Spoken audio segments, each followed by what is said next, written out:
Hey kids, please let me know if you can hear me. What is up, everybody? Happy Insomniacs. Sit and spin. Where we sit, we spin. We talk knives. We talk lives. We just kind of hang. I'm glad to see everybody. What is up, Marco, channel member? We've got Joe Kaspernick. We've got Knife Nut 69, channel member. Brother Greg Vanderlip, channel member. Thank you guys for all being here. We have got Paul FTW. Good to see you, brother. We've got my man Paul Mills in the house. Good to see you, Paul. I hope you're doing well, buddy. We've got all right. I think we're caught up. Ron Crow is in the house and a channel member. Good evening, buddy. And we've got Josh 304 in the house. Good to see you guys. Ron, I hope you've been able to come to the Saturday morning members lives. Those have been kind of interesting. Know that those are available too. And the first Javon thoughts will go up this week for members, and it's a just kind of a general one. It's me getting my feet wet to the whole concept of doing that weekly thing, and then it'll evolve from there. Drink water. What is up, buddy? Good to see you, man. I hope you're having a wonderful Tuesday, kicking it along. Hope everybody had tacos. I didn't, but I can't think about that or I'll get all Taco Tuesday, taco pizza crazy. Demonoc, channel member. What is up, buddy? Hello, my friend. Good to see you. Mimo's in the house. What is up, Mimo? Good to see you. And as is Rody7420. What is up, guys? Burnt Relic, the man, the myth, the legend, who was kind enough to get me that Jason Brown hand burned portrait that is absolutely next level. Just a beautiful, beautiful piece. And we are officially on the eve of the Up Day, which is tomorrow. We'll talk about that a little bit. Old Fart with Sharp Things. Welcome, my friend. Glad you are here. Glad you are here. And if you guys know, Insomniacs sit and spins a little different. It's just me, and I kind of hang as long as you guys want to hang. So we've had 3 hour streams, and we had a 10 hour stream. So it's just really how everybody's doing and what the conversation's about. I have a few things to talk about, but it's mainly about what you guys are thinking about, what you're dealing with, what you're up against, what you got questions about, all that good stuff. That's what we're all here for because I won't have the answers, but somebody in the chat might. So that's what it's all about. Joe Kaspernick, what is happening, Betty? Kasperek. Well, I throw a phantom in there. Guys, when I butcher your names, part of it's my inability to see good, but the majority of it is my inability to read and misplace letters, aka dyslexia light. Ironically, I was an English major in college, but still, I can't. I will fill in letters that don't exist, usually silent letters. Sometimes they're fully functional letters, and sometimes I'll just miss them. Demonoc, did you win were you A, B, or C winner? I knew you won, and I've actually used Get Good Screw, and they've come out with some new drivers. What's up, Ron Dobbins? And he either would, I know he won a Timax or a titanium driver that are just fantastic. They're heavyweight bearing drivers, magnetic bits. And then one of the things Demonoc was given or they were giving away was a base that they sell that mine's a different color that you can put some bits in, and then your driver sits in the center like that. And I saw an interesting bit driver today. I don't know if you guys have been on hold on one second. All right, that happened. I'm just doing a couple of real quick things behind the scenes. And then I'm going to show you guys a bit driver just to get your feedback to see what you think. I thought it was kind of cool. I was not aware that it was coming out. I'd heard it be talked about before, but I'd never seen it. And I'm going to share it with you. Let me go to this page and pull it up.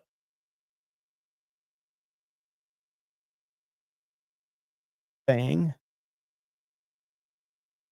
All right. So here is,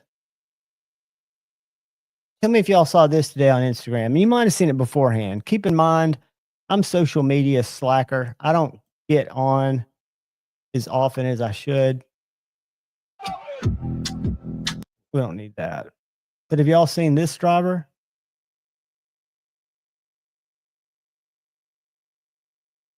It's kind of the same concept of having a bit driver with a base that holds the bits. And this is a Devo Knives um, one that's coming out.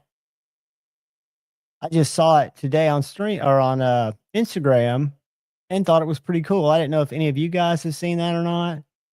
Yeah, exactly, Demonoc. I don't. You got the base too, dude. That's an awesome setup. You will love that if you do knife maintenance or any maintenance around the house.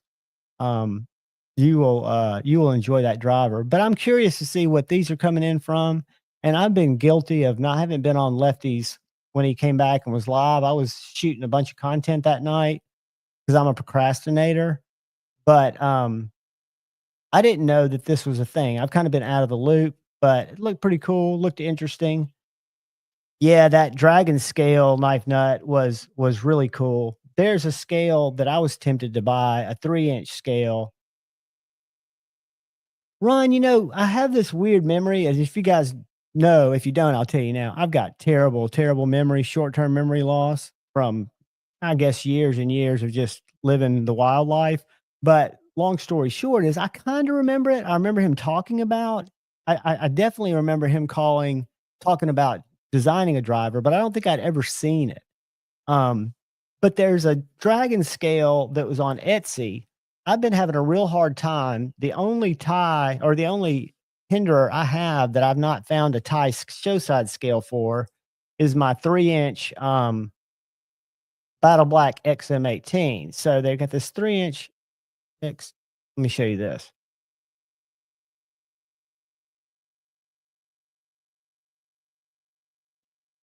I'm not looking for shop. I'm looking for items. All right. Let me share this. And I apologize. It may be a collab knife nut, because there was something in the post. Give me 1 second and I'll pull that back up because it very well might be a collab. I just saw it on, and there was somebody else tagged in it, so you're very, very possibly right. So I think it was this one right here. Okay, so this is the one I was looking at because again, I cannot find why didn't it pull that up? I cannot find, and I've talked to Rick at Blade Show. They very rarely do the Battle Black replacement scales because it's a color match thing. It's just a thing. Why in the fuck? Shouldn't have said that. Shouldn't have said bad words. I'm trying to get better, guys. I apologize. Let's see if I can find. All right, here it is. This is what I wanted to share. So the back of a Battle Black scale looks like this.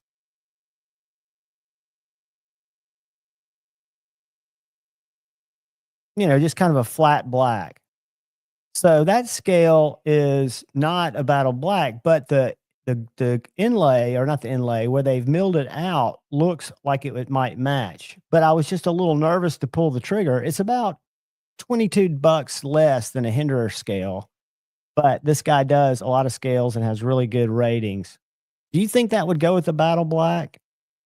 Or do you think because right now I've got a black micarta scale, which I'm perfectly happy with. Still got the steel liner in it. This is a Skinner, a little 3-inch Skinner that I picked up from Dark Gravity. Joe Isabella, buddy, the man, the myth, the legend. Good to see you. I don't know if you were in Pocket Metals last night, but I showed off your generosity and talked about how the giveaways on Friday nights were going to be fatter. Good to see you, brother. I'm going to show you guys because I don't know if y'all saw it. And that's another thing about Insomniacs Sit and Spin that I just kind of let you guys ask questions. I try to watch it and keep it up with the questions and stuff. Thanks, Ron. I think it's cool. I'm thinking about giving it a try. Right now, I'm not in the position to, but I might be giving it a try. Um, but I also go very squirrel brain. So I will jump around. So if I jump from something too quick, pull me back into space. But brother Joe, and they're not on camera, but he sent out just bags of not just pocket jank. This is just the stuff I've got on the table. And this is going to be things handmade Joe Isabella pieces that'll be included in our giveaways. And seeing them on camera does not do justice to the smoothness, the different materials, how well they're finished. But then we've got a couple of really cool, Joe, I think these are G10, but I'm not sure. They might be just, but we've got paperweights.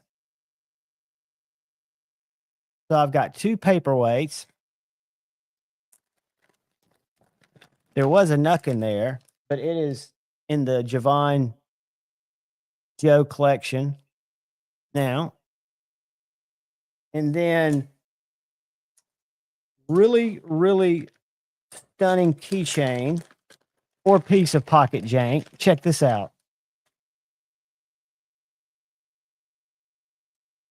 And I'm sorry my camera doesn't do it justice, but I charged that up. It's got a little glow on it. Super smooth. Feels like a bar of like tiny soap. And then several of these guys that, again, the camera's not doing them justice, because if you look at the transition between the materials, there are a couple of other pieces that were sent along that may be giveaways, but they're currently in the Javine Joe box. So for Friday Night Flicks now, when we have our giveaways, there'll be more stuff included. Joe's been nice enough on the last couple of Friday Night Flicks. He's thrown in a giveaway and he's just shipped it from his house. Look at this. I just put this in my bag after having it under the light. This thing's glow in the dark. Bad assery. But yeah, thank you, Joe. You are amazing, not only as a fantastic craftsman, but as a human being, dude. This guy has been around as long as I can remember being in chats years ago when I'd first found this community. And I wasn't even really into knives at the time until I found the community. I'd always had a couple of knives. Like I had a Kaiser, or excuse me, I had a Kershaw Blur. I had a Kershaw, which I still have my Ken Onion mini Mojito, which was one of the first safety speed assist, whatever they call that. So I knew what knives were. I'd always grown up hunting, so I've still got a little case that I had as a kid that's a fixed blade. But Joe's been around as long as I can remember. Yeah, those are beautiful, dang Ross. I mean, everything Joe does, and I don't know if y'all are following him on the gram. Let me get it. I hate switching around screens because I feel like I'm missing out and not seeing something. So if somebody says something, just FYI, anytime that I'm sharing or looking for something, I'm unfortunately a one monitor guy right now. So I'm not seeing chat because I'm a slacker. And I don't think my laptop will run one right. I've got to get a certain type of monitor. So if y'all aren't following Joe Isabella, I'm going to drop him in the chat. And do yourself a favor if you're on Instagram. Mayor Salt, what is up, brother? That's the guy right there. Yes, it is. But Joe is a wizard. I mean, that's a little beautiful Ultim Nut. Look at that. And then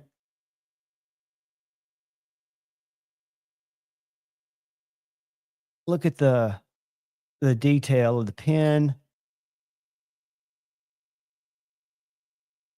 But guys, it's next level stuff. I mean, this shows it much better than my camera did. When you look at the transitions between materials,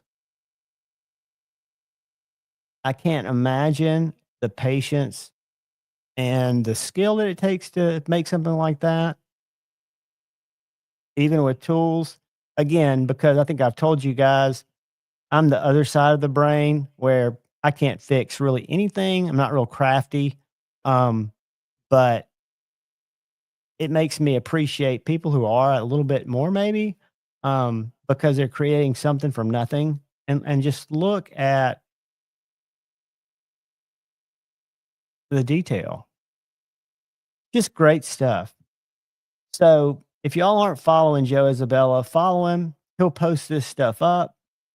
You can reach out to him if you've got something special in mind when you see the materials he's working with and the variety of cool things that he's doing with it. You might come up with original ideas.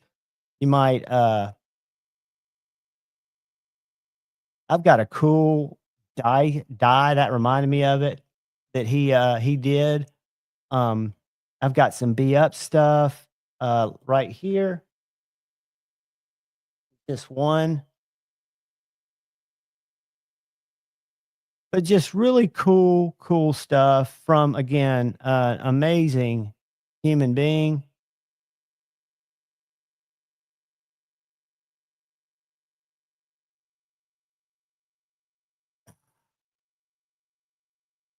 Winner, chicken dinner.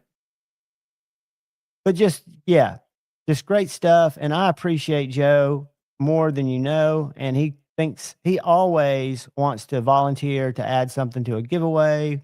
That gets him having to ship and do but he does it because he loves to. Look at that. I don't even know how that would be made. But anyway, go give Joe a follow, and just appreciate his craftsmanship. There's so many super talented people in the community. Um, EDC Roundtable is got all kinds of stuff from really talented people, and then you got people out there cranking stuff out, making things happen, like Burnt Relic, who's doing the portraits, the wood burn portraits that are literally next level.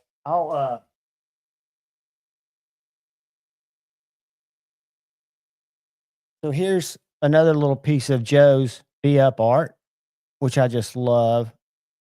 I keep this with my in the back is the lights are heck on this.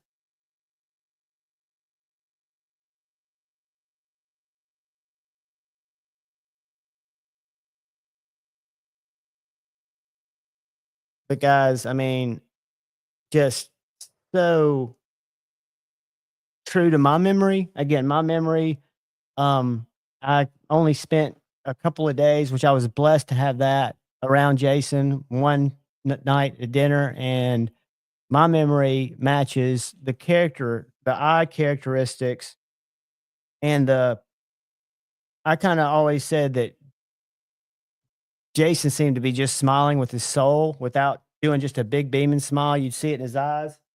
But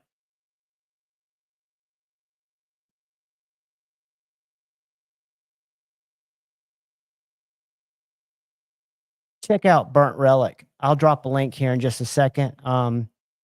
He's working on a really cool piece right now.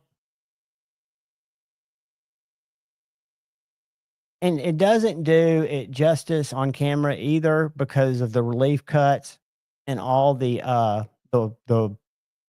each little cut that goes into it. Said Stevie's in the house. The man, the myth, the legend, the now clip mogul, and my buddy said Stevie is in the house.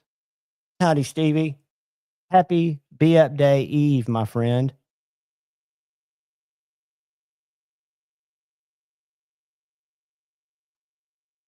So right now I'm having a Jet Life grape soda that I'm going to follow up with a Starbucks double shot. Don't hate. They had it at the store. I didn't have a choice. Um, Paul, that's the greatest thing is you can from the stories, from the memories, from the look in the people's eyes that are sharing those stories, you'll know so much about Jason Brown. I think that's why such a cathartic thing. It's such a good thing, and there was so much good that to not remember that at least daily or annually for people who weren't around Jason, um, is just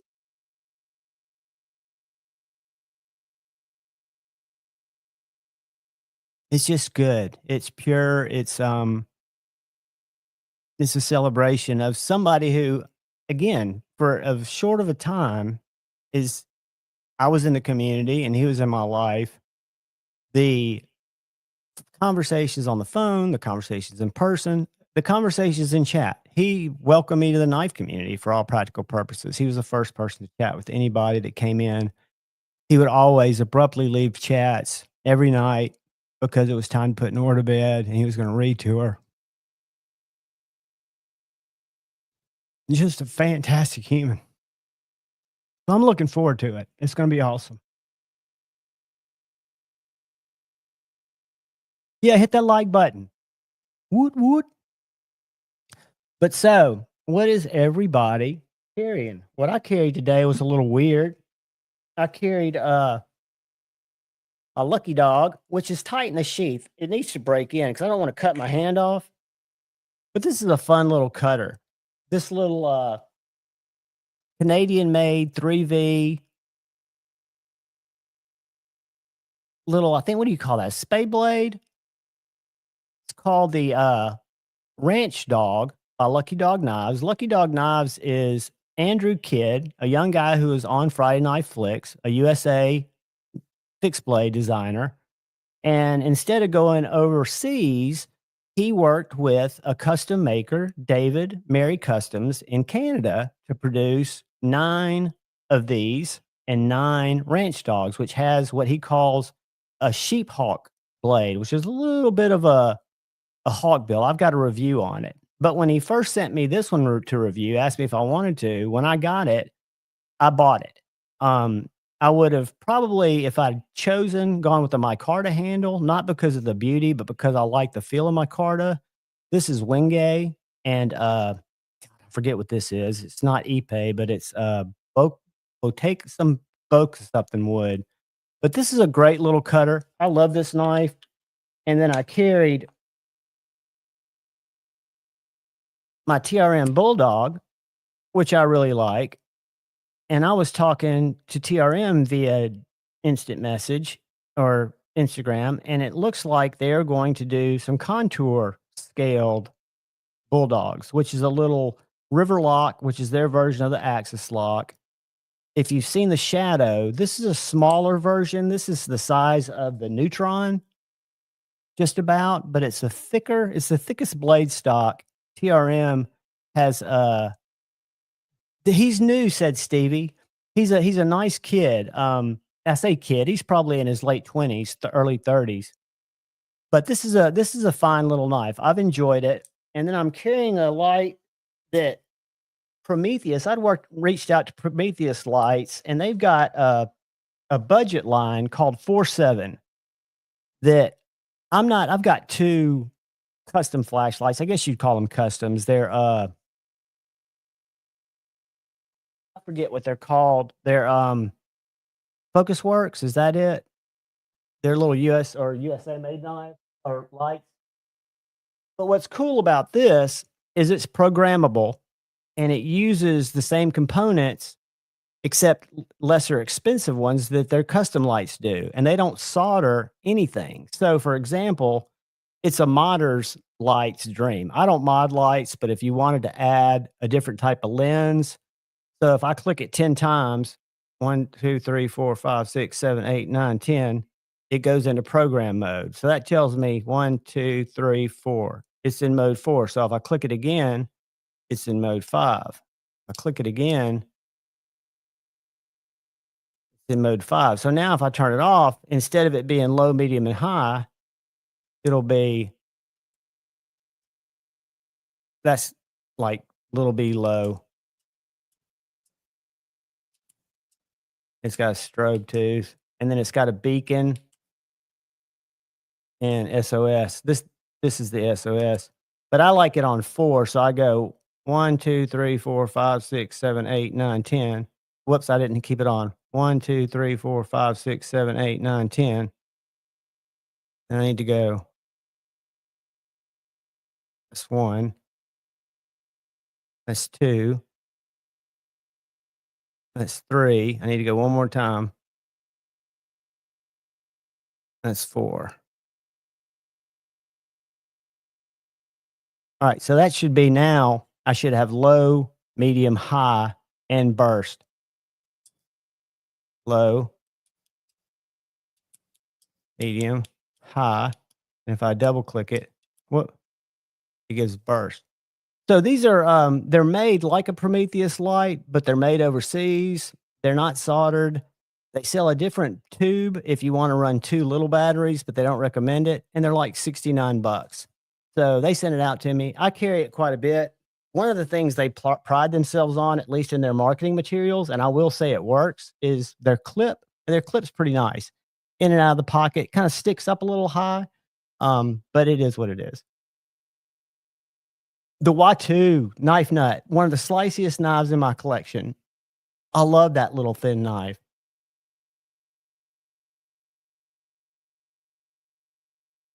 Okay, I'm missing out. I'm missing out. What I miss? What I miss? What I miss?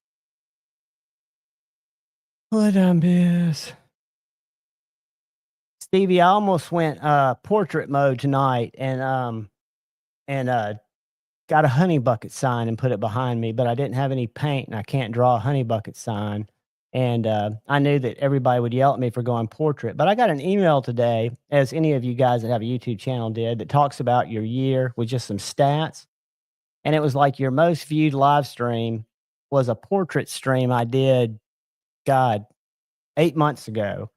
And I will tell you, portrait mode brings in a lot of people.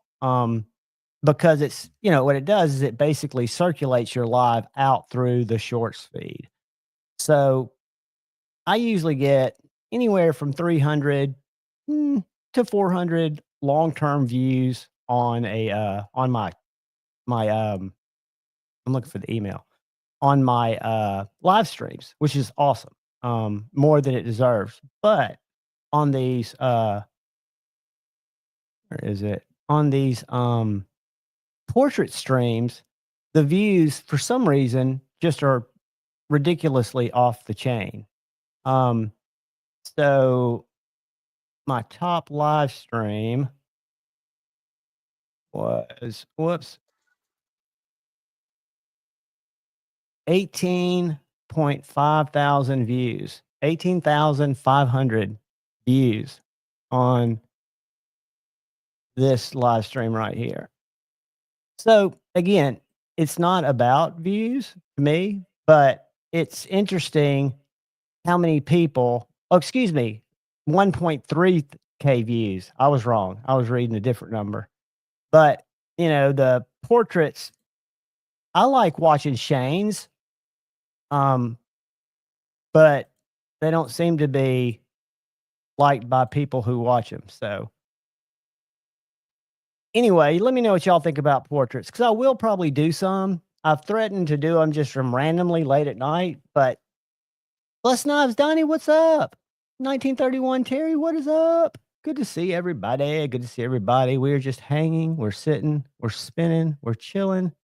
I did get something else from Joe Isabella, a little Christmas present that I think is the bee's knees, because this is the first knife before I took the job of the vice president of the Chickadee fan club. This little knife is a Tucson TS 150. I've given away 2. I've recommended it tons of people, but this is a forever knife. This is a TS 150 S90V, but it's got carbon fiber handles. And just to give you an idea, I will break out the Mighty Chickadee, and you will see that the TS-150 is even a little smaller than the Chickadee, but it is a great hey, Richard, good to see you, bud. But it is a great little fixed blade. Now, it's not the fixed blade you're gonna wanna, feather stick and start a fire with. If you had to, you've got a 90-degree blade, you could strike a ferro rod with it. But for opening packages, for cutting open packages of cat food or dog food, for just using it for your basic, cutting needs, it's a great little knife. It's just fantastic value, fantastic grind, even bevels. I don't know what the trick to Two Sons quality is. But I will share something with you guys. It was interesting to me, but I'm not in the market. But one of you guys, if you're fixed blade people, might be. It looks like a really interesting knife. Well, it's also a little bit bigger than what I like. Let me go to knives, fixed blades. It's an 8-inch knife, which I know that's not big. Um, but let me show it to you. It's a Tucson. There are actually two I want to show you, but the first one I want to show you. And then I want to show you something and ask y'all a question, a what the fuck question. All right, tell me what you think of this knife. This is a Tucson, and I've had probably 9 different Tucson fixed blades. This is a cool shape. It is M390. It is black carbon fiber handles. It's got Kydex sheath. It's 99 bucks. It's 7 inches long, which is the same size as that. And it looked really cool to me, kind of nest mucky. So I was attracted to that. If I was buying knives, I would grab that because I know Tucson does a good job with fixed blades. But the other one that I thought was really cool, because I just did a review on my buddy's Joey Roman little dagger. And Tucson's got this $50 little dagger. A, it's cute. B, it's wicked. 14C 28N. I don't know if it's a chisel grind. It doesn't say. Micarta handle, lanyard tube, little sheath. It's an 8-inch knife, so it's a little bit bigger than it looks. But talk about a glove compartment knife. A neat little $50 dagger. Use Javon 10, save 10%, or use any other creator's code. Two Sons are great values. I love Carry Development. I've got one of his fixies. I've got one of his early fixies, but I'll pull up his Instagram because he's been doing some super cool stuff lately. Um, we've DM'd because when I first someone gifted me a little knife of his and I didn't know anything about it before I did the review. But guys, these are cool little fixies for sure. USA made by hand right here. I'm going to drop it there. Bada boom. Do that. And let me share it with you and show you the kind of small. I think I've kind of settled in. I used to like 5-inch. I still do, but between 5 and 7 is kind of my sweet spot. And he is all over my sweet spot. And he has been cranking out knives, little pocket droppers.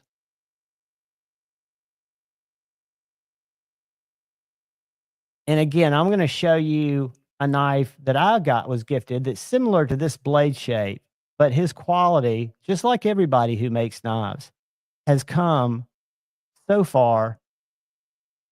And they're little bitty. Not all of them are little bitty. He makes some bigger ones, but he's doing a lot of really cool designs. Chimera.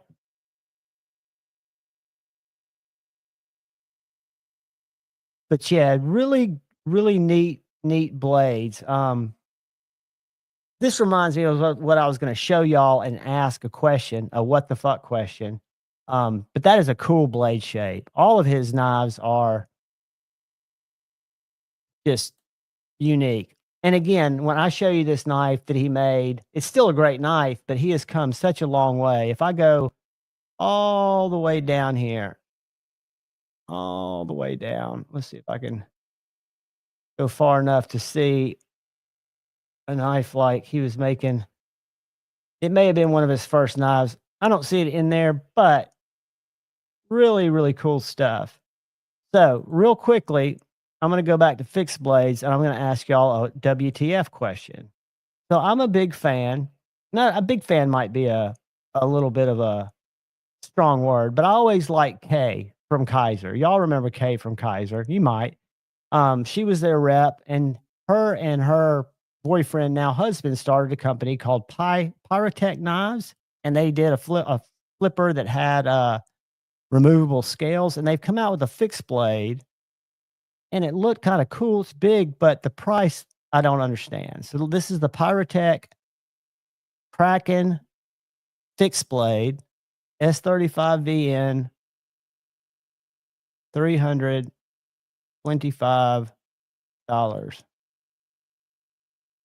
And my question is, it's a very nice knife. They make nice knives, but fixed blade, it's imported and they're selling it for $325. So my question to you guys is, what am I missing? Now I've paid $250 and around for Best Tech OEM knives. I don't know who's OEMing that. I'm betting it's Kaiser. But where does 300 North come from, I wonder? Ooh, nice nut he is. Let me go grab mine before I forget. Y'all sit tight, talk to each other for 1 second. I'm gonna go pick up this little knife and I will be right back. Don't go anywhere. I'll tell you what I'll do. Let me get y'all some mood music. And then I'll be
all right.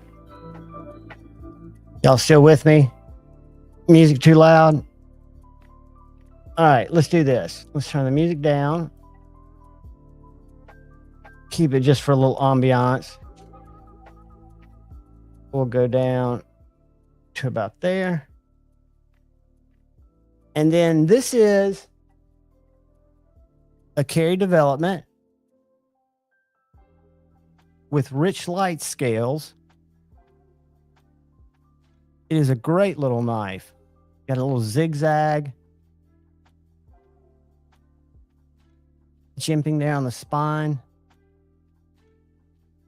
So this is one of his earlier knives. I carry it.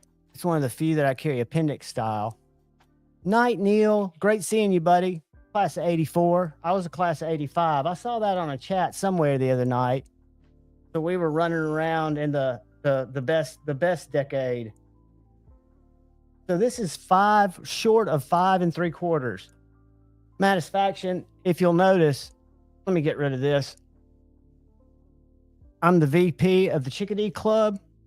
So it is a nice knife.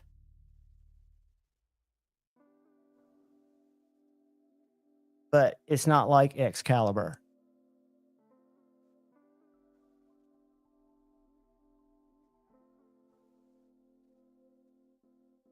We love chickadees here. But yeah, I'm a big fan of his knives. I think he does a great job. There's some others. I mean, like there's Joey Roman, who makes super cool chisel grinds, but he also does conventional grinds. I've got one of his little knives. You've got Marlboro Handcraft, who does the little prick. Let me pull that up real quick. I've got one, but I've got my Marlboro, and it's not spelled like the cigarette, so don't panic. But the little prick is a little guy, and I will get it out and show it to y'all if you want to see it. But this is one that he just dropped. And it is thin, slicey, tiny little knife. And he also makes, I mean, to me, that is awesome. Two-toned, a little bit bigger, all pocket droppers. But he makes, you know, you want something bigger? You want something for the kitchen? These guys are talented. But here's another little prick.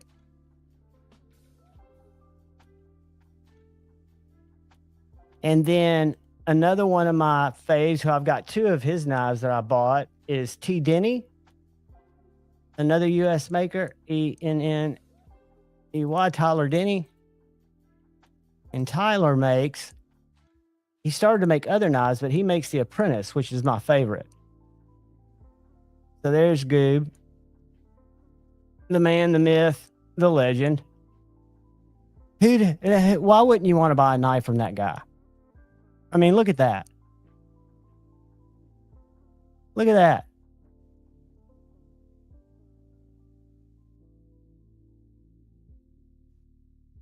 But let me show you the ones this is one of his bigger ones.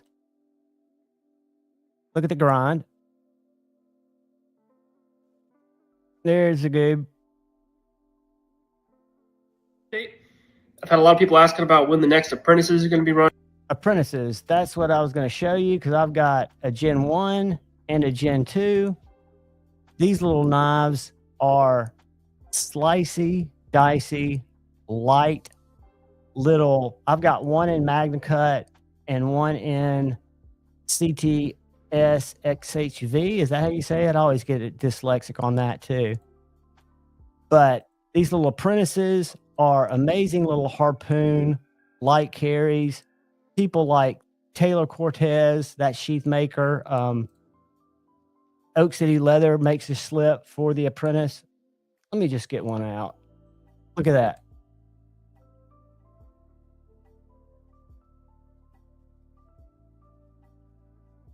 Damacor X Camo Carbon, but there's just so many. And then you've got, you know, all kinds. You got Shane, Edgy Blade Works. Had my Javon thing holding my thing.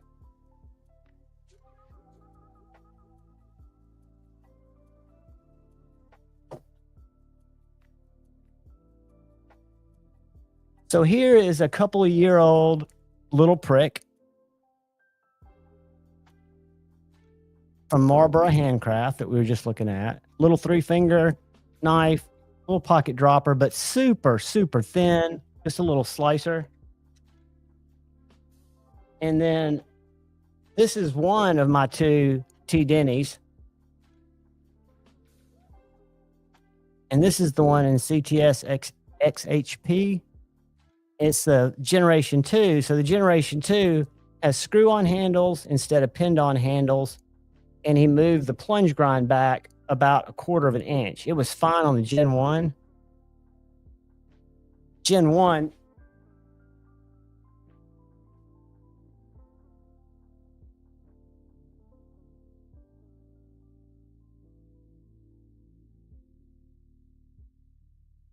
Y'all, I'm going to be honest with you.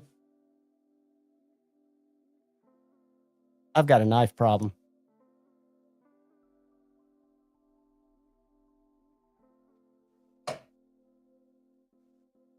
Problem's twofold. I have too many. And to quote Robert Smith of The Cure, it's never enough. So that's the Gen 1. I like the pin scales. This is vintage caramel micarta scales with G10 pins. But if you look at the plunge grind on this Magna Cut acid etched, it doesn't come back quite as far.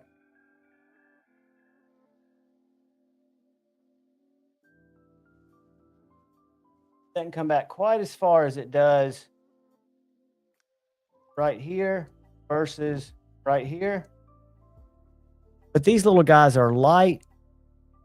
They're long enough to get 4 fingers on, and with that harpoon up there, your hand just fits it naturally. Again, it's not a feather sticker. It's not a bison hunter.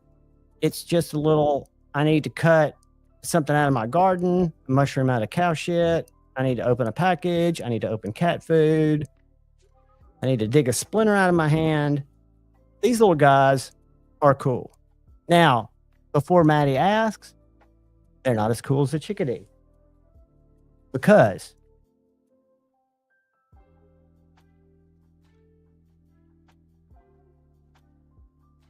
Chickadee reigns supreme. It is a basic bitch banger. But it's right up there. It's a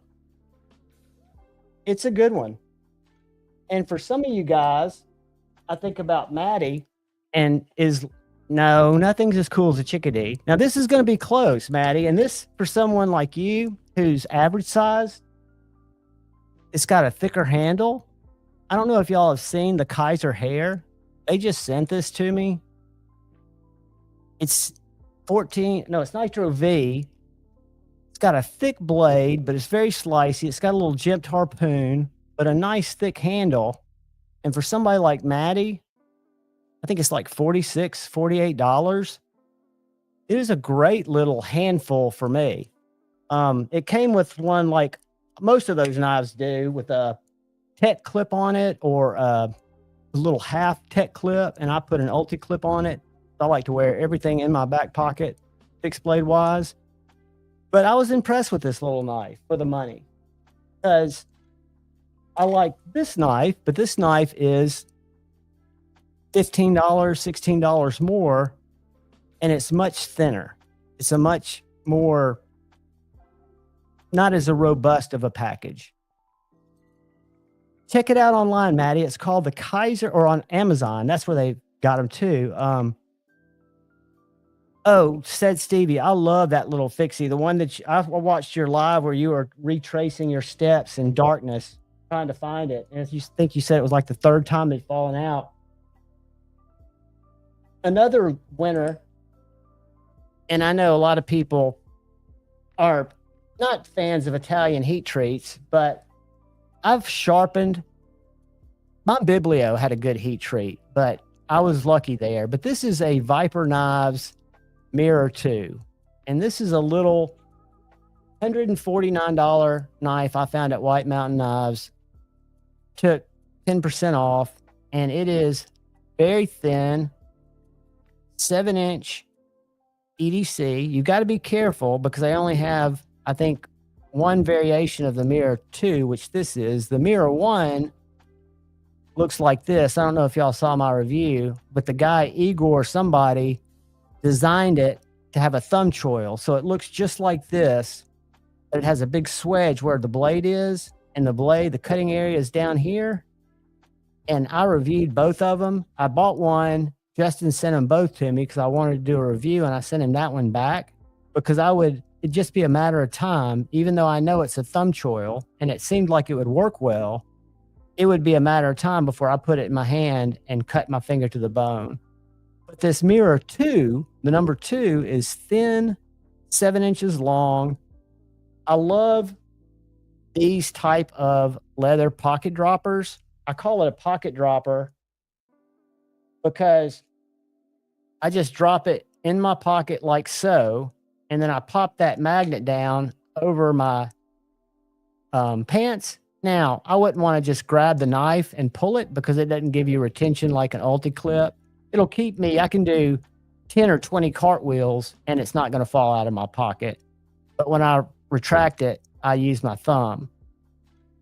But for $149 less 10% in M390, these are nice little knives, and they've got them in micarta, wood, E10, all different types of steel, all different types of Boatwright blades are some of my favorites. Let's pull that up.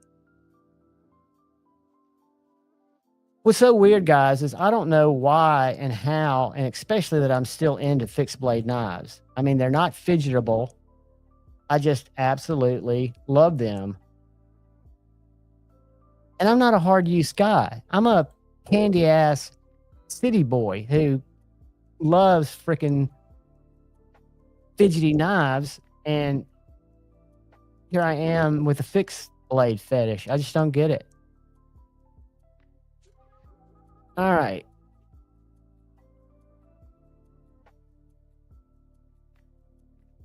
Let's do this real quick. Drop it in the chat for you kids.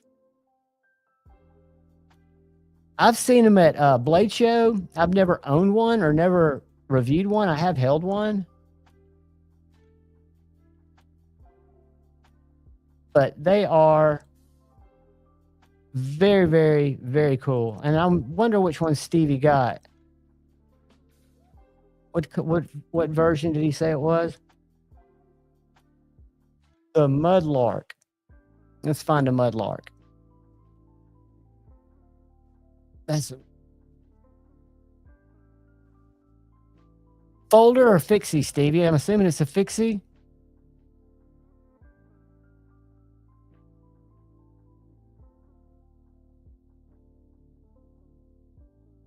I know what we can do. We can override and just Google it.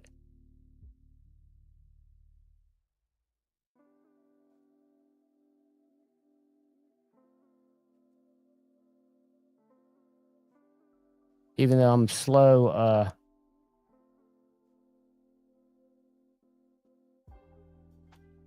oh, nice one. 7.2 inches. Yeah, 7 inches, Stevie, I think is kind of my go-to size. Even though a little bit smaller, because I've got a medium, small size hand. Okay, let me. Is it on IG too, buddy, or is it going to be on his site? Let me see.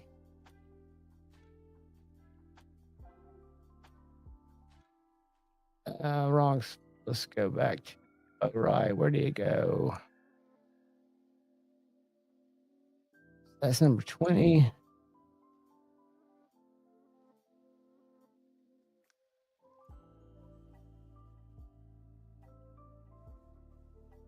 Knives and pizza. For me, because I use them, keep in mind, to open cat food. I like S90V as a steel. I like MagnaCut as a steel. I like 3V.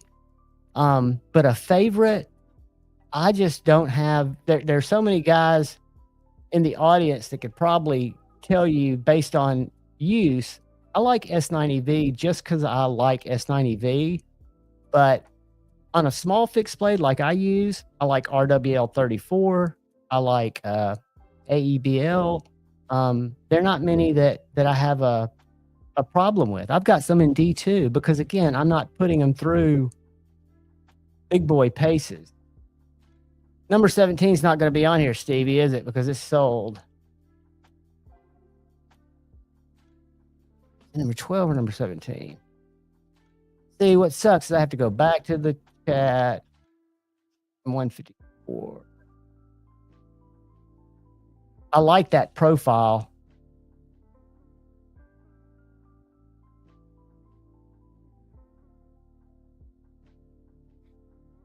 So I guess it's similar to that, huh, buddy? That a good representation of yours, even though that's not number 17? Hey, Bama Ninja, don't forget that I live 45 minutes from you and I'm not afraid to drive. My brother from another mother. It's a beautiful knife, buddy. How do you like it?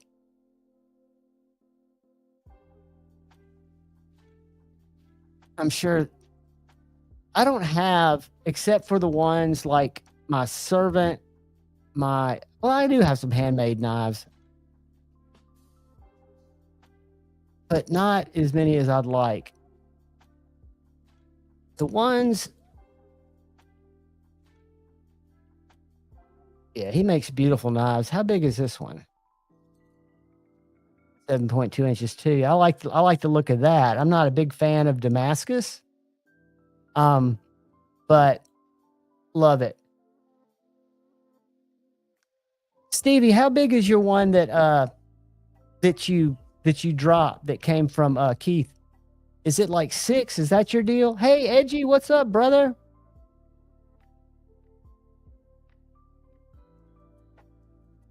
Is a 6-incher kind of your deal, or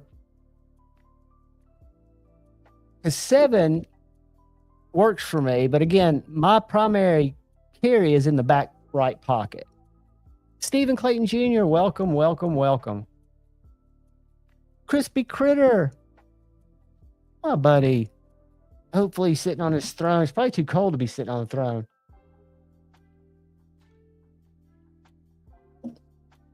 Great to see you guys. Happy Tuesday. We are on the East Coast. Happy Be Up Day. It is 12:01 on the East Coast. We will ring it in 52 minutes. Edgy, I'm still waiting, and I'll send it back to you for that little Joke Wolf. I will make an epic video on it, brother. And I was talking about your fixed blades in the same breath, which hopefully you're in good company. With Joey Roman and Tyler Denny. Oh, that is perfect. That is perfect. I think the most I see are, I guess, about 7 inches. Let's see, this T. Denny, 5.5. So that's good for me. I'm trying to think what I have this around 6.5. I know what I'd have this around 6.5.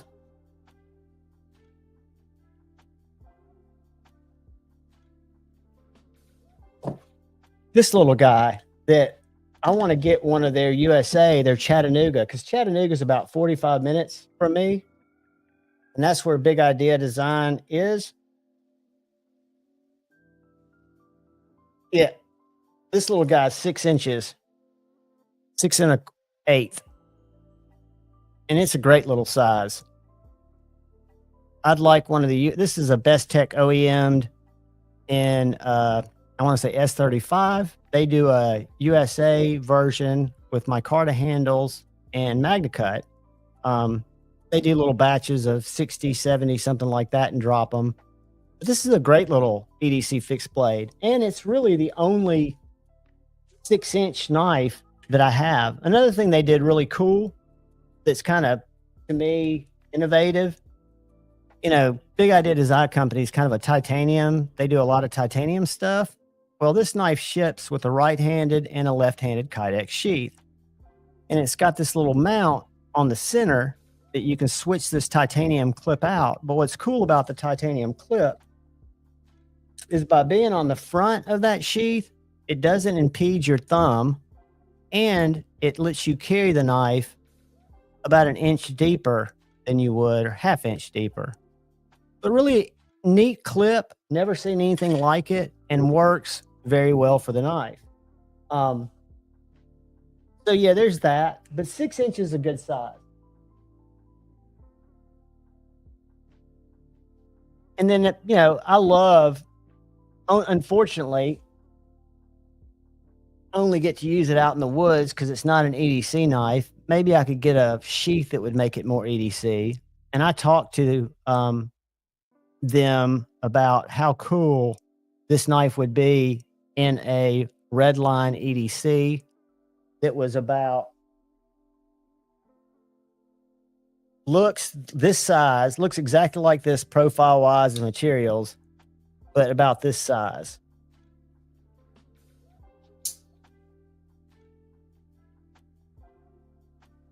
Richard, those are great. Watchman knives, I will tell you, makes a very good knife. Now, they look very similar to other popular knives, but they're very well made. The mossy oak, I have hung on to because, guys, when I got it, it was Black Friday. This was $20. It's usually 25, 14C. I use it to break down cardboard, and I want to do another video on it. The only negative that I would give this knife is, for some reason, keeping that straight and not doing more to round that off.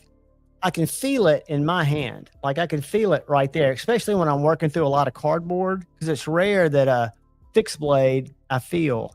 But this little mossy oak is not a bad knife at all. G10 removable scales. I have taken them off. So they do come off. It's got a lanyard loop, and it's very affordable, right? Joey Roman Necker's great. Crispy Critter, I don't know the model of the one I've got. It's a little mini Tonto chisel grind. I think he calls it the mini Tonto.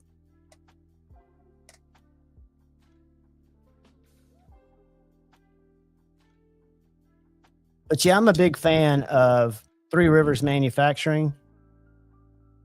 Their knives not only suit my cutting style, but they're some of the kindest humans I've met that make knives in bulk. Not individual makers like Donnie or Shane, but TRM for a bigger company are very, very kind people, and they're dog lovers.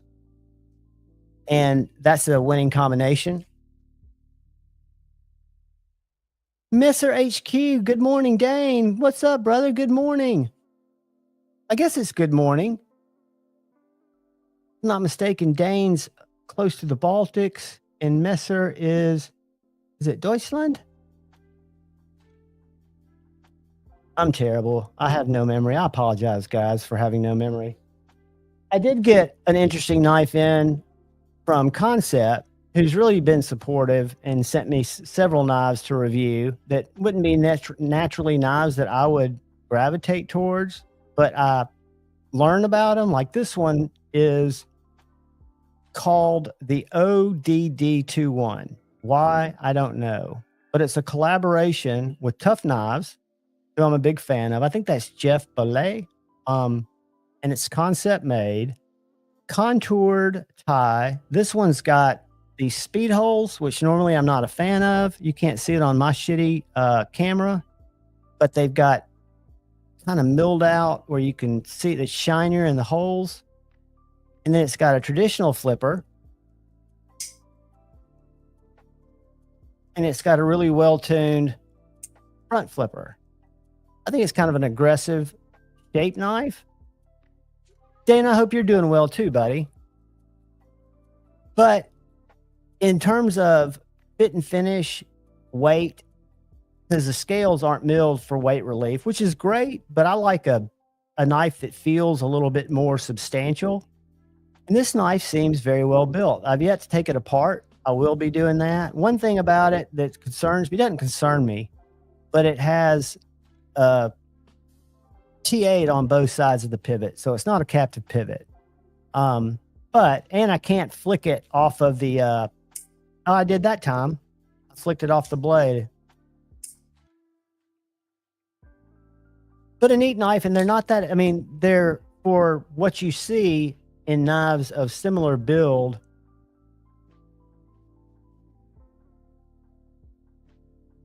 Richard, something I learned, and I learned it because I live in Alabama, is now I've got several Apache cases that Harbor Freight also has, where you got to pluck the foam, and they've got a seal around them, so when you close them, moisture doesn't get in there. But I put them in there too. These desiccant packs. So if you go to Amazon, I'm going to go there right now and show you.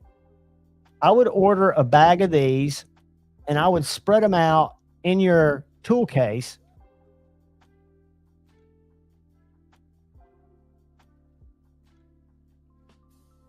Now they make some for pew safes and stuff like that, but the ones I got 2-packs because I put them in everything.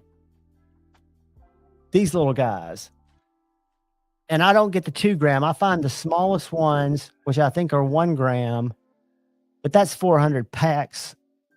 I get the little, okay, I purchased these. These are 2 gram. These are the big ones that I got. And then I got some little small ones, and they change color. I got some like this. They change colors when they've quit absorbing stuff. I get the 1 gram if they're available, but they're inexpensive. You can lay them, in your drawers with your knives. And in my opinion, it seems to be better than not doing it, right? All knives ship with them. They make nicer ones if you've got a bigger storage area. But for me, something like that is too large. How big is that? But yeah, I would look at, for storing knives long term, what I've noticed is I do take my knives apart annually. And for some reason, around the pivots of some knives, I will get light corrode or light rust. And I've got a rust eraser. I've got oil. I maintain my knives very well, but I think moisture, of course, is its worst enemy. And for example, this is probably overkill, but that's how many I've got in that case. Those are all desiccant packs in between the knives. And then in here, anywhere I reach in, I can find one. But it's a great little case. It's got removable dividers up here. I keep pins in one side and flashlights in the other, some flashlights.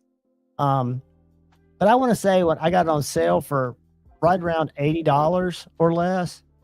And I enjoy it. Paul, we're going to have, and I was in Edgy's live the other night. I was sharpening knives, ironically, and I wasn't chatting, but I was listening, and he made a great point about I'm trying to schedule out like little segments for Friday Night Flicks. I don't know how I'll be able to follow a schedule if I can get it scheduled out, but Kyle Coonley is I want him to have an opportunity to share information that I know we could all use. This week, he's going to talk about proper stropping techniques, which I think is a great topic.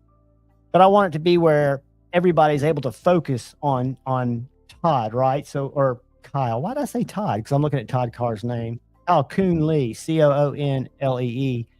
But I think sharpening knives. I sharpened my Aries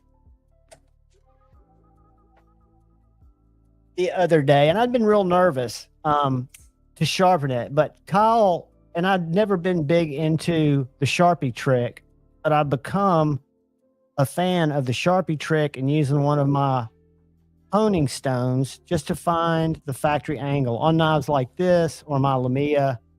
I don't want to necessarily change the profile, but I do want to, get a burr and bring the progression down to, between 800 maybe. But I'm getting more confident, and a lot of that is from Kyle. One of the tricks he showed me, which is simple enough, is the fingertip trick. So when I've got it in the clamps, if I'm worried about rolling that tip, I can put my finger under here, and then when I'm working my stone, it's going to not be as apt, and I don't have a problem rolling the tips, but it's just a cool little tip. And Kyle, I think we underestimate how many knives he sharpens,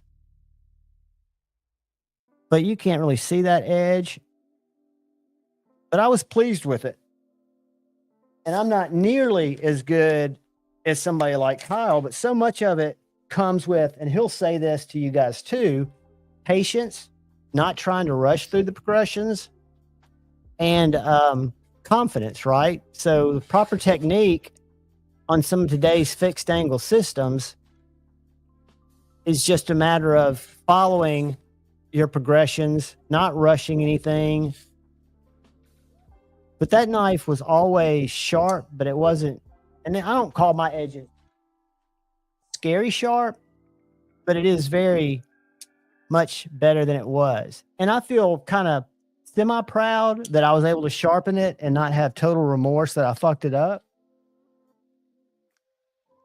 But also, last year I reached out to Jared Neves because I wanted to make my hinderers cut better. And he said that 19 degrees was a good angle to shoot for. And I cut or sharpened my Eclipse and my XM18 at 19 degrees. And they're very slicing it. So I'm not afraid to sharpen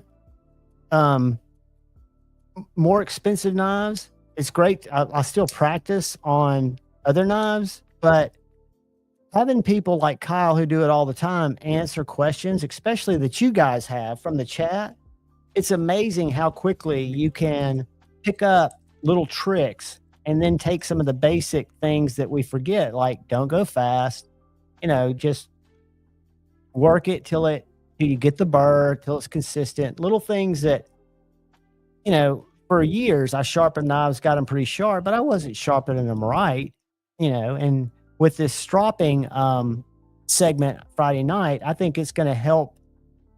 I think I can get a knife sharp and still have a burr left on it. I don't know if y'all saw Shane, but he sent a Spyderco up to Justin for something else, but it was when Justin was doing sharpening tests and he ran him through his little where he cuts the wire, and Shane's was the sharpest of any of them, yet it still had a burr on it that Justin took off, and I guess talked to Shane about how to get those off. But to me, sharpening is enjoyable. I like it, not all the time, but I find it cathartic. I find it hypnotic kind of in a way, because with ADHD, I can hyper focus on stuff where I can kind of just lock in. And if I lock into something as smooth and low impact, so to speak, low mental impact as sharpening, I find it enjoyable.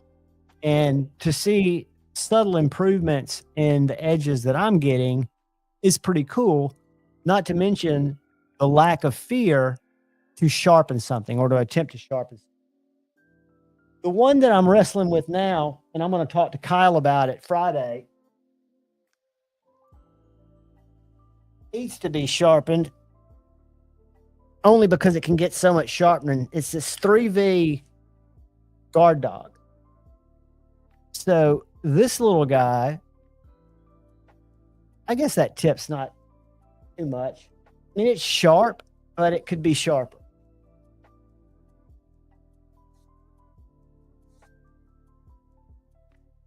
See, I mean, it hangs up every now and then, which to me, but these are more outdoorsy, harder use small knives than some of my more finesse slicers, but I would still like it sharper. And this would be one that I would trace use a Sharpie and find that factory or the David's angle and sharpen it to that angle. That's a cool little knife. And then I've got a buddy who I talk about a lot. Shane's met him. Some of you guys, like Sid Stevie's, met him at Blade Show, but A to Z EDC, he has a pretty big knife collection, and he'll get me to sharpen stuff from time to time. Snowtrog, what is up, brother? Good to see you, my man. The man who I also mispronounce his name almost every time. But that's only because I'm an idiot. Y'all can laugh at me for that. I don't do it intentionally. Todd Carr, ironically enough, I started with the I've actually got it over there. It's not the Sharp Master, because I had that next. It was a little plastic kit that had 2 ceramic rods, and then it had a diamond plate on the back. About $20 or $30. Then I bought the Spyderco is it the Sharpmaster system that came with 2 rods and then 2 ceramic rods. And then I bought the diamond rods and the extra fine rods, and I could do okay with that. But then when I got the Work Sharp, which was my first clamp system, it changed the game for me. I mean, I wasn't doing it right. And then I bought the stone holder and eventually got a TS Prof. What was it called? It was the entry level one, the TS Prof. Something 360, but I didn't get the 360. I got the regular one. And then over the next few months, I bought the accessories to make it a 360. But my reasoning was to spend $300 on a sharpener. I already had the stones because I'd slowly been collecting 4-inch Venevs, unfortunately, instead of 6-inch. But I use 4-inch and I'm fine with them. So I had stones. And to me, that system gave me more.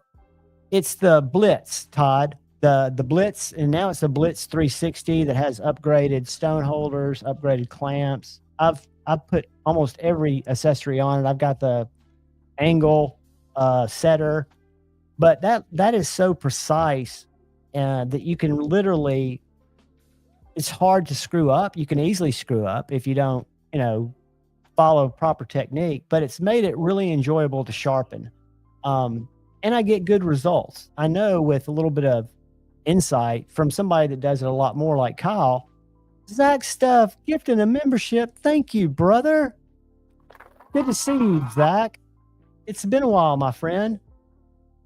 It's not because I don't love your lives. It's because my nights and my days have flipped. And for some reason, between 11 and 4:30 is where I seem to be conscious the least. And that sucks. But good to see you, buddy. And thank you so much. So yeah,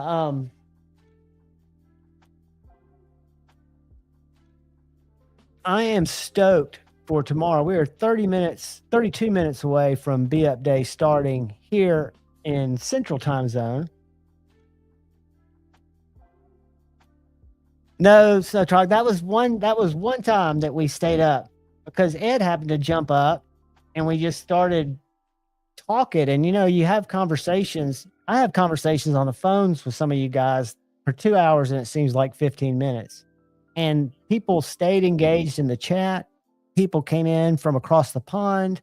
And it was just fun. Right now I don't have a conventional job, right? Ever since our positions were eliminated, I haven't gone back into corporate America. So I don't have a 9 to 5 or 8 to 5 job. So for me, since my nights and days have kind of flipped, if I'm awake and other people are awake, that's what I used to get the most out of lives and why I think I was so attracted to the community.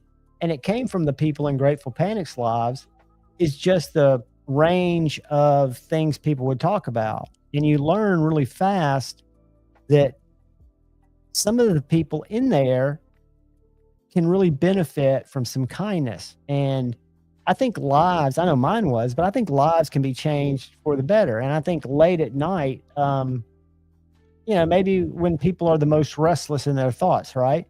So if there's a place to hang out and just chat,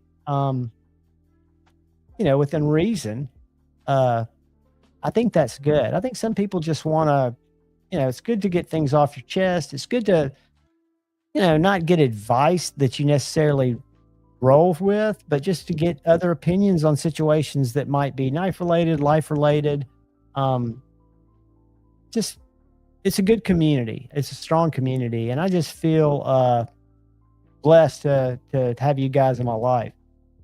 You've enriched it, immensely. Because, it is my social life, pretty much. And I choose that, right? The older you get, by design, I think your friend group gets a little bit smaller, because you're not trying to fit it. Kyle Coonley, dude, get some rest. I'm looking for a Stroporific Friday if you're available. I was talking about that earlier, talking about sharpening and kind of my progression from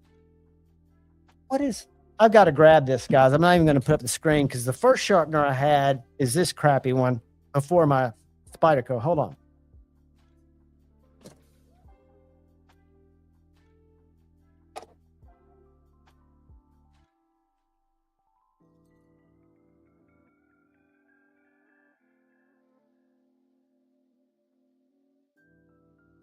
And I say crappy, but it's actually not crappy. It's just not what I prefer, and it's not fixed angle. It's a Phillips or Smith's. So this was the first sharpener that I got. And what it is it's got these two ceramic rods right here, kind of like a Sharpmaster. And then this case cover comes off, and you can set it. See, how do you do this? You set that like,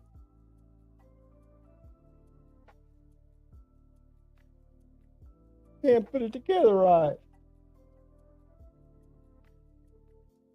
Yeah, you do it like that so you don't get it into your hand, and then you set these up. It's got different angles. So you've got a diamond plate here, which again, I like fixed angle systems, and then you've got these little rods here, which is kind of like a mini Spyderco Sharpmaster system, which is what I went to next. I passed that along to a buddy, and then I got the Work Sharp, which kind of solidified it for me that fixed angle systems were the way to go. And the only reason I didn't stay with the Work Sharp is the Professional hadn't come out yet, and it just didn't seem as stable. And when I saw the TS Prof and the build quality of it and started thinking about the value I had in the knives that I wanted to sharpen, and the fact that I should, not, if I'm going to take the time to sharpen them, I should use, the best tool that I can find for the job, which for me in my budget was that TS Prof Blitz system. And they've gotten better in their systems. Kyle can talk to that Friday too, and their pricing's become aggressive as well. But I would love to be able to hand sharpen well, but I just don't think that'll ever necessarily come for me. Because I don't have a bench. I do it by hand. I don't have a dedicated place to sharpen. And muscle memory for me is good in certain cases. But when it comes to things like an edge on a knife, that's a little too tedious, where I might be a little, not shaky, but just not consistent with those thin margins. But this, I want to say these you can find at any of our knife retailers for, let's see, 25, 30 bucks. Let me go to Amazon. And I wouldn't necessarily recommend this, but if you're looking for something to kind of keep your stuff honed, this sharpener. And depending on how much it costs, it might not even be worth, let's see if they even still have it.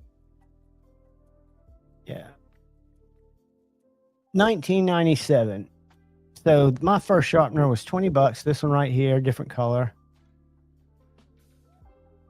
But that looks pretty much like what mine is. So again, it's not the easiest, but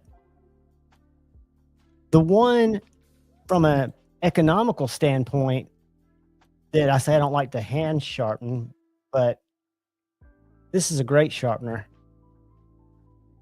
What?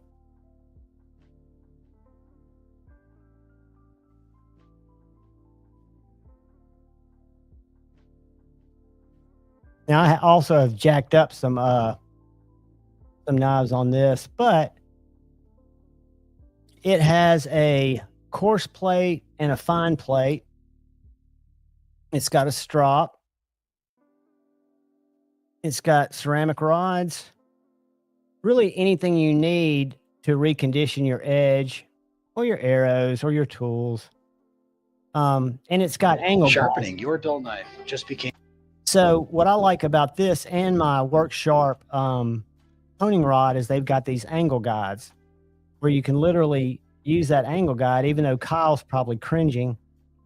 But this is not, again, for your professional sharpening, but just to keep an edge. There are a lot of ways to kind of work through learning how to do it, depending on what you like.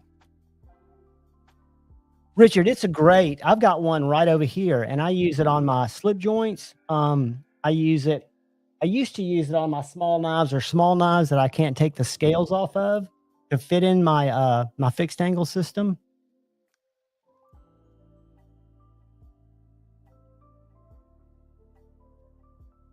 Nice, Zachary. Congratulations, buddy. I did the reviews that are coming up on my channel for the next few are all from my buddy A to Z. He let me borrow a case of his small knives to go through. There were some really cool ones in there. One that I wanted to review, and I've got a 20 CV bug out, but he had one of the bug outs that's the carbon fiber S90V. I guess you'd call it the creme de la creme bug out.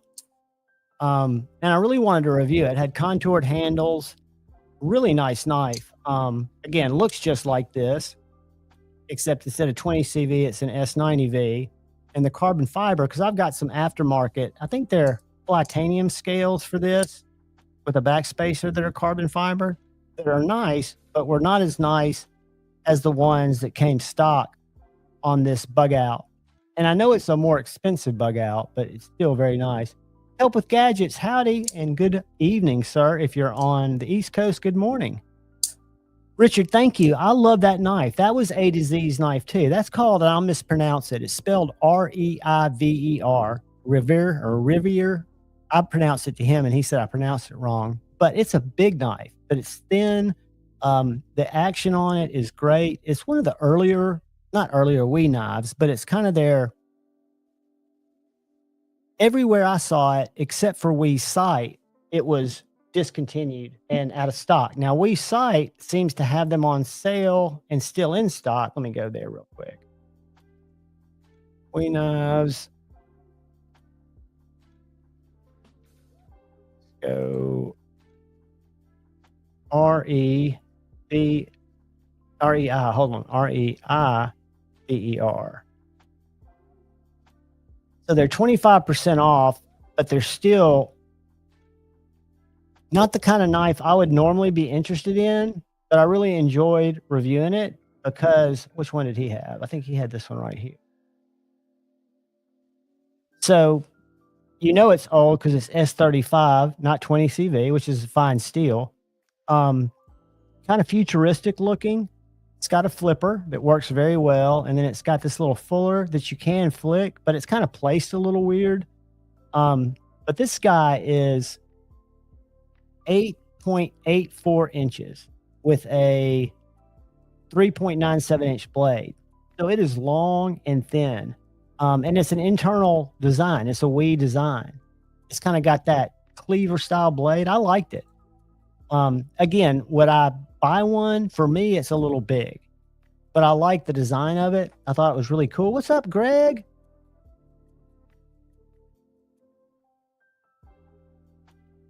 Yeah, Todd, it is. It's a great little tool. Richard, Civivis and Kaisers were the catalyst to me, and CJRB to some extent, CRKT to a smaller extent, but Civivis really where I came to appreciate what an action could be, because before I was kind of an assisted guy, assisted spring guy. I didn't really know about action. And Civivi, I've had, and I have reviews on almost all of them, and I've given it away probably close to 60, I would guess. And every one of them in all different styles have been really good. I've still got the Civivi X1, which is going to be my budget knife of the year. That's the Brian Brown collaboration. It's $53. And then I've got the Civivi Typheus, which is an interesting knife. It's worth going to grab. Hold on one second, kids. This won't take, but I bet you if you count to 30, I'll be back.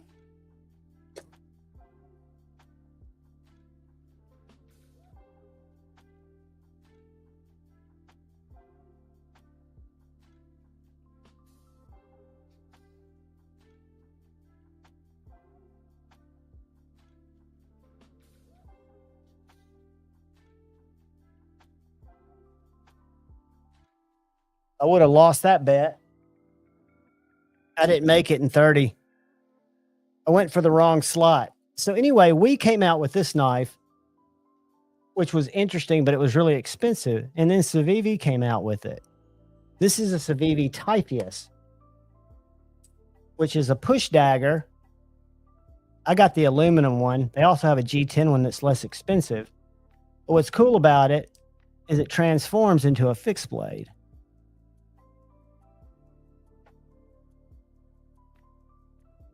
And to me, that's just, what would you call it? Innovative? Now, Civivi might not have been the one that came up with it, but it's kind of cool. Do I carry it a lot? No, but I think it's a very unique specimen. And this one with the aluminum handle, and I want to say a 14C blade, was well under $100, and the G10 version, which operates exactly the same, is about $65. So I think they're great values for the money. Now, what I learned as I got into the hobby from a buddy named Dark Gravity, who needs to come back and join us on Friday Night Flicks, after I'd been in the hobby for like a year and I was buying Civivis and freaking Kaisers like crazy, all folding knives, hadn't even explored a fixed blade yet, hadn't thought about a slip joint. And Dark Gravity was telling me, because I'd always said I'd love one day to get a Hinderer, or I'd love one day to get this or that. And he was like, dude, all you have to do is change your buying habits. Welcome, Outdoor Wilds, coming over from Rumble. Good to see you, my friend. Welcome, welcome, welcome. We're talking knives and life, dude. That's what we do here, and you're welcome anytime. So what my buddy Dark Gravity told me is, Javon, all you've got to do is not buy 8 Civivis, buy one every week so you've got something incoming. Just save your money and buy fewer knives, buy more quality knives. So I did that. I actually would forego the impulse buy, which was tough because I'd watch videos at the time. I'd see something that had come out and say, well, that's cool. And didn't take a lot of forethought because it wasn't overly expensive, a $400 knife. But then you realize if you forego buying 5 of those, you can buy a really nice knife if that's what you want. Now, these knives work great. This one's a little different, but like my other Civivis and budget knives, for what I use a knife for, which is cutting, like I've told y'all 1,000 times, cardboard, a little bit of wood, paracord, but mainly cutting open bags of cat food, a budget knife works just fine. But then again, I get the feels with some of the nicer knives. I like them. I like the way they feel. I like the fact that they were made by somebody, like an Edgy knife made by Edgy, or T. Denny knives made by T. Denny, or one of my favorite, Dustin Driver Defense, made right across the between Shane and I here in Alabama. Just great stuff. Same with McNeese. The McNeese knives are made here in Alabama. And, there's just so many great ones out there. And then, like I was showing you earlier, a fixed blade like this Kaiser, for I want to say $53. Yeah,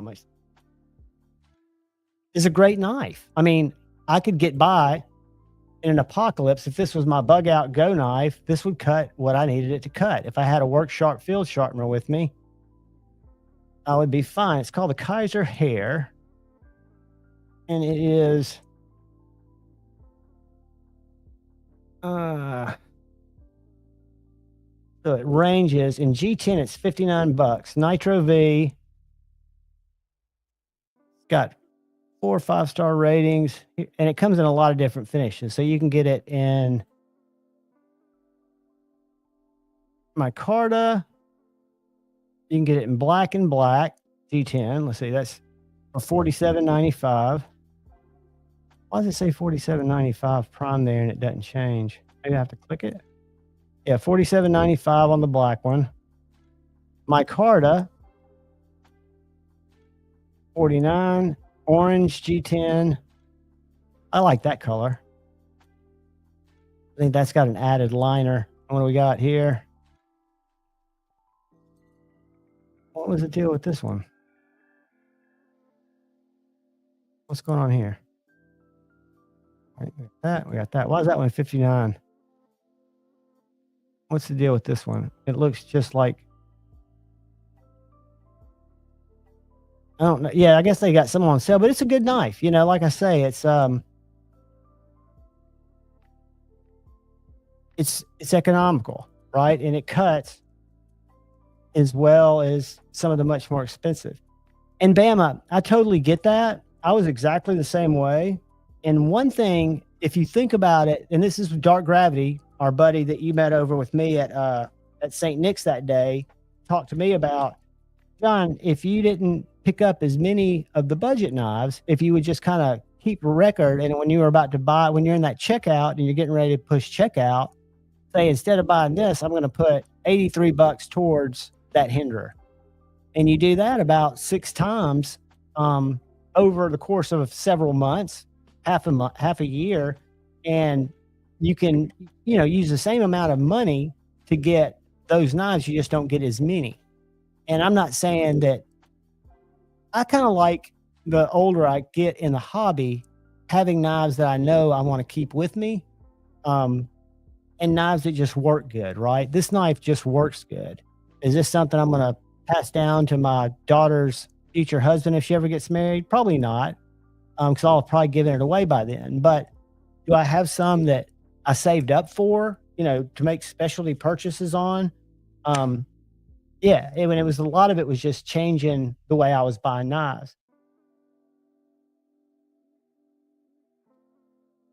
And the secondary is a good place. McNeese hold their value because they're a smaller batch, but right now it's a buyer's market for knives. For a lot of knives, you can get very, very good prices on.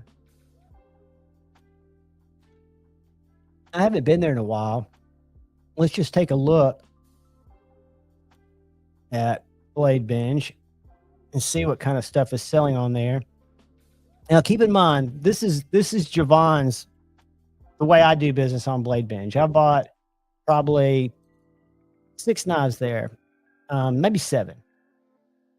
And I don't try to beat somebody up for price. If the price is right, I'll buy it right there. But if it's priced a little high, but I like the knife, I always message the seller. It has always worked out for me that the seller is trying to determine what the market is, their fees that are placed on there. And I wasn't looking to, knock $100 off, something crazy. I was just trying to get, for example, my Lamia a little bit closer to table price, because I picked my Lamia up at Blade Binge. And the guy was happy to do it. I've got one of these in Damascus. Is that Damascus? This is a good knife. I came to this knife very late in the game. It's a Sparrow collaboration. Bird Blade Sweeney, that's still a little high. We high fin modded 200. Sometimes you'll just find some good pickups here. Benchmade bug out for 140. Which one's this? Applied Weapons Tech scales. Never Shark rock scale design backspacer for 140 bucks. I'm not mad at that. I think that right there will make a great deal for somebody who's looking for probably an S30V bug out. I'm not mad at that because the price is right. With USA made scales, that's a good deal. What's this? I've got a little native in S45. This one is 10V. This is what I call the mini shaman. 120 bucks. So, there's some cool stuff that can be had. Knock on wood, I've never bought from like the same seller. I just buy based on the knives, but I've never had a bad experience or gotten a knife that was not like I expected it to be off Blade Binge. Here's a Malibu. I think the best button lock ever made. I've got a video coming out this week on the Malibus. I think it's the best button lock made. I'm sure people will argue with me on that. I love it. It was my first button lock. 169 bucks. They're usually 240 to 280. So there are some good, and again, this goes on forever. I mean, these are just the new knives, but you can go forever. And the further back you go, that's the better chance. If you see something you like, but it's too high, message the seller because it's been on there for a long time. And usually they're just putting out what they'd like to have for it, and they'll be flexible. Or they won't, and you move on. But yeah, I mean, just all kinds of different knives from high-end customs to budget knives to lots. I've noticed people, when I say lots, where people are selling like 7 budget knives together. Here's a Craig Brown FSD, amazing knife. I like the Cortex better, but this is an amazing knife. Very expensive. It's not $12.50 nice to me. But yeah, I mean, there's just some good ones out there. Here's another little native, an S30V.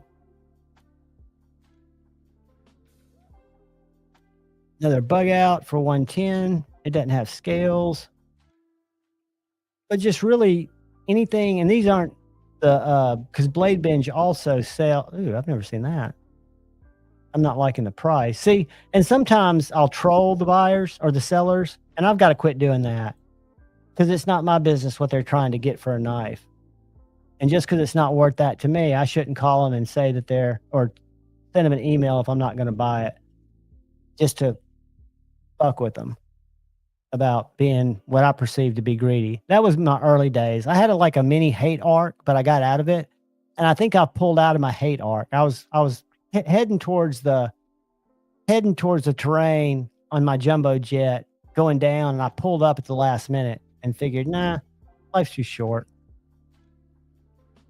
So anyway, yeah, now you can get on super nice knives, you can get good deals. The Mordax is great. I will tell you this. The Mordax for me is slicier. Fits my hand better. However, the Malibu is just very nostalgic because it was like my first. I wanted that knife forever.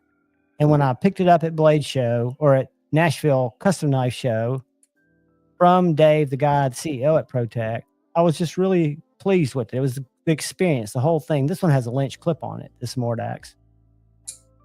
But the Mordax is great. Fits my hand actually better. And the reason I did the review on the Malibus is I've always had a reverse Tanto. I never liked the look of the Warncliffe. Well, my buddy A to Z, when he let me have that little box while he was out of town to do reviews on, he had both of them. He had the Warncliffe and the reverse Tanto. And after reviewing them and hanging out with that Warncliffe for a little while, even though it looks kind of funky, I think I prefer it. What's odd about it, though, is this is known as the thicker knife, not the sliciest of knives. You would think the Warncliffe would maybe be a little thinner. It's not. It uses the same blade stock, so it's not going to be a lot thinner than. It's not any thinner, and it's if you mic it. Now it's a tall flat grind, so it comes down to a thinner edge. Paul, it's a great knife, dude. I'm so glad you got yourself one. And Palmer, they'll be around. I'll tell you, I did an unboxing the other day. It's the penis knife. Y'all familiar with the penis knife? The Wee Minex. It was A to Z's. He got it on Blade Binge, and he was out of town. I had to go get it off his porch, and the only reason I would go get it off his porch is if he let me unbox it. He said, yes. I said, cool. And tell me if it's just me or if you guys see any phallus reference in this knife. The blade is wicked. This is a Ferrum Forge collab. But does that handle not look like a little droopy, not too happy to see you?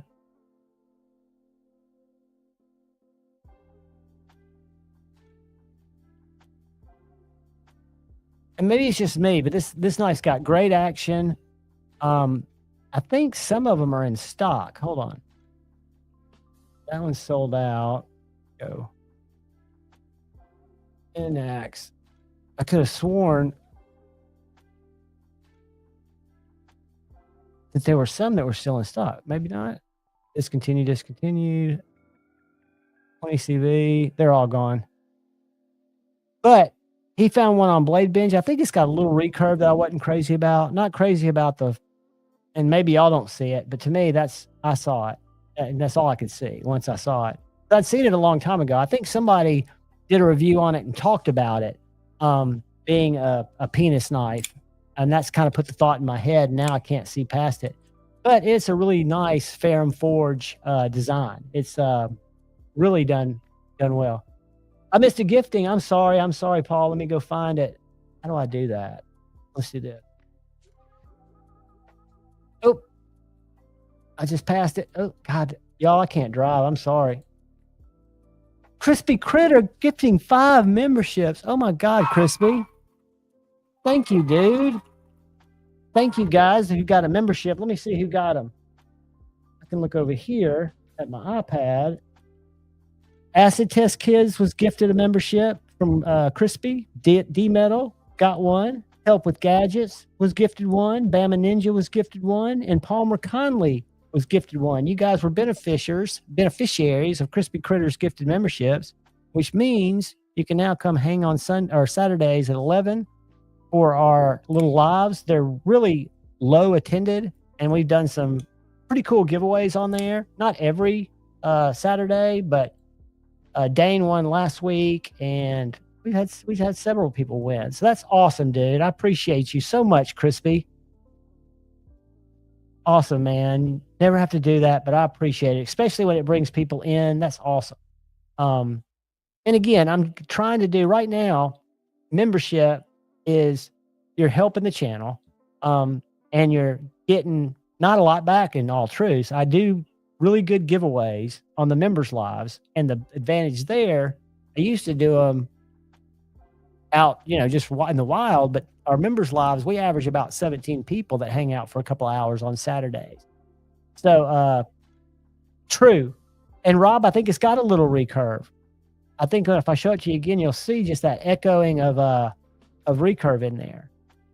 But I'm going to start doing some members content, kind of train of thought stuff. But unfortunately, I've got kind of a whacked out brain, and it always goes to the negative. I see so much stuff that I don't agree with, but it's not my business because it's just not my jam. So doesn't that look a little recurve there, just a tiny bit?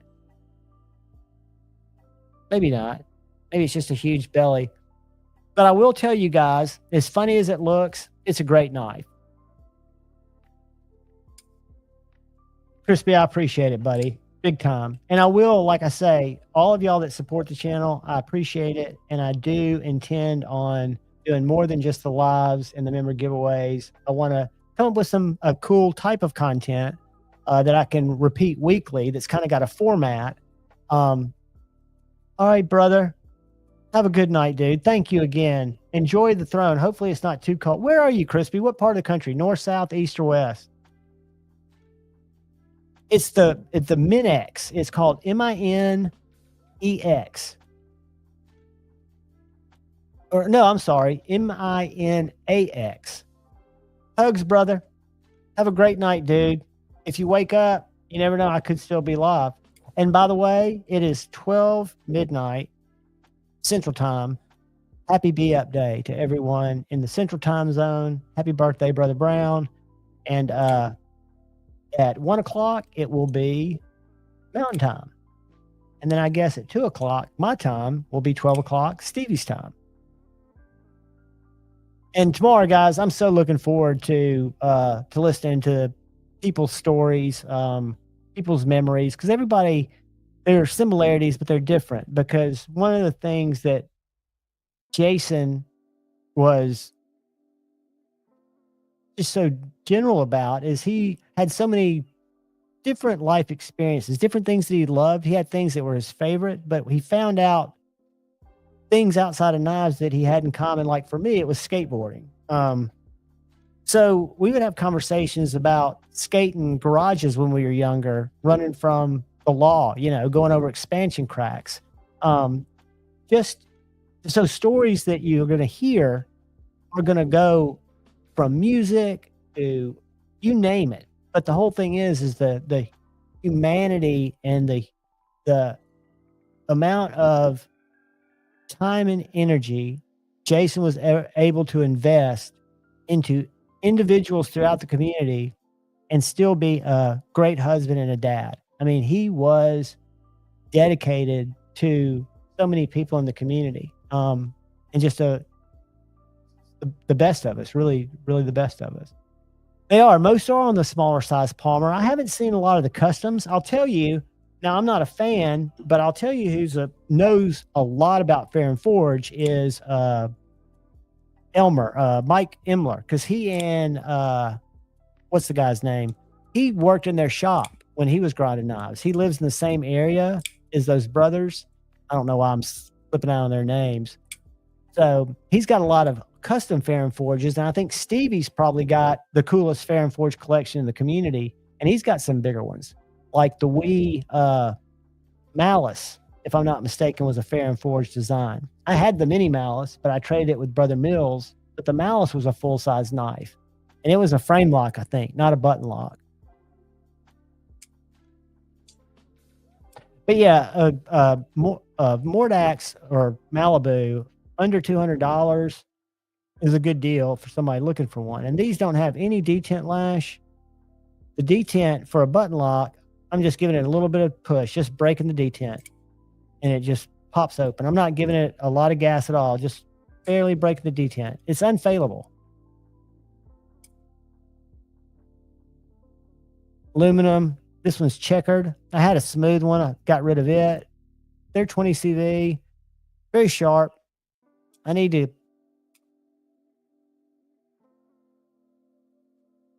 I wonder. Yeah. Yeah, I really like.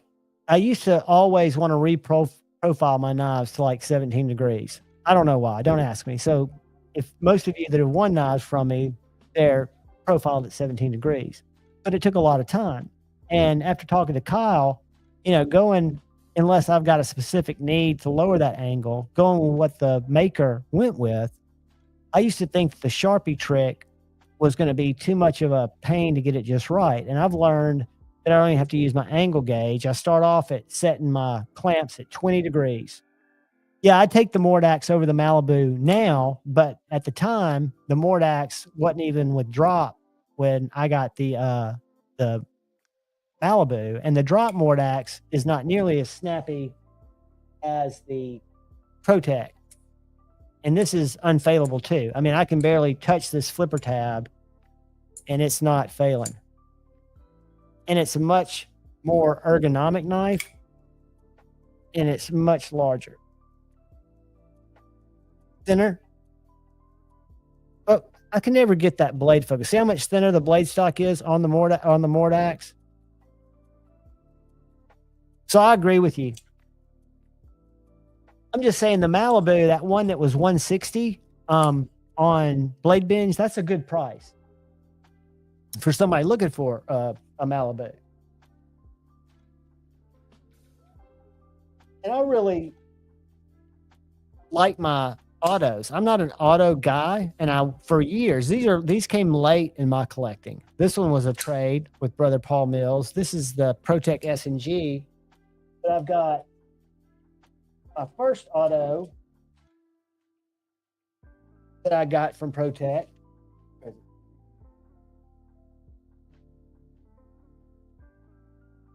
I can recommend this to anybody because it's a gentleman's.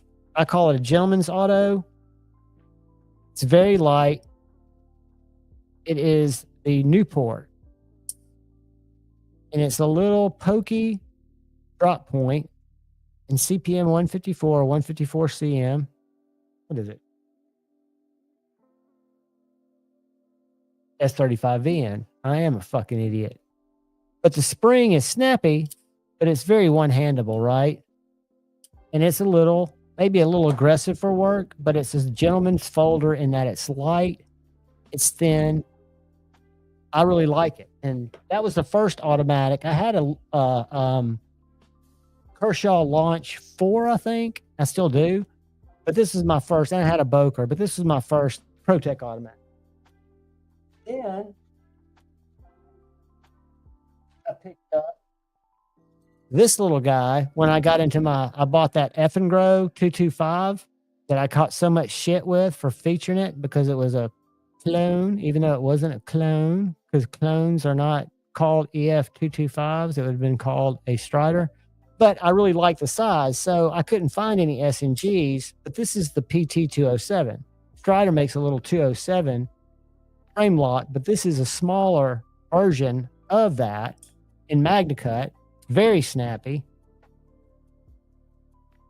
It is in MagnaCut. And then the full size, which is the size of my Strider SNG, this is the one I traded with Brother Mills. This one's got some kick, but it's still easy to close with one hand. But it's 154 cm, really sharp.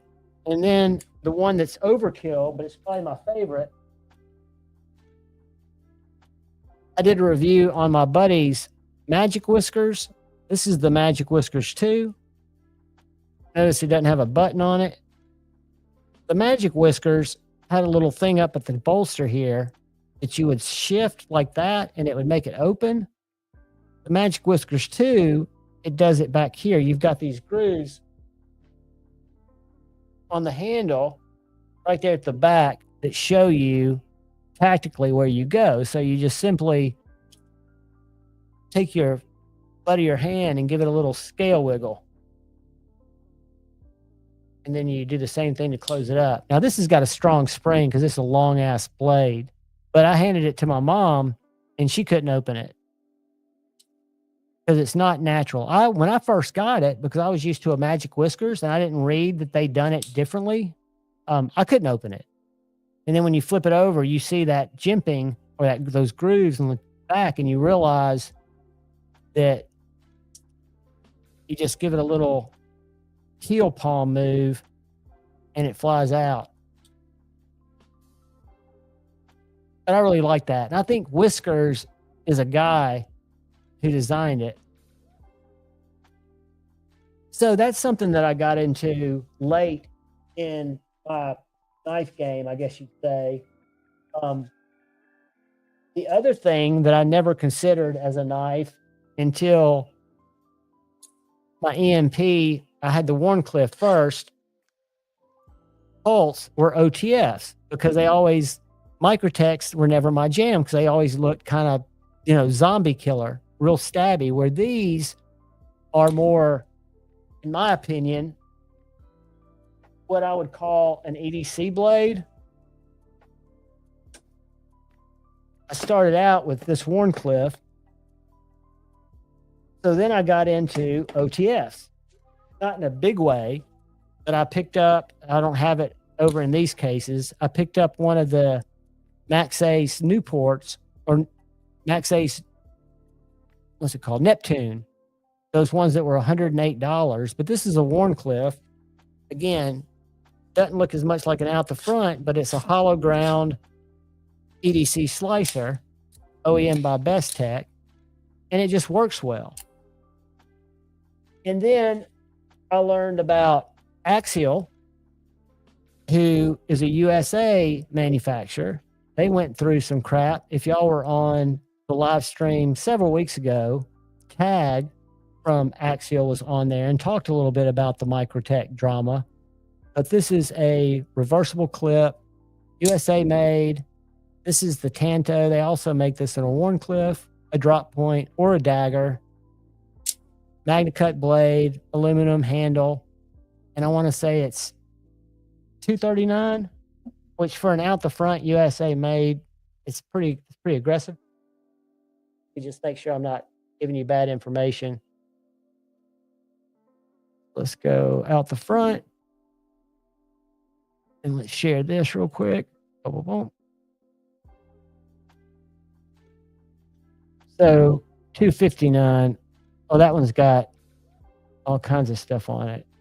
Nebula, lava flow. So the carbon fibers are what they have in stock now, and they're a little more. They're $269. Let's see what we've got on our clip points. It's just the G10's $269. They got Nebula. So I get, looks like they've got carbon fiber variants, and then the Tanto. So the carbon fiber series are $269, but that's for a USA made out the front that works very well. And there's a double edge, $259. They're sold out.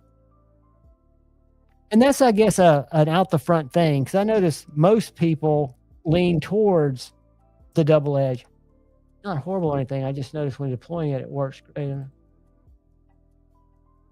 Take it apart. Which one are you talking about, buddy? Let me find you, Paul.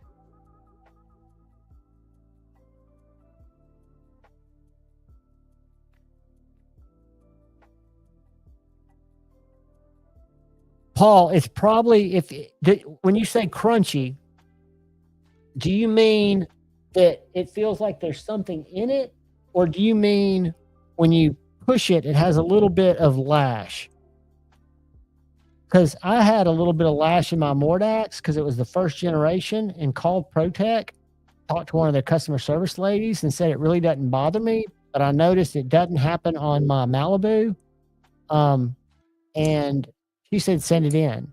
And I did, because this is the first generation. My original Mordax was all scraped up, and they sent it back, brand new one. Hadn't even been opened. And I don't think this has a detent ball, does it? That's a dumb question. I've taken it apart. So is that what you mean by crispy? Like it feels like it's got a little click, click, click, which is the blade just barely coming out? Demon, have a good night, buddy, or good morning. Hopefully see you at Maddie's tomorrow night. And then I learned last night that it's going to move when Maddie gets tired. It's going to move over to Pocket Metals and continue celebrating the life and memories of brother Jason Brown.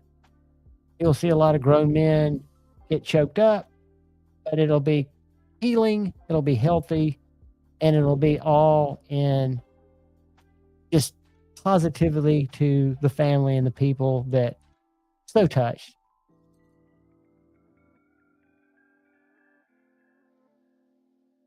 But yeah, I just put bearings. I put bearings in both the Mordax and in my Malibu, took them apart, took the blades out.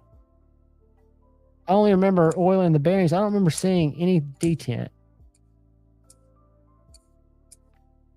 But my point is, if you've got a little bit of lash, because it wasn't enough to bother me, but it was different than my Malibus. So when I called, they were like, please send it in, because she knew I bought it at the Nashville Blade Show, which was Gen 1. And I guess it was something they couldn't fix or adjust, so they just sent me a fresh one. Because they are I found from that one experience, and she had no idea. I was John Evans. She had no idea that I had a channel, not that that would matter, but I was just a guy calling saying, hey, it's not really a problem. I don't know if it's normal. What would you guys do? Is it something I should send in and have you all tweak it or not? She's like, by all means, send it in. I did have to send either a $12 or $15 check in the box, which I had no problem with, for them to ship it back. And I got it back, and maybe it's because they sent me a new knife, but I got it back about 6 days after they received it. So that would have meant they shipped it within 48 hours of receiving it. But I love this knife. It carries very well too. And I can highly recommend, this is just a black Lynch Northwest clip. Now, Protex clips aren't sucky. That's a Protec clip. They're just a lot tighter. So this goes in my pocket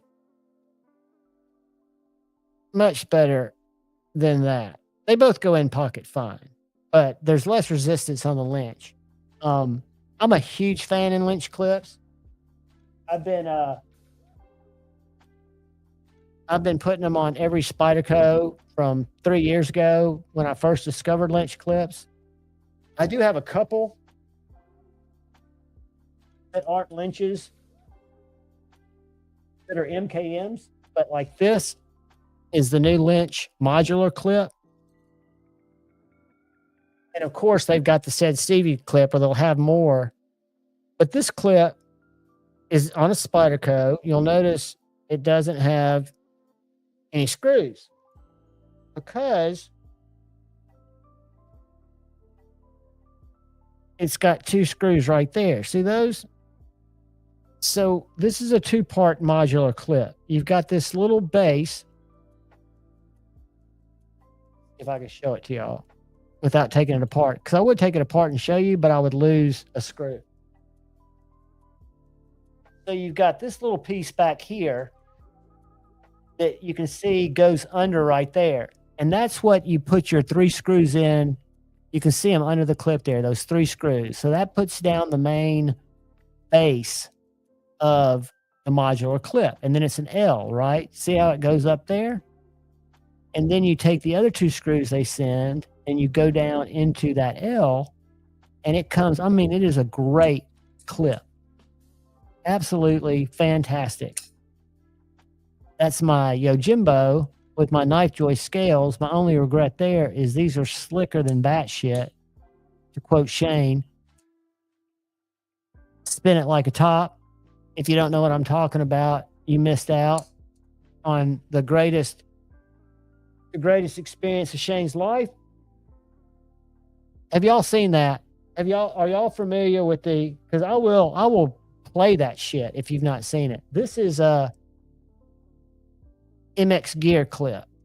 I don't know why I got this for this particular knife, but they're not as good, in my opinion, as Lynch, but they work well and they're available. But so it was Al shit. That's right, Paul. So raise your hand if you've not heard Shane's greatest experience in his life.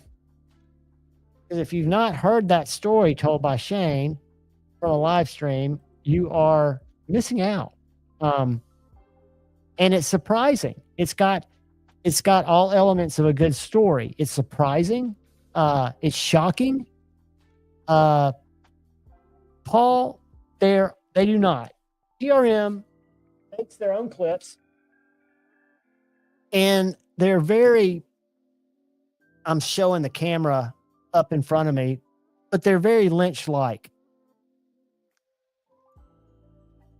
So Lynch does not make theirs. Now, Tactile Turn has this knife, which I also think is a fantastic value. This is the Chupacabra. It is USA made, aluminum, Magna Cut, uses the Shark Lock, or not the Shark Lock, the Snex. The Snex lock, totally different than a Shark Lock, but it operates the same. This knife is $249 with this clip, or they sell a variation for $269 with a Lynch clip. Fantastic USA made knife. I've also got a, what's it called? This little guy. It's a great knife, but it's more of a gentleman's folder. This Tactile Turn. But this guy right here is a bruiser. I mean, this is to me a work knife. This is a knife that I can go beat the shit out of happily. You know, it's sub 250 USA made, and it's made like a tank. Thick blade stock that comes down and gets really, really sharp. Did you not like it? What did you not like about it, Knife Nut? The detent? Because I can see there are a lot of things that I know it could have more jimping, because I've also got a Wii and a Civivi with the Shark Lock, or the Snex lock, and the Wii has no jimping. The Civivi has a lot. This has a little, but I love the shape. It fits my hand perfectly, and I like a Snex lock very much. I put skiffs in this too, just because I like skiffs. But yeah, I mean, some people, the looks are different. To me, for example, I love TRM, but a detent, and I can fail my Bulldog very easily with the axis springs, because I'm going against those springs. Whereas with the Chupacabra, my Demcos are very light in the detent. This seems to have a snappy detent. At least mine does. So that's what impressed me about it. Plus the shape and the fact that it was unique looking. And it wasn't like a lot of tactile turns, $500. I thought it was pretty cool. And I do like a little Maverick, even though I don't carry it that much. Where did I put that little beast? Oh, right here. This is a great little gentleman's folder. Whoops. Almost flung it out of my hand. Hard to get the reverse flick on it. But that was, I want to say, $2.99. I prefer the Shark Lock 2. Knife nut. You know, that seems to be, and it's a shame. I don't know why it is, but that seems to be par for the course for tactile turn. And what's amazing to me is usually where you see the earliest, shittiest ones are at Blade Show when they're out on a table. I don't get it. And again, I'm a fan of all USA makers. I'm a fan of tactile turn. What I don't get is the Archer. And I know people who love that knife. Me, I do not get it. I reviewed it. It was sent to me by a brother from another mother who let me check it out, Lord Needham. And yes, it was a nice knife, but in that price point, it wasn't all that. This would be too small for a lot of you guys, but this is a great little knife for me. Size-wise, I want to say it's just about the size of the Neutron. Neutron's got thinner blade stock. Yeah, maybe a 1/4 inch longer. But you can see how thin the Neutron is compared to the thicker blade on the Bulldog. Hence the name Bulldog. Plus, they're Bulldog people. They have a bunch of Frenchies.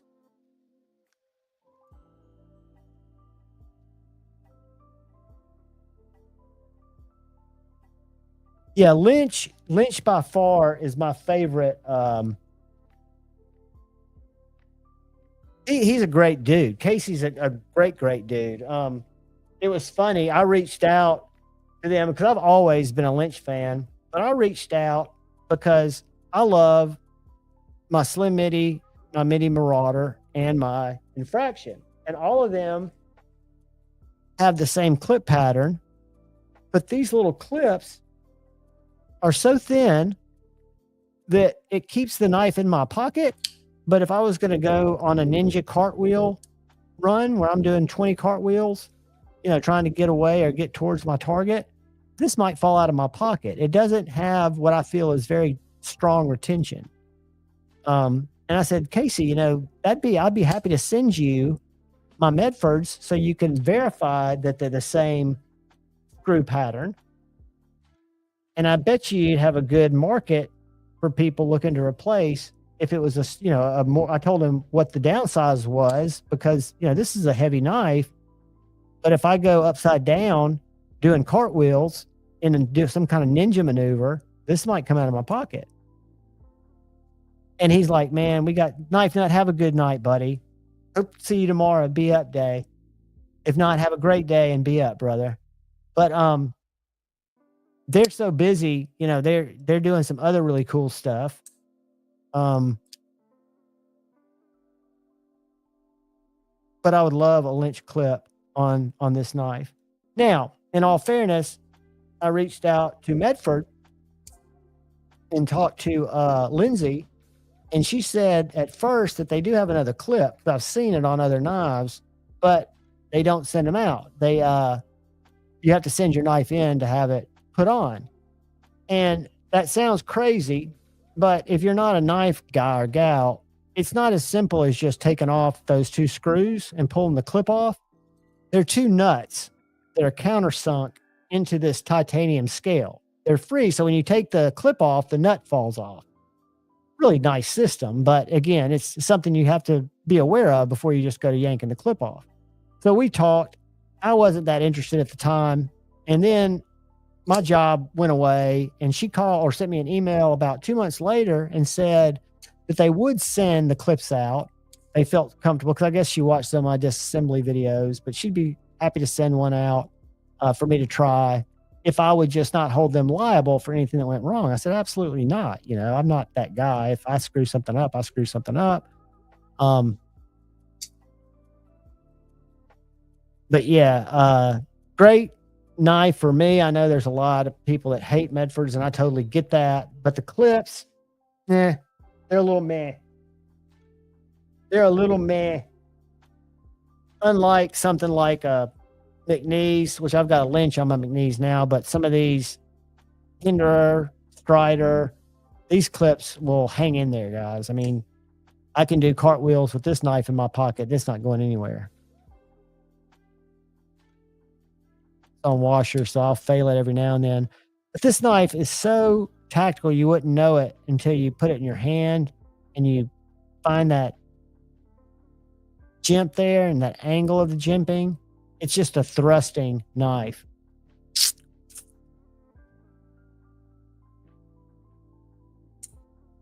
I'm a big fan. And those are knives, again, that's why I always tell people, keep an open mind to what you like and dislike, because I never wanted a Hinderer. Thought they were ugly, no care, don't want one. Never wanted a Strider. Never wanted a Spartan. There's so many things. Never joked about slip joints, because when I was a kid, I cut my finger when I was 8. So I wasn't supposed to be messing with it. Not only did I have a finger cut, I got an ass chewing and a spanking from my dad. So I was totally off. That's true, Richard. I could break a hip, but I'm going to do that on a skateboard. I'm convinced. That's going to be my downfall. Hopefully it's, you know, a good 20 years down the road and I'm hit by a car and it takes me out, that I don't have to be sidelined with a hip injury. But no, cartwheels, I've still got cat-like reflexes, very ninja-like. I'm a small dude, and I've been skating for years, so I'm kind of nimble, even though I fall down a lot too. And my bones are getting more and more brittle. But hey, like Jay Adams used to say, an old skater idol of mine who's rest in peace, passed away on a surfboard with a heart attack, the best way to go, in my opinion. He used to say, you don't quit skating because you get old. You get old because you quit skating.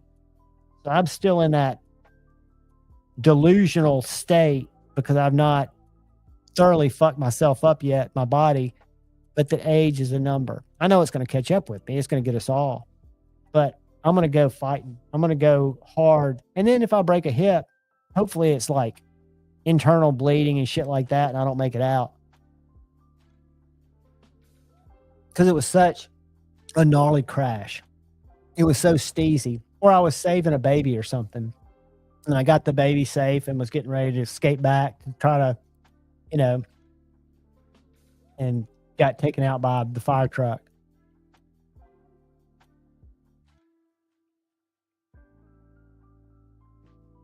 All right, guys. I don't know how long we're going to go, but I'm going to have a white chocolate energy drink here. Not an energy drink, just a little coffee with some B12. I love you guys. That's what I'm here for. So what is anybody looking at? What has anybody got on their to-do list, their wish list? I know we're in the season now, but is anybody hunting anything? I was listening to Cole's live tonight while I was doing some stuff, and he was talking about the Tri-Stash, which I was very impressed with that knife when I reviewed it, when it was sent to me. Oh, dude.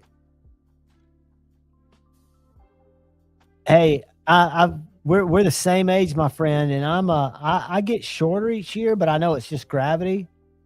But hip pain is terrible. What I learned when I first got out of work, I was a lot more sedentary. I wasn't walking a lot. and that was bad for my hips. I need to, because I've had so many injuries over the years, impact injuries and getting pulled apart injuries. I wrestled competitively for years. I had people tugging on my shit, stretching me out and stuff. So I've got a lot of what I would call old man body abuse pain, right?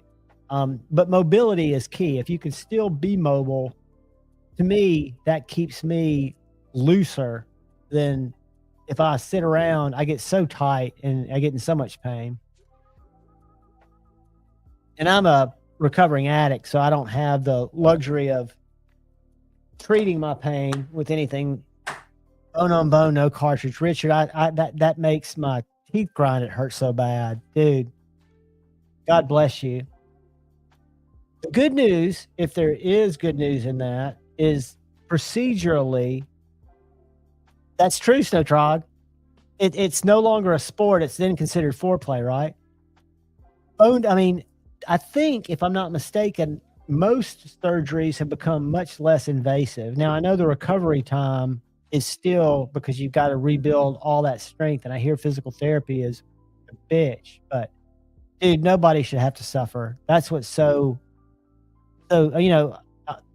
it's an old saying, old age isn't for pussies. And I'm not looking to go out anytime soon, but I don't want to be, and I love my dad, don't get me wrong, but I don't want to be somebody like him who's still, right now he's got it okay, but he's kind of trapped in his mind, right? He's got dementia, 83 or 84. I want to say 83.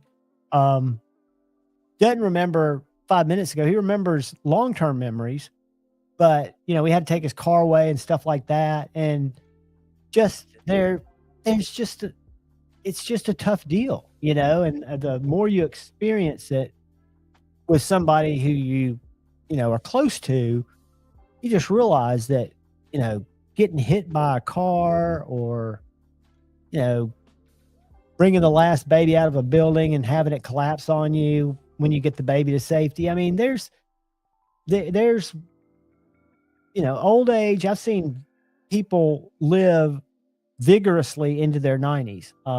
My grandmother, both of my grandmothers were very, very active until in their early 90s, my 80s for my mom's mom, cancer, got them because something, again, they suffered.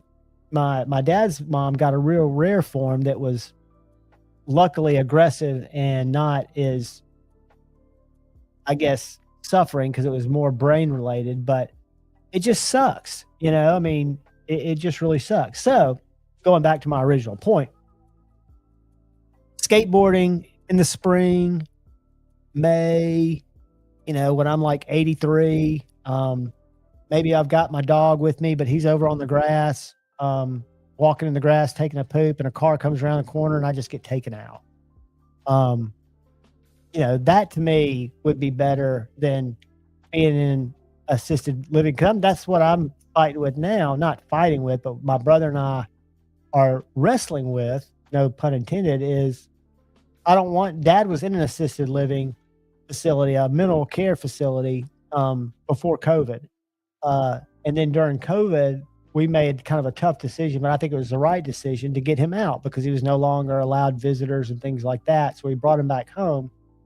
And I've got a sweet lady who comes and checks on him every day for a couple of hours, takes him shopping, and just lets us know how he's doing. And I check on him every night because he's got a pill dispenser that goes off twice a day. And that's how we found out he was suffering from dementia, because he just quit taking his heart meds and ended up in the hospital one Christmas about 6 or 7 years ago. But it's not a good way to go. Now, maybe for the person with the dementia, they don't notice it as much because he doesn't seem stressed by it, and he's still physically very healthy. But for people who, are watching it happen, it's distressing because I look at it as I have no memory anyway. 63 Dead shows didn't help that, but how much of it's genetic and am I predisposed to just lose my mind, right? I don't want to do that. Unless I'm planning on losing, which I did that when I was younger. That was controlled experimentation. Richard, that's great, but you shouldn't have to live in pain, buddy. And there's yeah, that's a wise decision. This is coming from an ex-addict who abused those medications extensively for years. That was my I was addicted to opiates, prescription drugs, and I was never granted a prescription. I just was taking them recreationally, and it became hugely problematic over a long period of time. But on the other side, if you are prescribed those meds and you take them as prescribed, there should be no guilt or any worry on your part, because I would think at our age, those prescriptions should be monitored and maintained for the rest of your life. So you should not be living in pain. You should find something. They should be able to find something that relieves the pain, or at least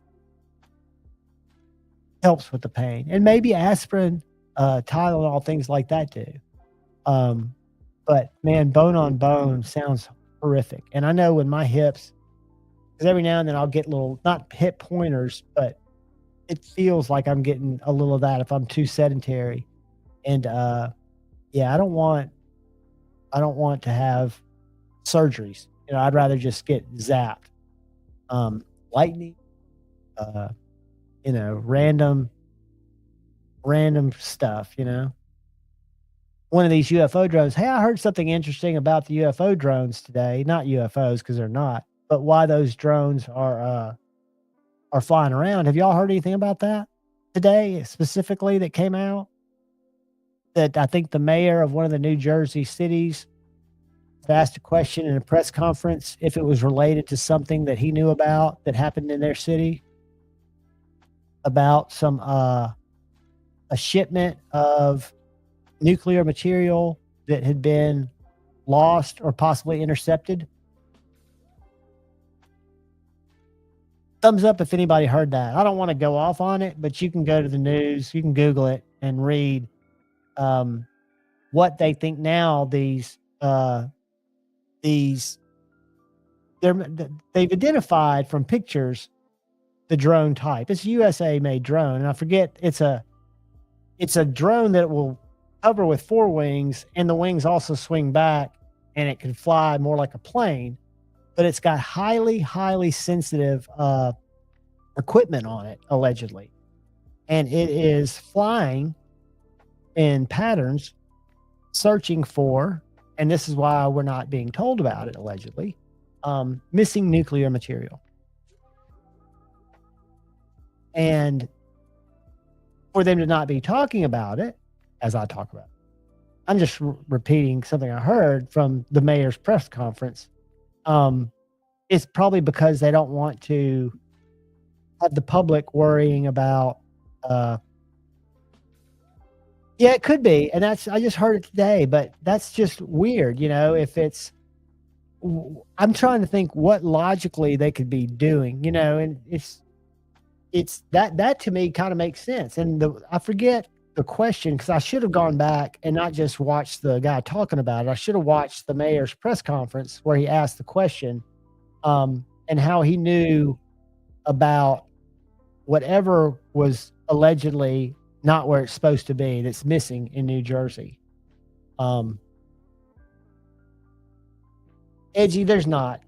What it is we get used to it. We are very adaptive in our, you know, maybe not as adaptive now because we've been pussyfied, but I think the longer you live with something, you kind of mentally accept it and go on. Doesn't make it pleasant.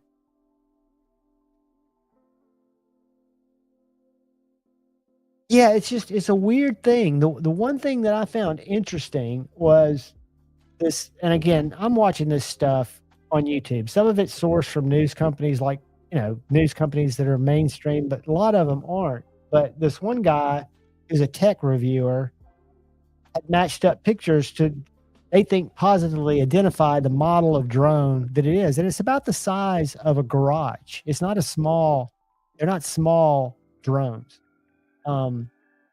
But you know, it's just odd.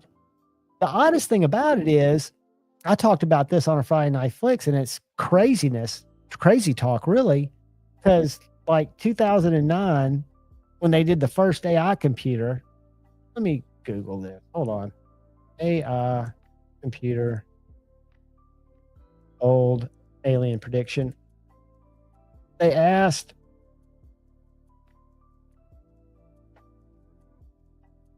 December 3rd. All right.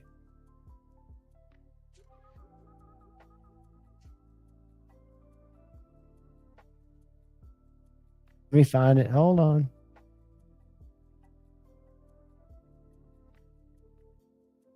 All right, this is from 2018. It's not the article I was looking for, but this article, let's see if this says it. I can't be alone, but maybe this is far as other drones are showing up. Maybe this. All right, so they asked AI. I need to find the source.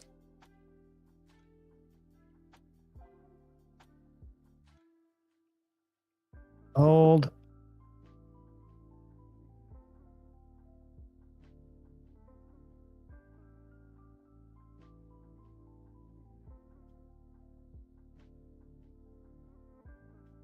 All right, this is from Newsweek. A futurist internet program that predicted the start of a months-long war between humans and aliens on December 3rd has gone viral. Said that the battle between humans and aliens in the sky would occur 39 days after a trigger incited the incident. What High calls the temporal marker was podcaster Joe Rogan's interview with President-elect Donald Trump on October 25th. The thing about that was the prediction was made in 2009.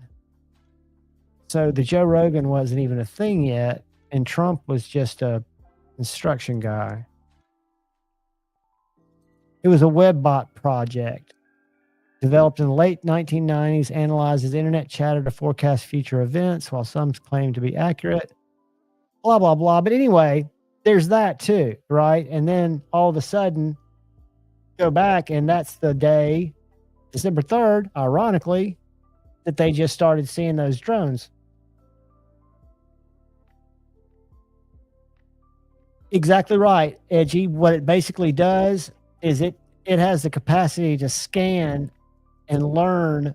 It can learn language patterns, but it's just basically getting information from the web in breakneck speeds and then trying to learn your style to write. I've started, because I've been watching videos on it, using it to write video descriptions. SEO, keyword rich video description. Just using chatbot. And you put in, write me a description for a ProTech Malibu review. My audience are knife enthusiasts, EDC enthusiasts, and then there are a couple of other things. There's a little formula. I think I've got a picture of it I can show you. But it's just a little chart of things to put into the exact thing to write into Chat GPT. Now, I always go in and modify it a little bit. I don't take out the keywords, but I make it sound more like me. But it is, let me find it.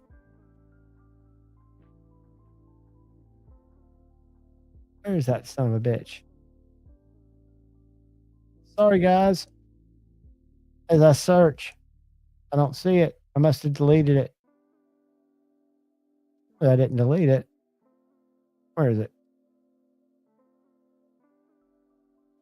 Where is it? All right. I don't see it. But anyway, I did copy it. So let me find that. I put it in my notes program. Let me find that. Video description. That's not it. All right, here we go. All right, so this is what the video that I watched, this YouTube video, said. This is what you type into Chat GPT. I would like you to write me a 200-word description for my new YouTube video. I want this description to be packed full of keywords and SEO to help me rank higher in my niche and among search results when people search for videos like mine. The video is a $30, and you put the title in, Mossy Oak, EDC Warncliffe fixed blade knife. My niche is knife enthusiast and EDC community. My target audience is knife enthusiasts, knife collectors, knife users, and EDC enthusiasts. So if I copy that, whoops.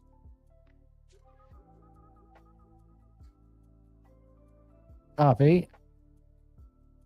Whoops.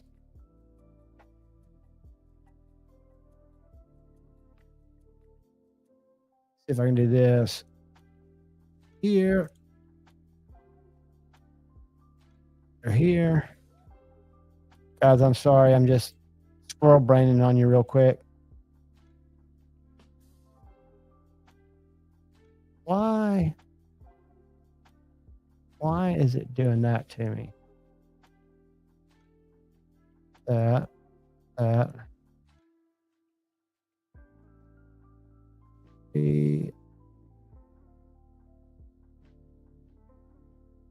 right. Well, this is a pain in the ass because I can't copy out of my cloud.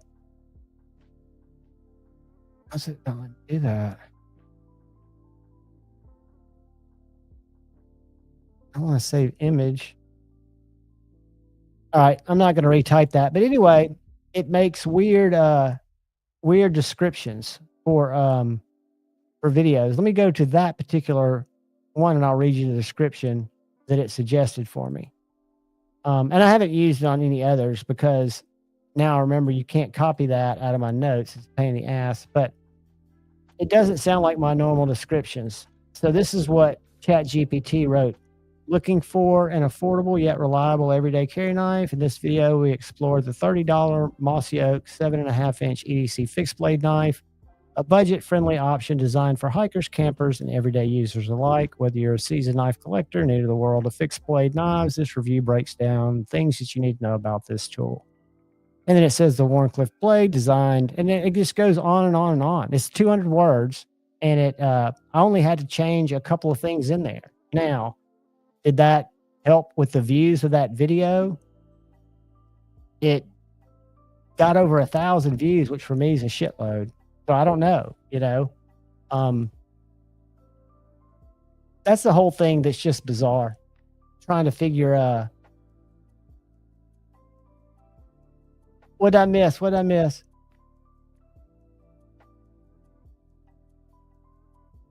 Oh, I get that, Edgy, but the way AI works is if you know what you're trying, like for example, if I'm writing a letter to a potential employer and I put that into AI is going to get some background information on the company that I can verify and change the language in. It's not by any means perfect. And I'm scared of it. I've just learned while it's there, at least GPT to embrace it. And it's not because I agree with it. It's just because it does interesting stuff, right? There's an Ask GPT. That's not the one. Let me find. Is this it? No, I'm trying to find. I thought there was a desktop version. I've got an app, but it's very interesting. Some of the stuff it'll do. Like if I was in college, and I'm sure there are ways that the key is it uses semicolons and colons too much and incorrectly. But like if you didn't read a book and you had to come up with a, 10,000 word summary of the Canterbury Tales by Geoffrey Chaucer, I could type that into ChatGPT, and in about 4 seconds, it's gonna write it. At GPT.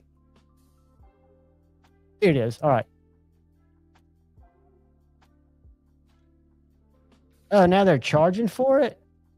Oh, fuck. All right. I want to type it here. Let's go. Write a 10,000 word summary of Chaucer's Canterbury Tales.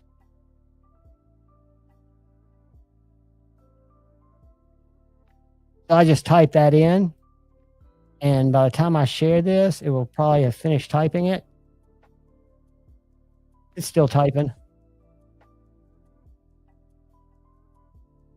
So it might be wrong, but I'm telling you right now, it is pulling facts about the Chaucer Canterbury Tales. That's 10,000 words. And it's, if you notice, it's formatting it in a summary. There's a conclusion. So I'm not going to waste your time with it, but it ends up while this is my note. While this summary is not 10,000 words long, it offers a comprehensive overview of the characters, themes, structure of the Canterbury Tales. If you need further details on any particular tale or aspect, feel free to ask. So basically, it talks about themes of analysis, a social commentary, corruption of the church. I had to write a paper on this. So the Miller's Tale, the Parson's Tale, these are all the different books in the Canterbury Tales. So my point is, I don't believe in using it for evil, like to write a book report, although the 20-year-old or 19-year-old Javon that was in college would have been using the shit out of it.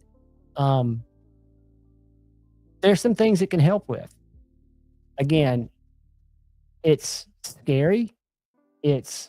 But it's pulling information that's on the internet, which is not always true, but from, credible sources. And then it asks you, as you use it, because I use it on my phone quite a bit for little stuff, was the answer, how would you rate our answer? So it's learning how to answer you.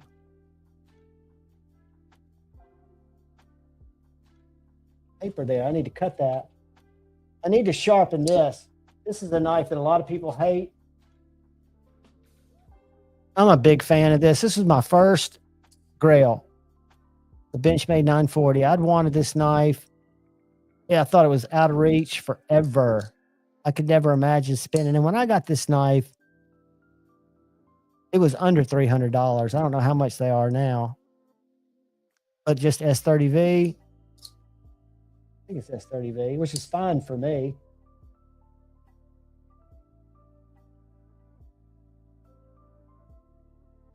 You see, I have to break out my magnifying glass. S30V. Yes, Rob 10. Zach, 940. It's, to me, I've got the 940 and the 945. I don't have all the versions like you do, but I got the classic version of both of them. Now, my favorite Benchmade, oddly enough, is the Mini Locos.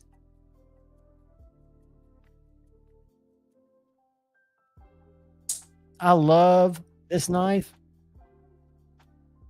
This is the first production. Can't read it because of my light. But I bought this at St. Nick's Knives for $169 new. And then I love my Mini Adamas.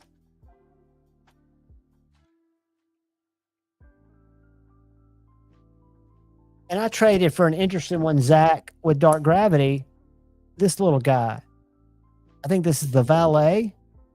It's an M390 G10. Kind of a little gentleman's folder.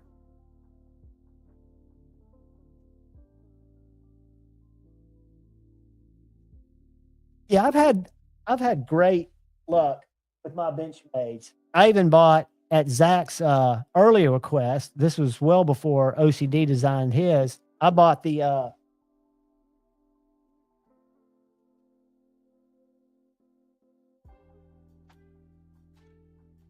must-have Benchmade pivot tool. And Zach taught me about that. And it's a lifesaver. I've done scale swaps. I'm not scared of axis springs. I'm not nearly as scared of, before I was using a Q-tip, which would work, but it would not work like this. This tool is an absolute must-have, or what Justin's doing. I haven't tried his, but it's the same concept where you've got a pivot-shaped pusher, for lack of better terms, or poker that you literally push into place to keep your washers, your blades, and everything lined up. Yeah, Rust Bucket Goods on Etsy. That's exactly right. Let me drop a link. And then I'll drop a link to Justin's too, because Justin's are more economical, I think.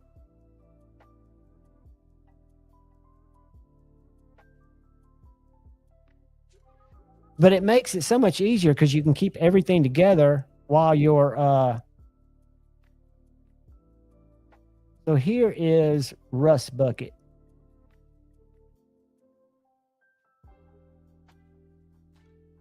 I'll click on this. This is actually the entire, this will take you right to the tool. To the tool. It's gonna be a huge link. Bang. What did it kick over? Never mind. Hold on. Let me shorten that. Jesus, what a pain. Let me just go to Rust Bucket Goods. Is that going to be a shorter link? Yeah. Oh, I know what. They've got a UTM code on there. I bet you if I take all this off and just leave that in there, it'll pull it up. UTM codes are the codes at the end of all these long ass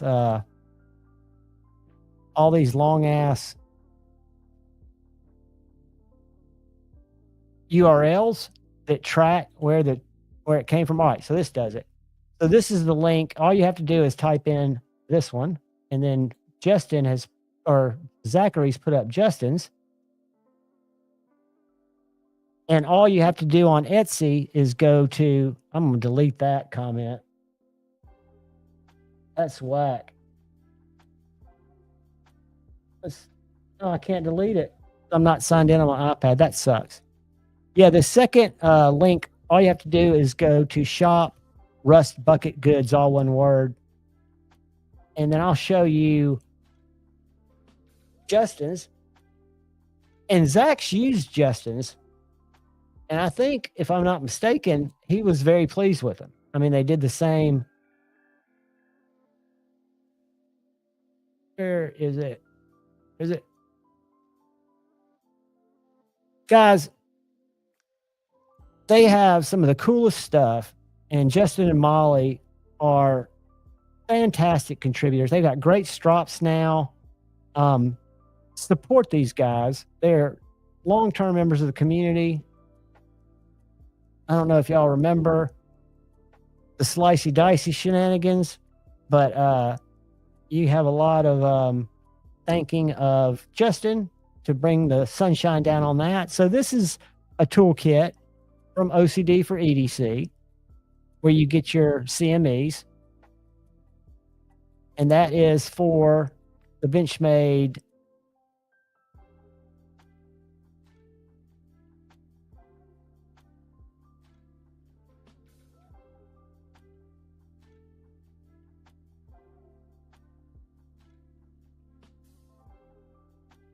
That was funny. That's what's called clicking the wrong button. That's when you kick yourself out of your own stream. But Shane talked about this the other night, and it made me very interested. These strops. This is just a replacement strop. Let me find the actual strop. These are made where Justin lives. They're USA made. Shane says it's the best strop, and Shane, even though he goes too low on his angle and he tries to shit with slurry, he's an edge maker, an edge master.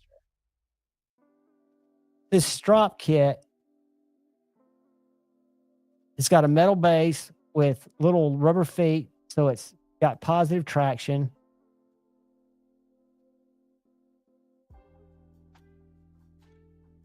They've got them in stock, but they don't have them on the site yet, Shane was saying. Let me see if...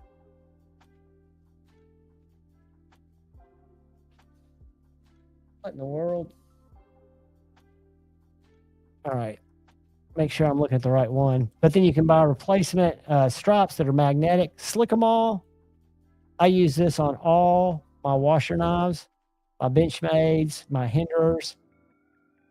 It's just a great formulation of salve, or what I call lubricant. When I think of salve, I think of shit that when I was out of college, I had a little boil on my neck. This is too much information, but it was little, and I thought, oh, maybe this is a strop that I was meaning to talk about. $40. Made locally.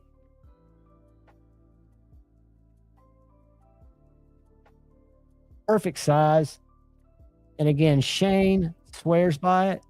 And it's kind of like the old Life cereal commercials. Shane doesn't like anything. Hey, Shane, he likes it. Hey, Mikey, he likes it. If Shane likes it, it's got some cred, right? So those are in stock, and they are $40. But then if you look through just the knife accessories, a lot of this stuff has come just out of Justin's mind. Like, I mean, the CME, compression made easies, to make your Spyderco compression lock not only left-handed friendly, but easier to operate as a right-hander, right? So they'll find products that the community likes that work, and they offer them. And that's a service to the community, because again, I think people like to buy from people that they like. I do. I like to support people I believe in. And they're getting more and more stuff. Plus his knife collection that he sells, if you're looking for knives, unique knives, especially Spydercos. When was the last time you saw a Mike Draper folder? Just stuff that you don't see every day. I'm blessed that Justin and I traded a knife back around 2022. And the knife that I traded for was one of his Spyderco club knives. It was this knife right here. So you can bet Justin's going to get his hand on it, whether he keeps it or not. This was an orange cutlery corner CTS XHP Spyderco Tier 2 Warncliffe that I put rock scale design, dragon scales on it, a Lynch clip, slick 'em all. And it's probably my favorite. It is my favorite PM2. I've got a drop point,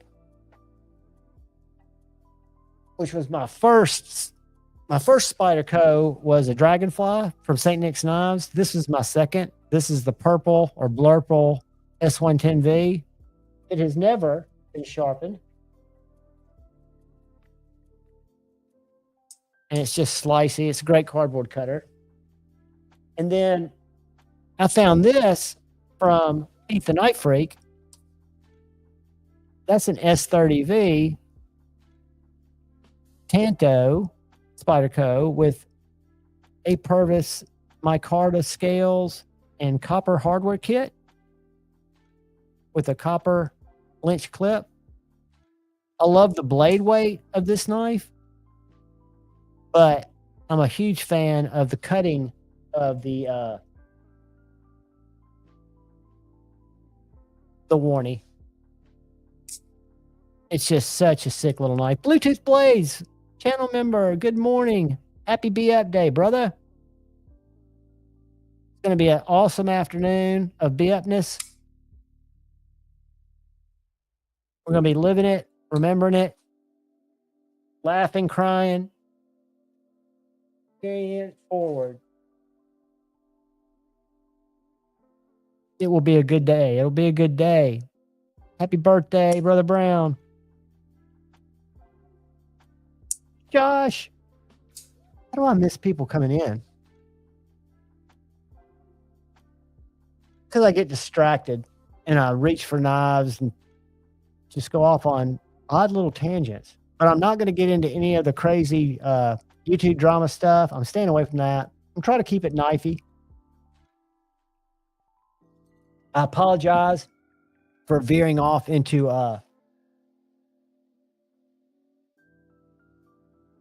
drone territory.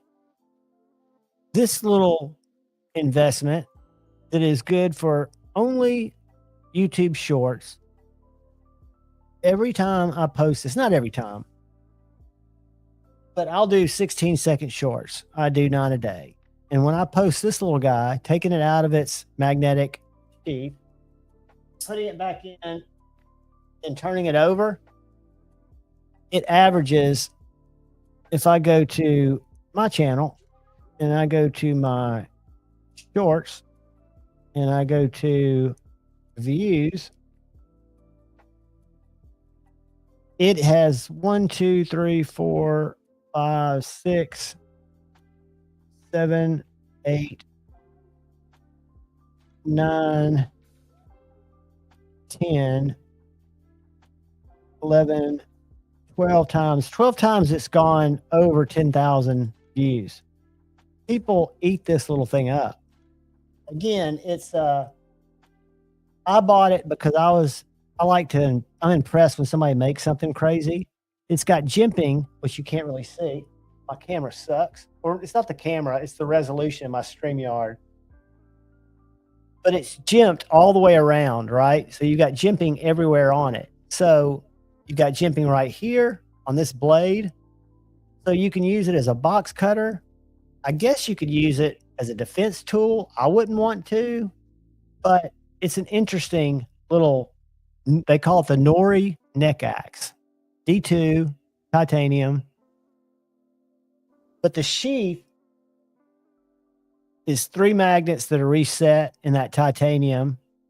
And then it's got a belt clip that just sucks, but I'd never carry it anyway. But then it's got this little thing that's just like a little lever. So you line the lever up, axe just snaps down, and then you give it a little toggle and it's not coming out, right? I mean, granted, I can turn it upside down and it's not going to shake out because those magnets are so strong. But that little lever,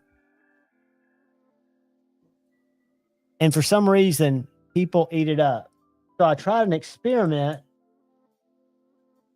and I bought this. This is an Olight. Have y'all seen the Otical? Keychain axe.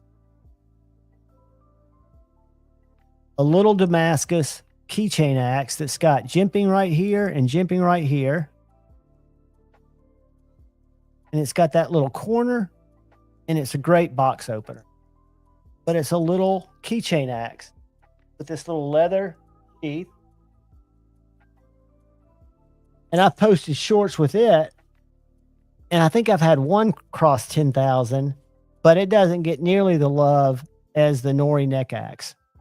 The Nori neck axe is just been next level in terms of shorts.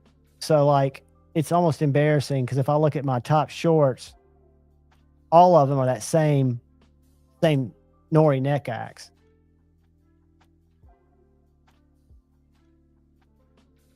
Dang, Ross, what is up? I hope I'm not keeping you guys up. I hope y'all are like me. And Edgy, I was in your live all night last night. I was sharpening when you were talking about that. And that's when I was like, I don't strop great. And then I went online and I cannot find, does anybody know if Steve's still making gunny juice? Because I went to the places, River's Edge Cutlery didn't have any, but I went to like Gritomatic. They had, I think, they didn't have any 6. They didn't have any 9. I want 6 because that's what I've got and been using on my strop that works pretty well. But I can't find it. And my question is, and I'll ask Kyle Friday night, but I would think I'd have to take all that off if I used another 6 micron. I'd really like to get some more gunny juice, 6 micron, but I can't find it. Let me go to Instagram. Is Gunny Juice on Instagram?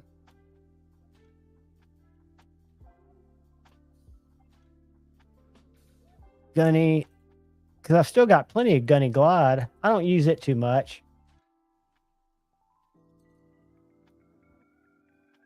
I do use KPL's fine. I like it all right. I use it. They give a discount code to me where people can get a little cash saved. But I like nano oil, and I don't see Gunny Juice on. Is it Steve Gunn, Scott Gunn?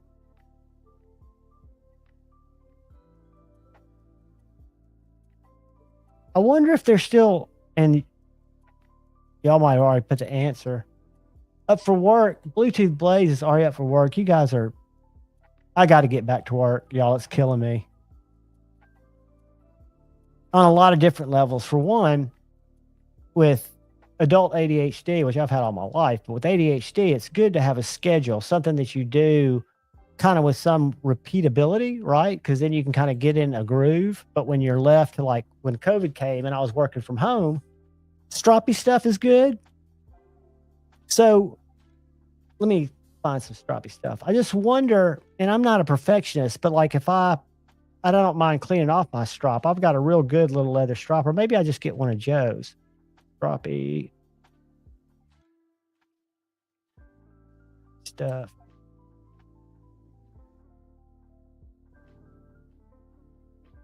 Oh yeah. I think I saw Jared talk about this a long time ago. For 6 micron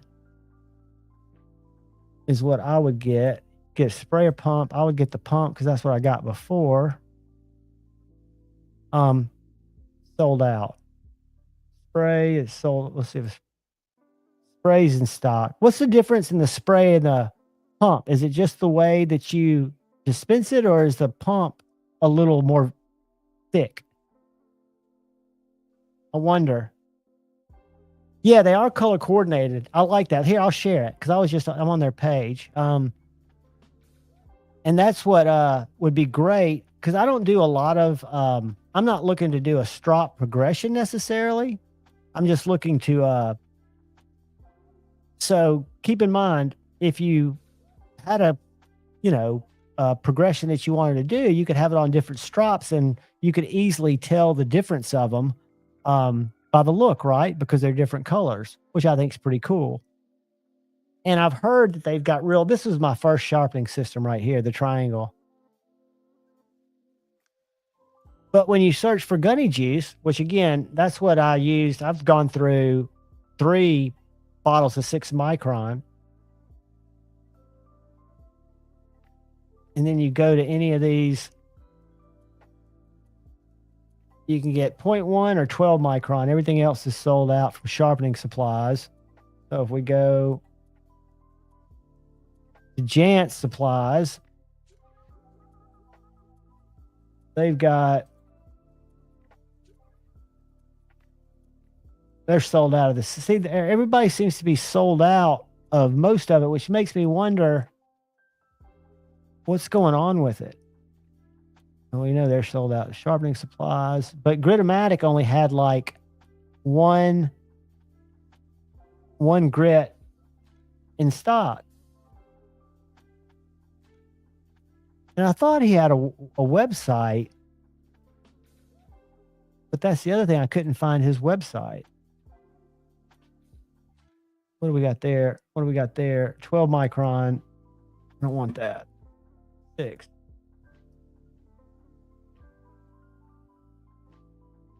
Oh, go away. I want 6.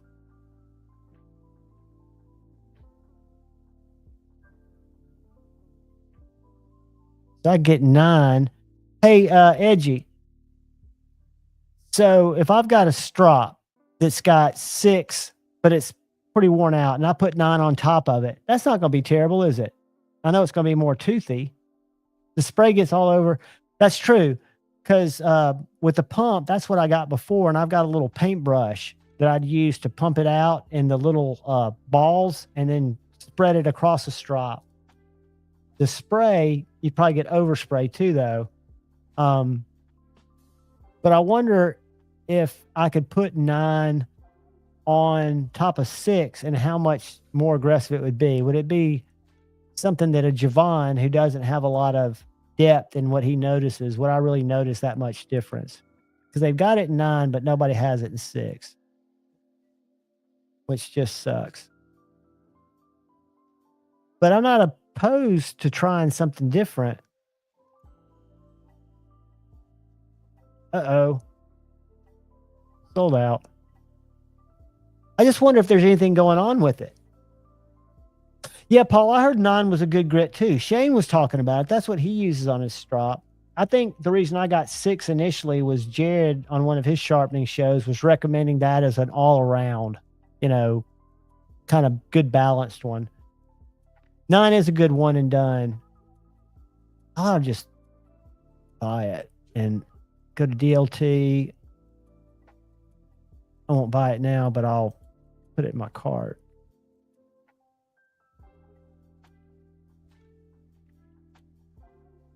But yeah, all right. That's it. Okay, US Aces. Wondering. Because I saw that site, but I didn't know that was his site. Home Gunny Juice. Well, if I'd read the description.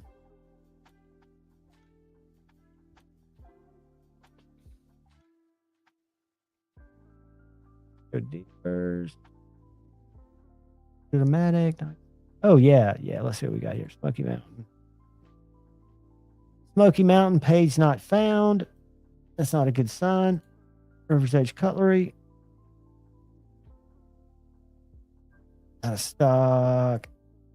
Out of stock. They do have some nice out of stock too. The Gunny Clean, because he just come out with Gunny Clean. Oh, please, Knife Center, don't have it. I don't want to buy it from you. Oh, they do. 1 micron, 3 micron. Micron, 3 micron. Nope, they don't. All right, I'll figure that out down the road. Thanks, Zach. That was very helpful because you can click on those links of all of them. Very, very cool. B Shady, channel member, what's up, brother? B Shady's got a matching Jaeger and a nip. And I bet he's going to get the nip XL when it comes out.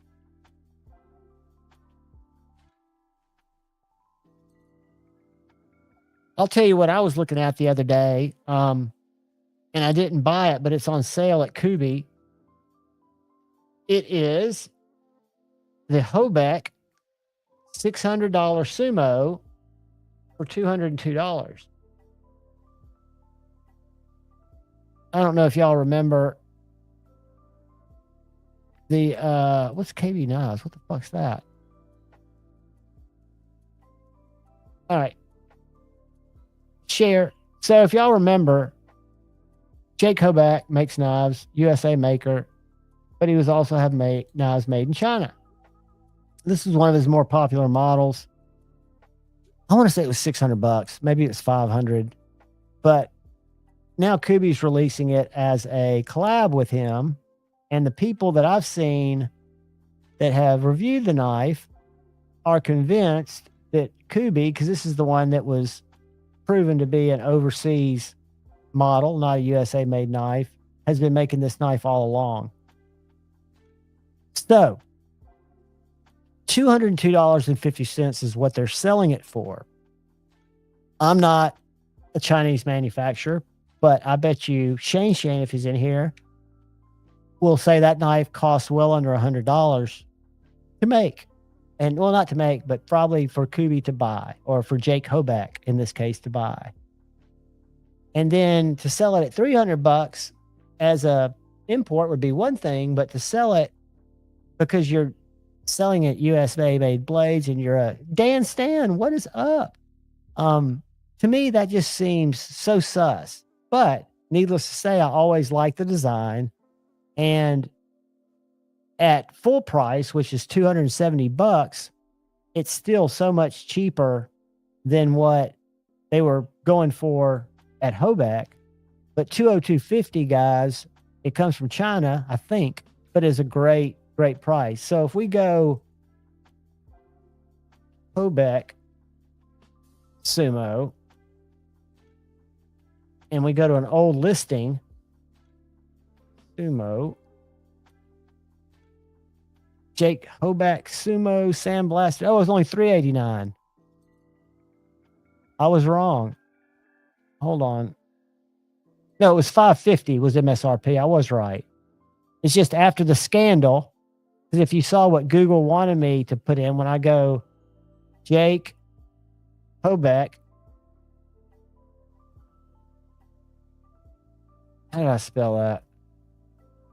Go back.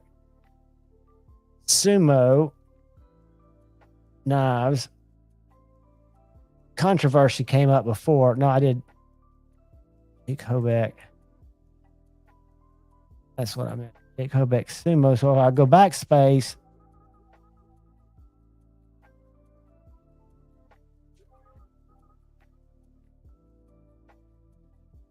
It was on there earlier, so let me put it controversy. All right.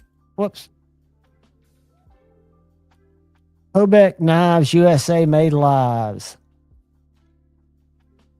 So yeah, what happened is somebody, I forgot who it was. It was, I think, other knife makers had seen all kinds of stuff.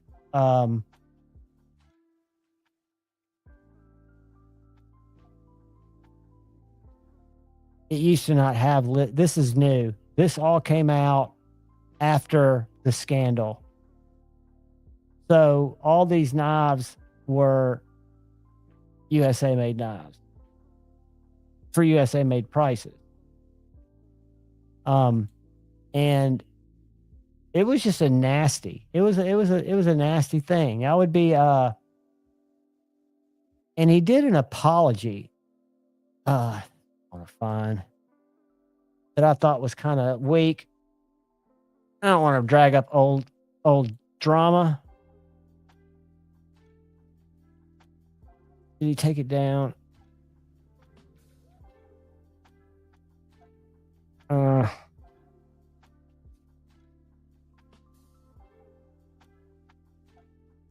Maybe it was on Instagram.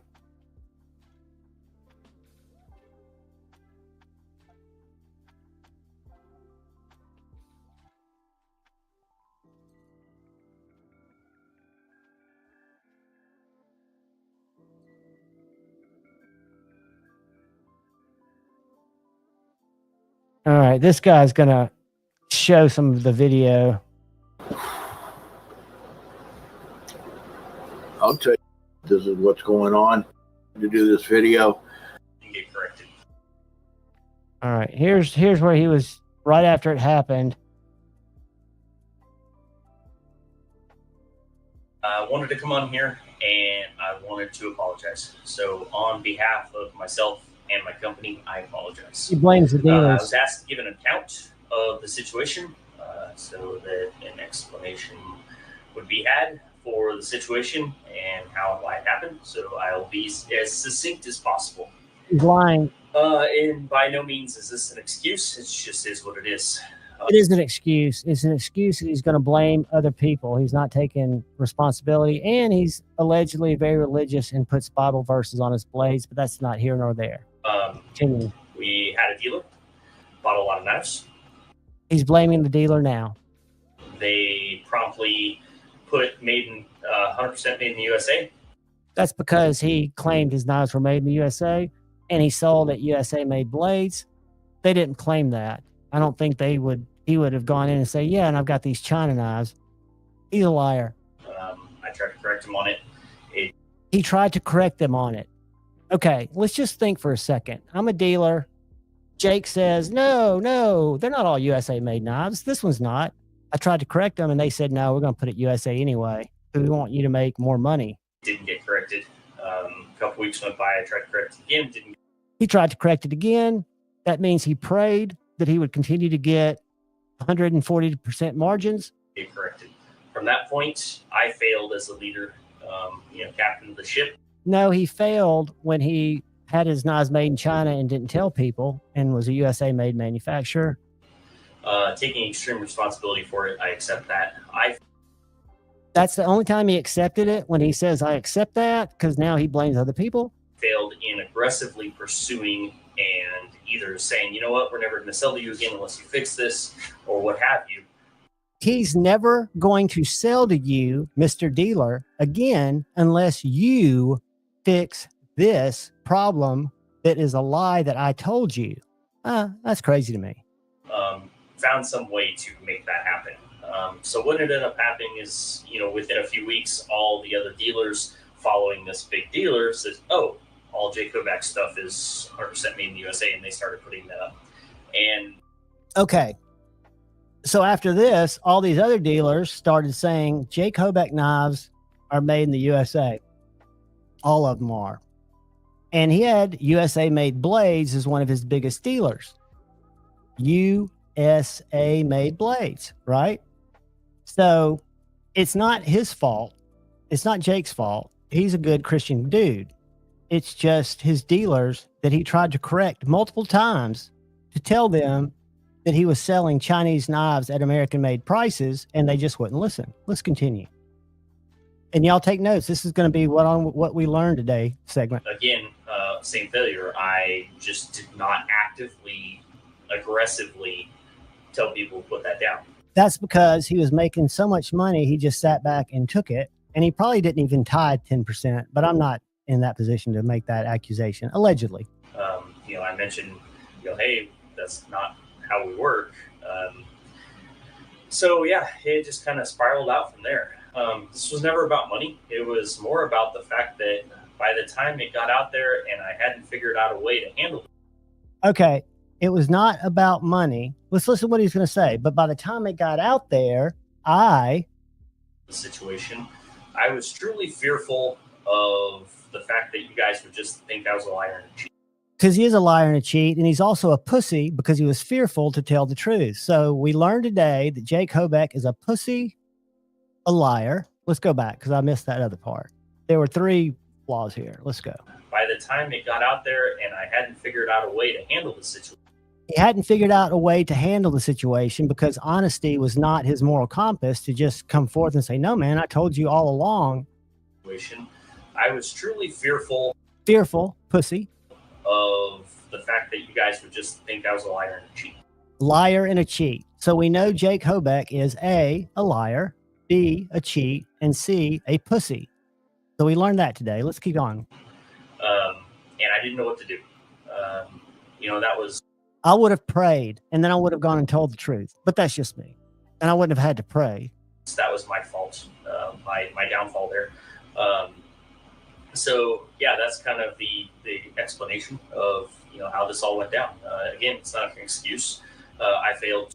It is an excuse. You blamed your dealers. You failed to manage it. You sat on the cash that was coming in because it was good cash, and you were scared because you're a pussy and you thought you would be considered a liar and a cheat.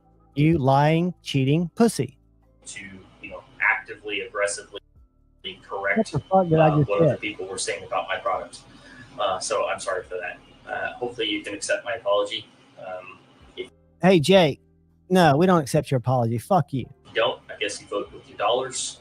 That's just a repercussion I'm willing to accept. I hope that you can forgive me.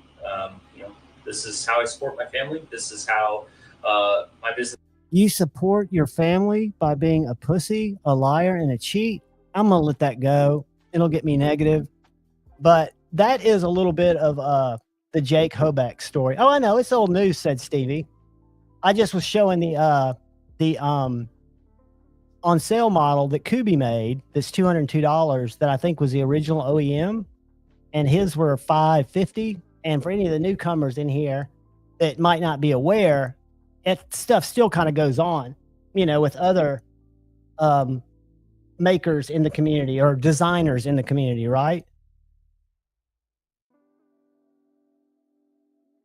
Why is my chat not scrolling on my iPad? I can't click on that. Live chat. Said Stevie. Yeah, Satu's video. Okay.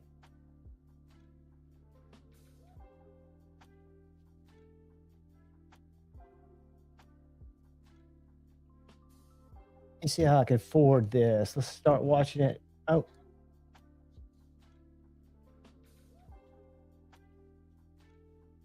Whoops. All right. Let's do this. Go stop. Let's go right here.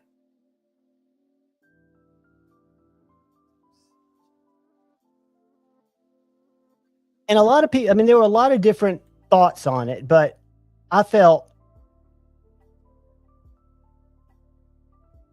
line And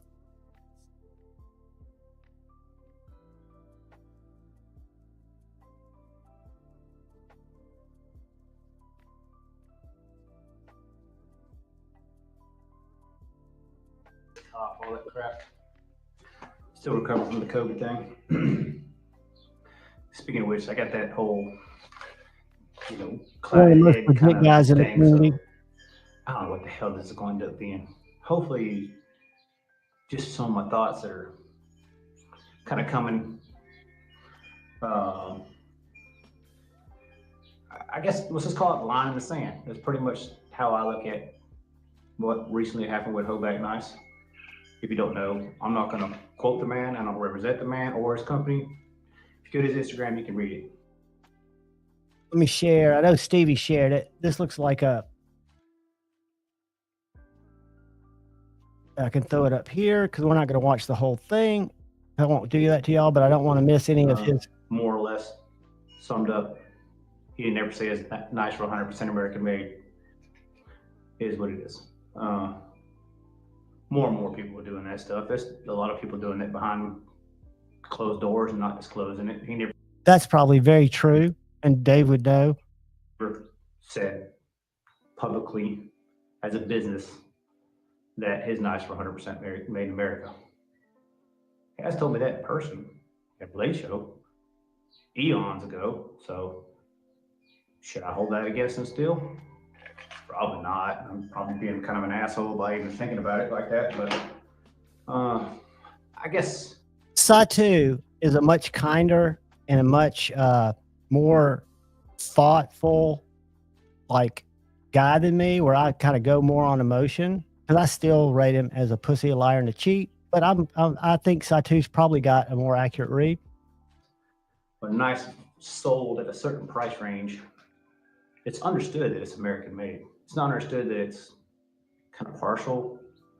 I mean, you look at Medfords, you're paying a premium for a Medford, right? Everybody complains about the price you pay for a Medford. But when you know what you get is 100% as close to American made as he can get.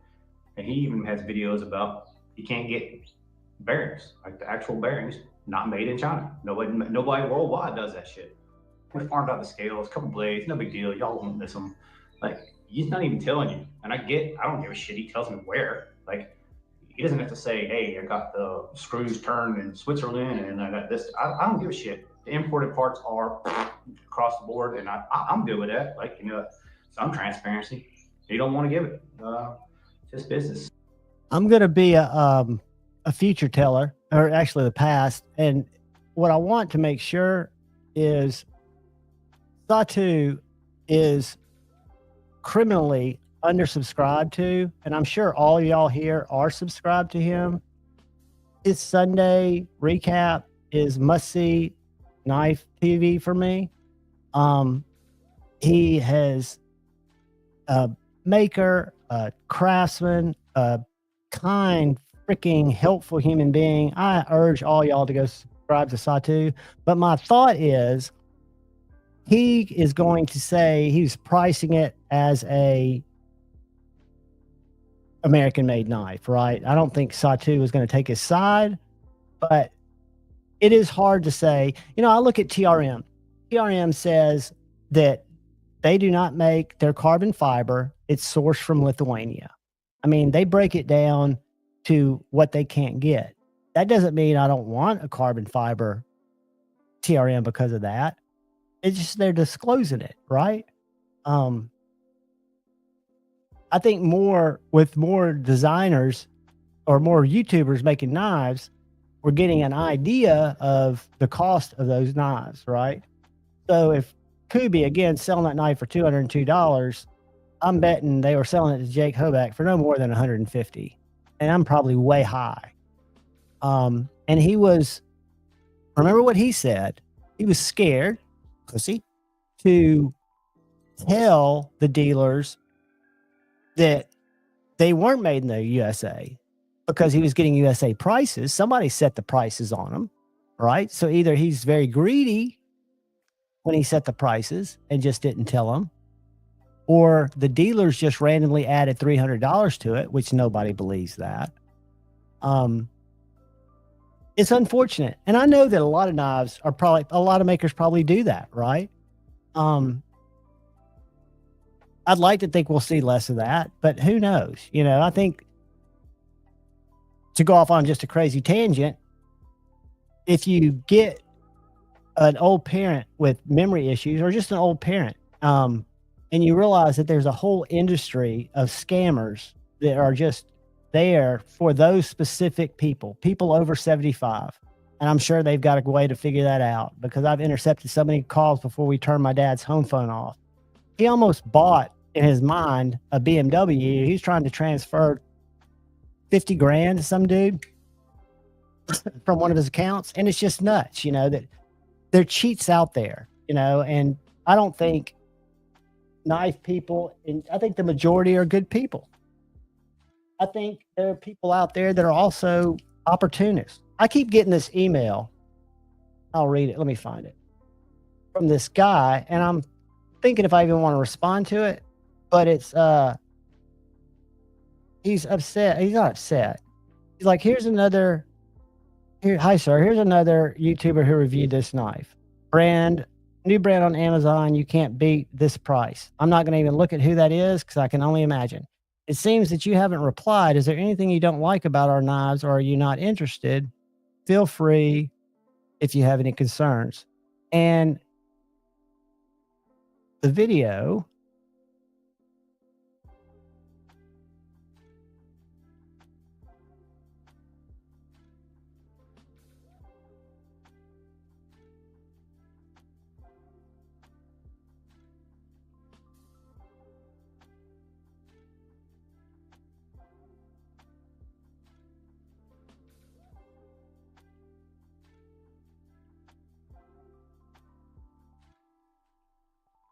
where the fuck is that playing?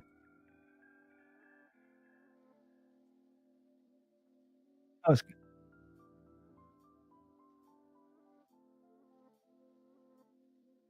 AV pattern, but wow, it does work very well. And I can tell from this side that it is not a reversible clip. And from looking at the pictures, I already know that this is not a tip up carry. This is a tip down carry. That is something you hardly ever see. That is a piece of shit. And I'm not responding to the guy. The guy that sent the email, it is Barry, I believe. Hold on. Let me find the email. Oh, that's right. I clicked on that motherfucker, so it's going to be right here. It is Barry. Have a nice day, Barry. And Barry's gotten no response from me. Oh, did you get the knife from Barry? Stevie, I need stuff to give away. I just don't, I never accept or respond to emails if it's not a knife that I've been buying, you know, and like CJRBs or a concept, stuff that I bought. So what is it? Is it janky? I can't wait to see it. I'll tell you what I'll do. I'll reply to it after I see your video. And if your video is just a bridge burner and I know you've gassed it up and you won't be getting any more knives, I might even share your video with Barry and say, well, I was thinking about it, but it looks to me kind of like a janky Civivi. But no, I get, what's funny is at some point, Peter, Therapeutic Edge, used the Knives Live 2021 email, evidently, it's all I can figure, when he was signing up for some affiliate program that he probably wasn't very interested in. Because I get emails to the Knives Live address, to a Therapeutic Edge with all these review ideas. They're all Amazon items, and none of them are EDC related. They're just crazy, crazy stuff. But I just read them. It's amazing what comes in that people want you to review. And that's something else that I was going to say in my, when I was considering a mild, I wouldn't call it a hate art, but just pointing out some things that are obvious. Seeing things like a tire inflator all of a sudden pop up on a EDC channel, right? There's a lot of, and again, I understand I don't understand it from the tech side. dude, Stevie, it's almost spammy, and he does it in a. It's almost I almost feel because I'm kind of a pussy too. That's why I know Jay Kobeck's a pussy. But I almost feel like I should email this guy back. But to me, it's almost like then he knows I'm a real person. If it just doesn't get anything, but if it's a decent knife, and it's $10 or $30, I wouldn't mind reviewing it. But at the same time, I try to only work with knives that, unless it's an Amazon knife that I buy, because I do buy a lot of Amazon knives because I've come up with some good ones from Amazon. The Watchman knives, even though they're not original, are great. Brother, which is also Watchman, made some good slip joints, but I just don't have any desire to. You know, I had for a while CMB. I had the CMB Predator, which is an early knife that I'd seen on Jared's channel. It was my Carta D2 Axis lock. I liked it. I reached out to CRB early on, and they sent me a couple of G10 knives that were different. One was a karambit, kind of different, and then the other one was kind of a big Miguron budgety style knife. And then they sent me this little weird knife that was like a recurve, Tanto, trailing point, small knife, flipper only. It was bizarre. It was a strange design, as a matter of fact. But I burned that bridge. I won't be reviewing CMB knives anymore. But anyway, it is the CMB, the Sori. And so, again, it's a cool looking knife, but it's a weird knife. All right. I'm going to show you and let you see what you think.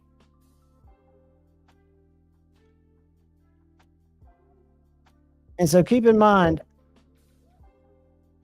I did a review on it and get an email from this dude. And I don't have any kind of link. And he's like, I don't think we're getting the sales from your video. Well, the video got very few views because it's a very fucked up looking knife. It's cool, but it's different, right? Recurve, hologron to a flat to a trailing point. There's a lot going on, right? So I just basically emailed him back. I was like, I totally get it. I said it could absolutely be the knife. You know, it's a funky knife. But, you know, it is what it is. So, but I'd reached out to them because I'd experienced one of their knives. And, you know, part of me thinks I'm going to have to accept more if I want to make content. But for me, I've got enough knives that I can like regenerate content of knives that are still available, that are good knives, that or collections or knife comparisons. I don't need to always be showing, especially a new junky knife, you know. And the fact that, and I love, don't get me wrong, in real life, off internet persona, Bees and Mrs. Bees are fantastic people. He is a kind human being. But when his video was what Barry sent me, as YouTubers are reviewing this knife and they love it because he's trying to get me to review it and love it. Again, the quote from Barry was, here's another YouTuber who reviewed this knife and loved it. New knife brand on Amazon. You can't beat this for the price. And it's Bees. So I could click, I'm not interested. Yes, I'm interested. What's the price? Or I could type an email back, but I've been radio silent because I'm going to wait for Stevie's. I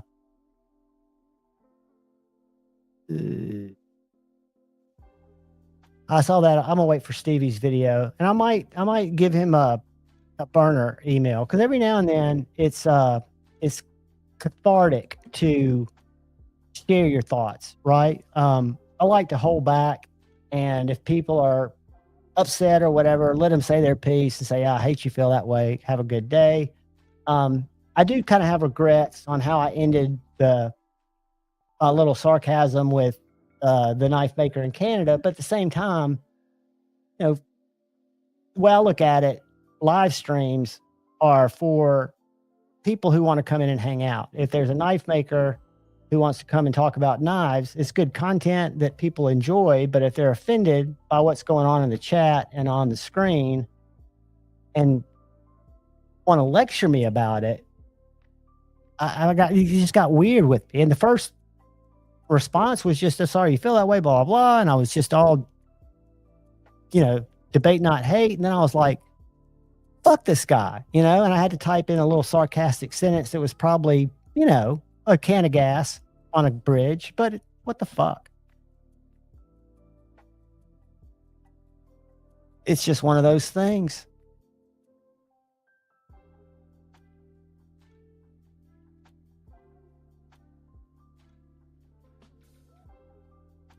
So if y'all falling asleep on me, and I wouldn't hold it against you if you did. Let's see what's going on over here. Not a. Let's see. Boom.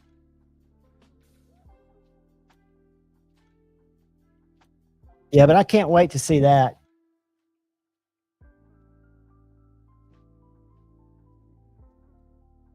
What is sleep? Zach, I'm the same way. I mean, since I quit working, since my job situation changed, so to be, I have flipped. I mean, my nights and days are polar opposites of what they should be. But it's quiet at night.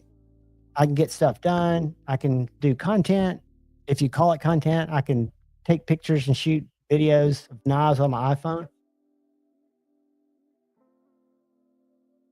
But thanks to JD for EDC, about 9 months ago, he told me I need to get the mic, wireless mic. Chili, oh, that sounds good.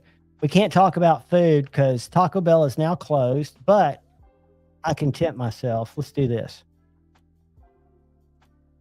Let's just have the Mexican pizza up there. What I'll do is I probably will be up at 5 and I will zip down to Hardee's and I will get a biscuit and gravy. I will get 2 large hash browns and a ham and biscuit.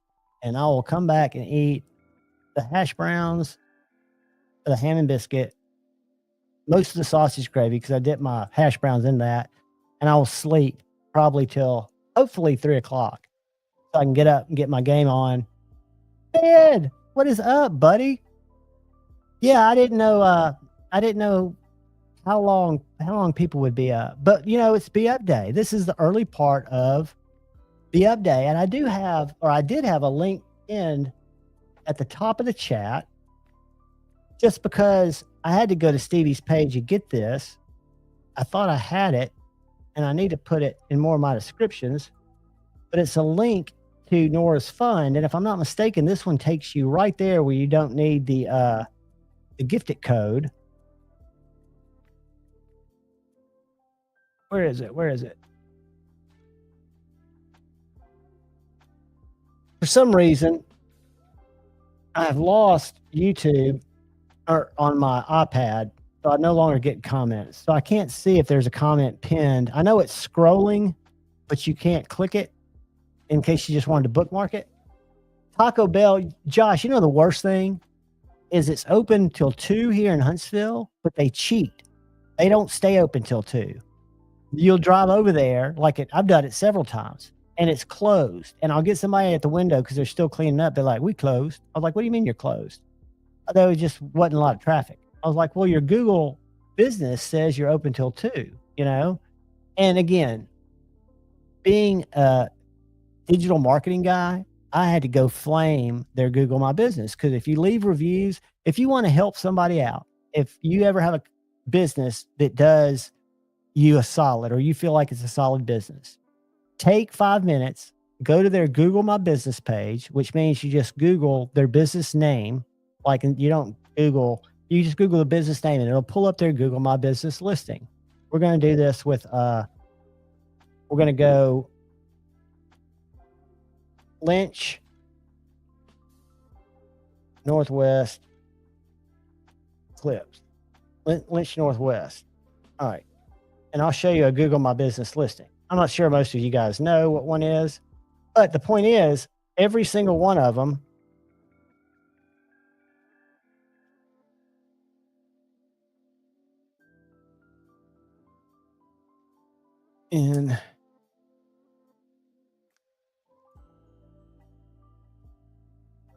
all right.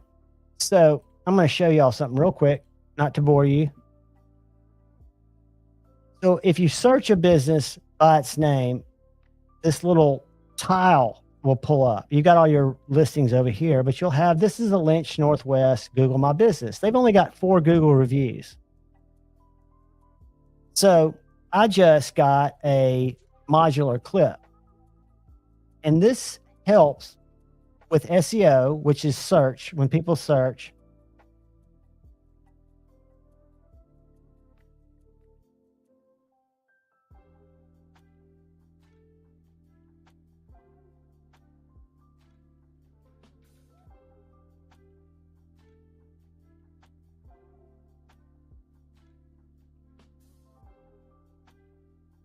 so just doing something like this, and then we're going to add a photo real quick. Let's do this.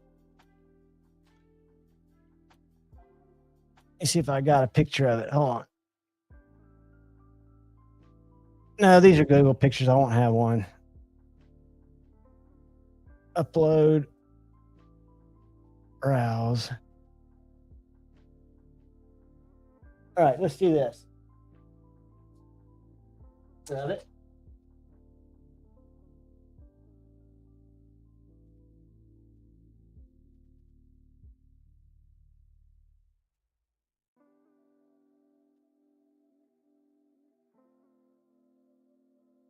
This.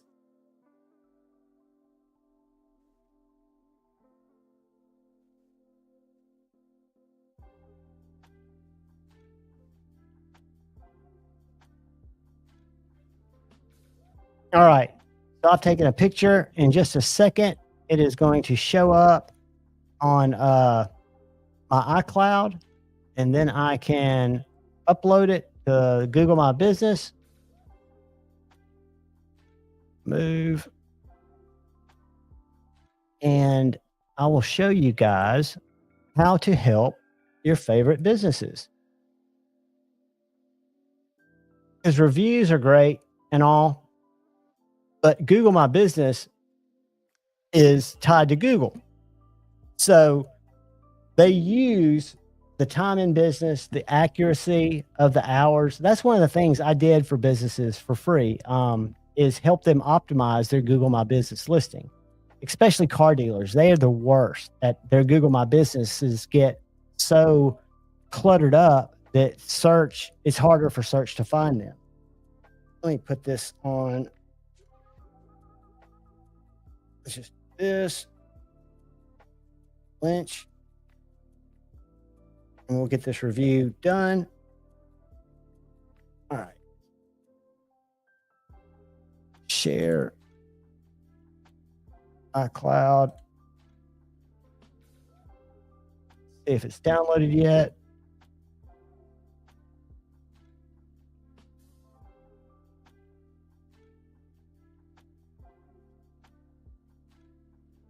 All right, so let's do this. Put it right here. And then let's go back to here. And let's add the picture to Google My Business. And we'll have helped Casey and Team Lynch out. What it's all about. So I'm going to go browse. Desktop. Lynch. Not a good picture, but I don't care. 5 stars. The new modular clips.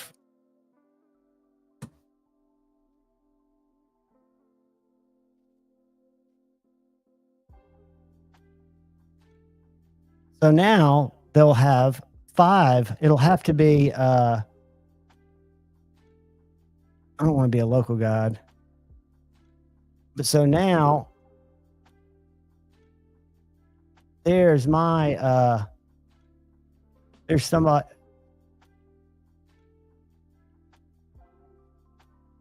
Oh, these are the ones I've left on different businesses. So these are showing the different ones that I've reviewed, the last one being Lynch. But that's really all you've got to do. So if I was going to go, for example,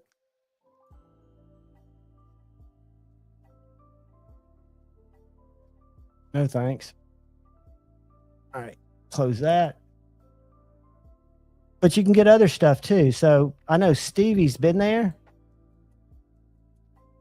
to Lynch, but if somebody like me who hasn't, you can go and there'll be pictures put up by Lynch and there'll be pictures put up by people that go in there. So you can kind of tour the building, get a street view, all kinds of pictures, and then you can come down here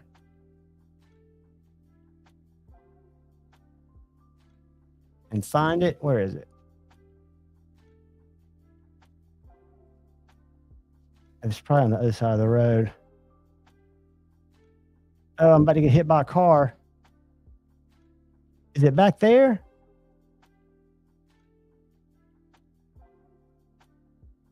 It's somewhere right around here. But anyway, Google My Business is a really cool thing because there's stuff I can help them with. And what it is it's free. Google My Business costs nobody. See, there's my review. It just popped up. But they've only got a few reviews. So said Stevie and all you other knife guys, go search.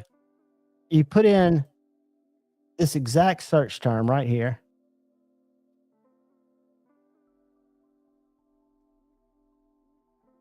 Hold on. I'm going to show y'all how to get to anybody's Google My Business.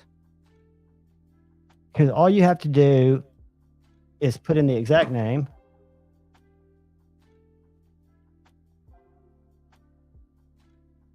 Uh-oh.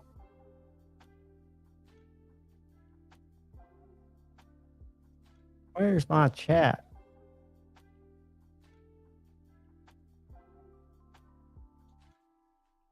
So if you put this in Google or any business name, city, state, that will pull up on the side or at the top if you're local. It'll pull up their full tile, their full Google My Business tile, which is this thing over on the right. And there's so much information a business can put in here. They can put in messaging. They can put in all kinds of stuff. And again, it's free. Karen, welcome. What is up?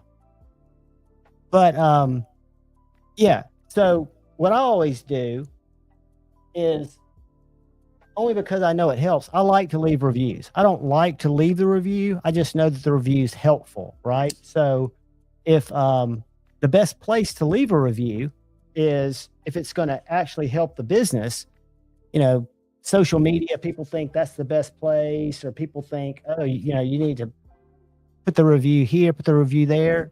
If you put it on their Google My Business listing, it's going to permeate to all those other sources. It's going to have the most validity when people search because it's Google, right? So if you like, any knife company is going to have a Google My Business. And that's where, like, if I got a Medford, well, we won't use that one. We'll say Hinderer Knives. Hinderer's in Hinderer Knives. All right. So the same thing shows up. You don't have to put in the city, but if you Google Hinderer Knives, over on the right here, you've got the Google My Business listing. They've got 23 Google reviews, which is chronically low. I'm sure they get a lot more reviews from other sources, right? But the key is to put the review, if you're going to take the time and leave it, where it's going to be the most helpful. And here's some others like Chris Reeves. Here's his Google My Business there.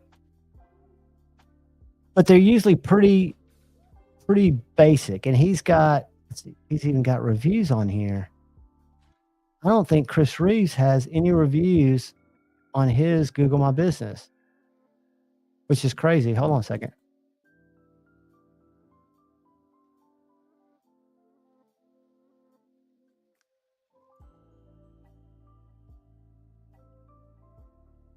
That's his Wikipedia. All right, what city is it? Reeves Knives is in Boise.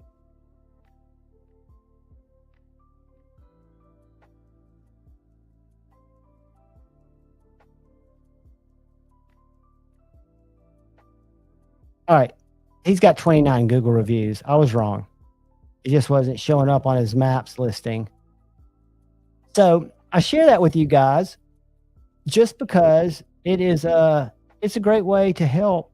If you're going to leave a review, it's great to leave it where you bought the knife, if they serviced you well.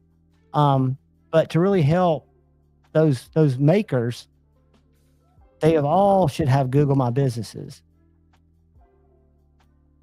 Had an Inoya, I guess he means Nkosi, on order before pre-release, sent 2 emails, TO instead of TWO, you fucking illiterate, emails to ask for updates, no response. So I'm going to give you 1 star's response from the owner. Hey, Alex, thank you for reaching out.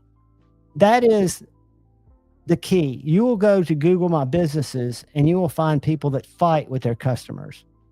You never fight with your customers, but he did correct his customer.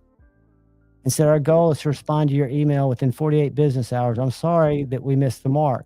We'd still love to help you if we can. Please give us a call. And the guy never changed his review or anything. My guess is he's left 69 reviews. He can't spell, so he's probably a bot, and he didn't write the knife right. This is just somebody bringing somebody's Google My Business down. You can do that. You can go in.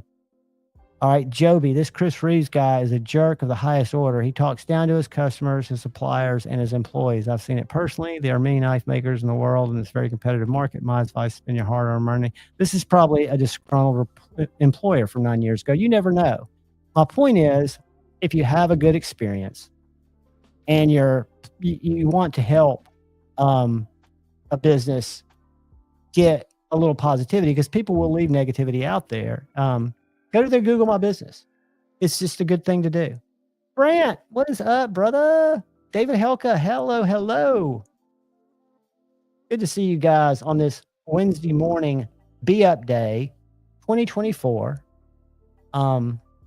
Remember, 5 o'clock Central Time, Mattisfactions channel is going to be the start of Be-Up Day. And then after Maddie gets through, because he has to do family stuff, it's going to move over to Pocket Metal's channel, and we're going to continue the memory sharing, spirit of Brother Brown alive, talk about him, cry about him, and just remember what a exceptional human specimen he was. I don't know if you can see over my shoulder, but Burnt Relic, a community member, does wood burnings and surprised me with that wood burning, which the camera doesn't do it justice. My little Joe Isabella. Be up, Jank.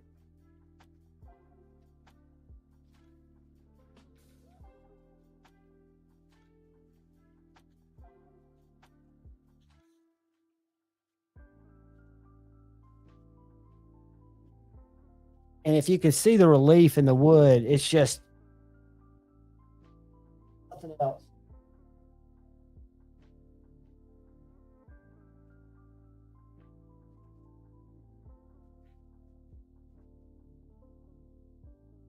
But yeah, that is from a dude here. I don't know if he's in the chat now, but he was here earlier tonight. But he does all kinds of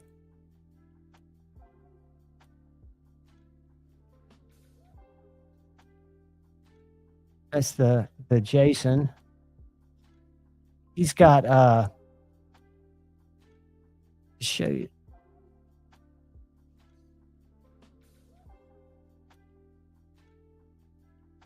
Really, really cool stuff. One thing,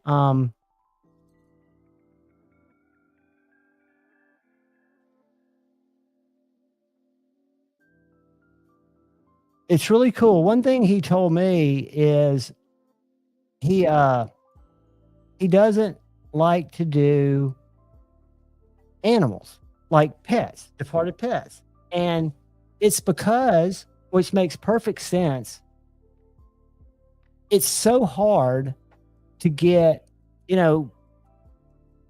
expressions. And that's what, to me, touches me about the piece that I got from him is it captures so much. And he says that's really challenging, to do, but it's really challenging to do on animals that people, and this makes sense. We see our animals differently because they live with us.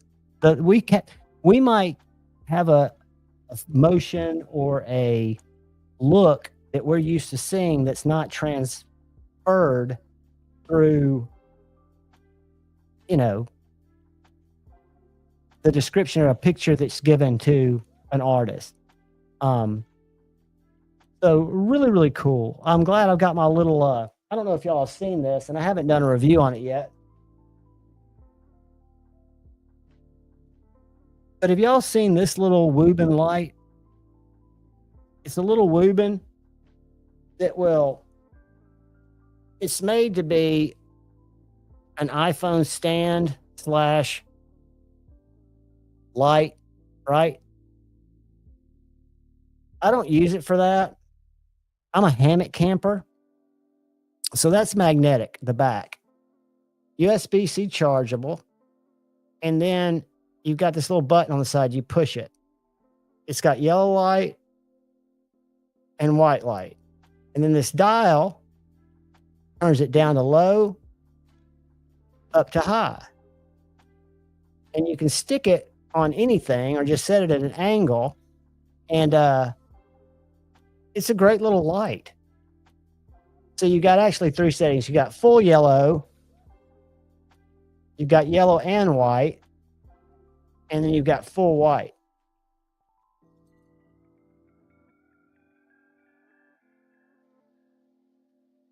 It's a great little light. Super cool. And I guess if you were a selfie person or, as a phone light, if you didn't use a case, it would probably lock on there pretty hard. But I just use it as a little EDC light. It comes in a little pouch, so you could throw it in your, your little bug out bag, it's cool. This was my hammock light and still is. I've got the little magnetic thing that's got the carabiner on it that allows you to hang it on your guideline in your hammock. So I always use this because it's just a soft light. But I really think that that little Woobin will come in handy on trips like that. You can stick it. It seems like it would be a great skateboarding headlight, but I don't know how to quite mount it. There's another weird light. Hold on a second.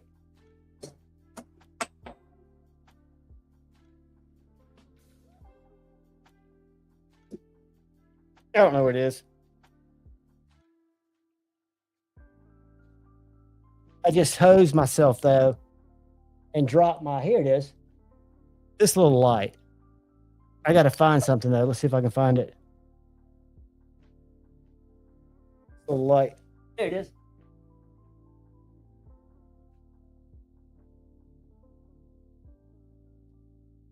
So this was a case where a company reached out to me about a flashlight. And, they send a link where you can check out the flashlight. And what this is I think it's called a Softail, but that's a light. It's a USB rechargeable light. It's got 2 buttons. One that turns the light on and cycles through the different brightness levels. Got 4 different brightness levels. And then it's got another button that if you push twice, it goes to max bright, right? Or strobe, or beacon, SOS, or whatever. So in this configuration, it's very light. You can wear it on your hat as a headlight, but then it comes with this little skeleton. It's almost like a fidget thing. I mean, I don't know and what this does is you can take this little light, L-I-G-H-T, as in not weighing a lot, light as in bright, and you can stick it in this transformer case. And then it's a heavy duty You can drop it. It weighs, got some weight on it. And it's got these buttons that you can push through. Double press, turns it on. Medium, high. And then I can slide this back like that. And I can get to my double push and go on my different. I think it's about $30. I mean, it's an interesting little light. I haven't done a review on it yet because I've still been trying to figure it out. Because one thing, the magnets could be a little stronger because it does slide good, but it'll pop off if you want it to. But I'm amazed at how, with this clip, it locks into this little transformer skeleton thing. And it ain't coming out of there. Thought that was weird. It's called a flex tail. Night, Todd. Are you going to bed, buddy? Have a great morning, dude. Have a great Be Up day. I hope it's awesome. I hope you have a fantastic Wednesday. I hope it is just grand. We won't be here too long. We'll probably go maybe 5 hours if y'all are still up for it. Let's see, it's midnight where Zach is. So Zach, that means happy Be Up Day, brother. Happy Be Up Day. This is an informal reminder that today, starting at 5 o'clock on Matisfaction's channel, we will be celebrating Brother Jason Brown. Carried over several hours later, we will be on Pocket Metal's channel. And every year, which is only hadn't been long, they're well worth being there. Even if you did not know Brother Brown, it's a great way to get a sense of the impact that his spirit had on people, right? I think that's what we can all hope for is, and all we can really hope for is what our memory left here in the terrestrial plane is going to be, right? Are people going to remember us? What are they going to remember us for, right?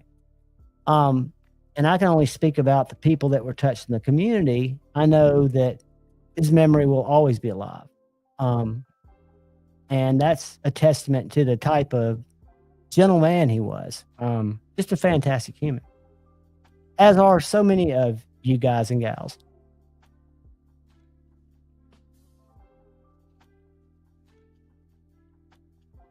Thanks, Zach. Zach dropping the links. And I'm sure I've got to get back on my Instagram game where I'm posting and sharing stuff. I've been a slacker. Yeah, it's 2:15 here, Brand. I think we're on the same time zone, buddy. Richard, thanks for sticking around so long, buddy. Have a great morning. Have a great Wednesday. And if you're around tomorrow, please stop by Matisfactions at 5 and come help us just hang out and be together and remember just a great dude that was like you guys. Appreciate you being here, buddy. I appreciate all you guys coming by.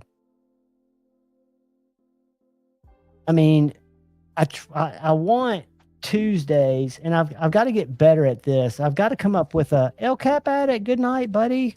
Thanks for being here. I've got to come up with a kind of a outline for Friday Night Flicks, because I want, for example, when Kyle's on doing his Kyle's Corner on sharpening tips, I want it to be all about Kyle, right? So he can share with the audience what, like this week, he's going to be talking about strop technique, proper strop technique and why, and when not to.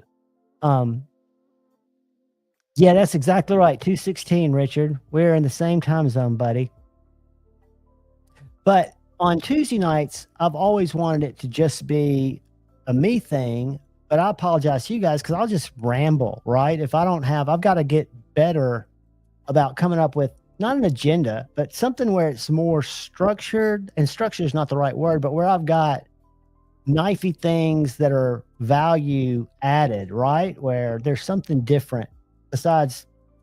Don't forget, we're going to have what do we learn before we end, and it was all about Jake Hoback. The 3 things that he admitted to: fear, being considered a liar, and being considered thought of as a cheater. It's not an excuse for letting a lie perpetuate.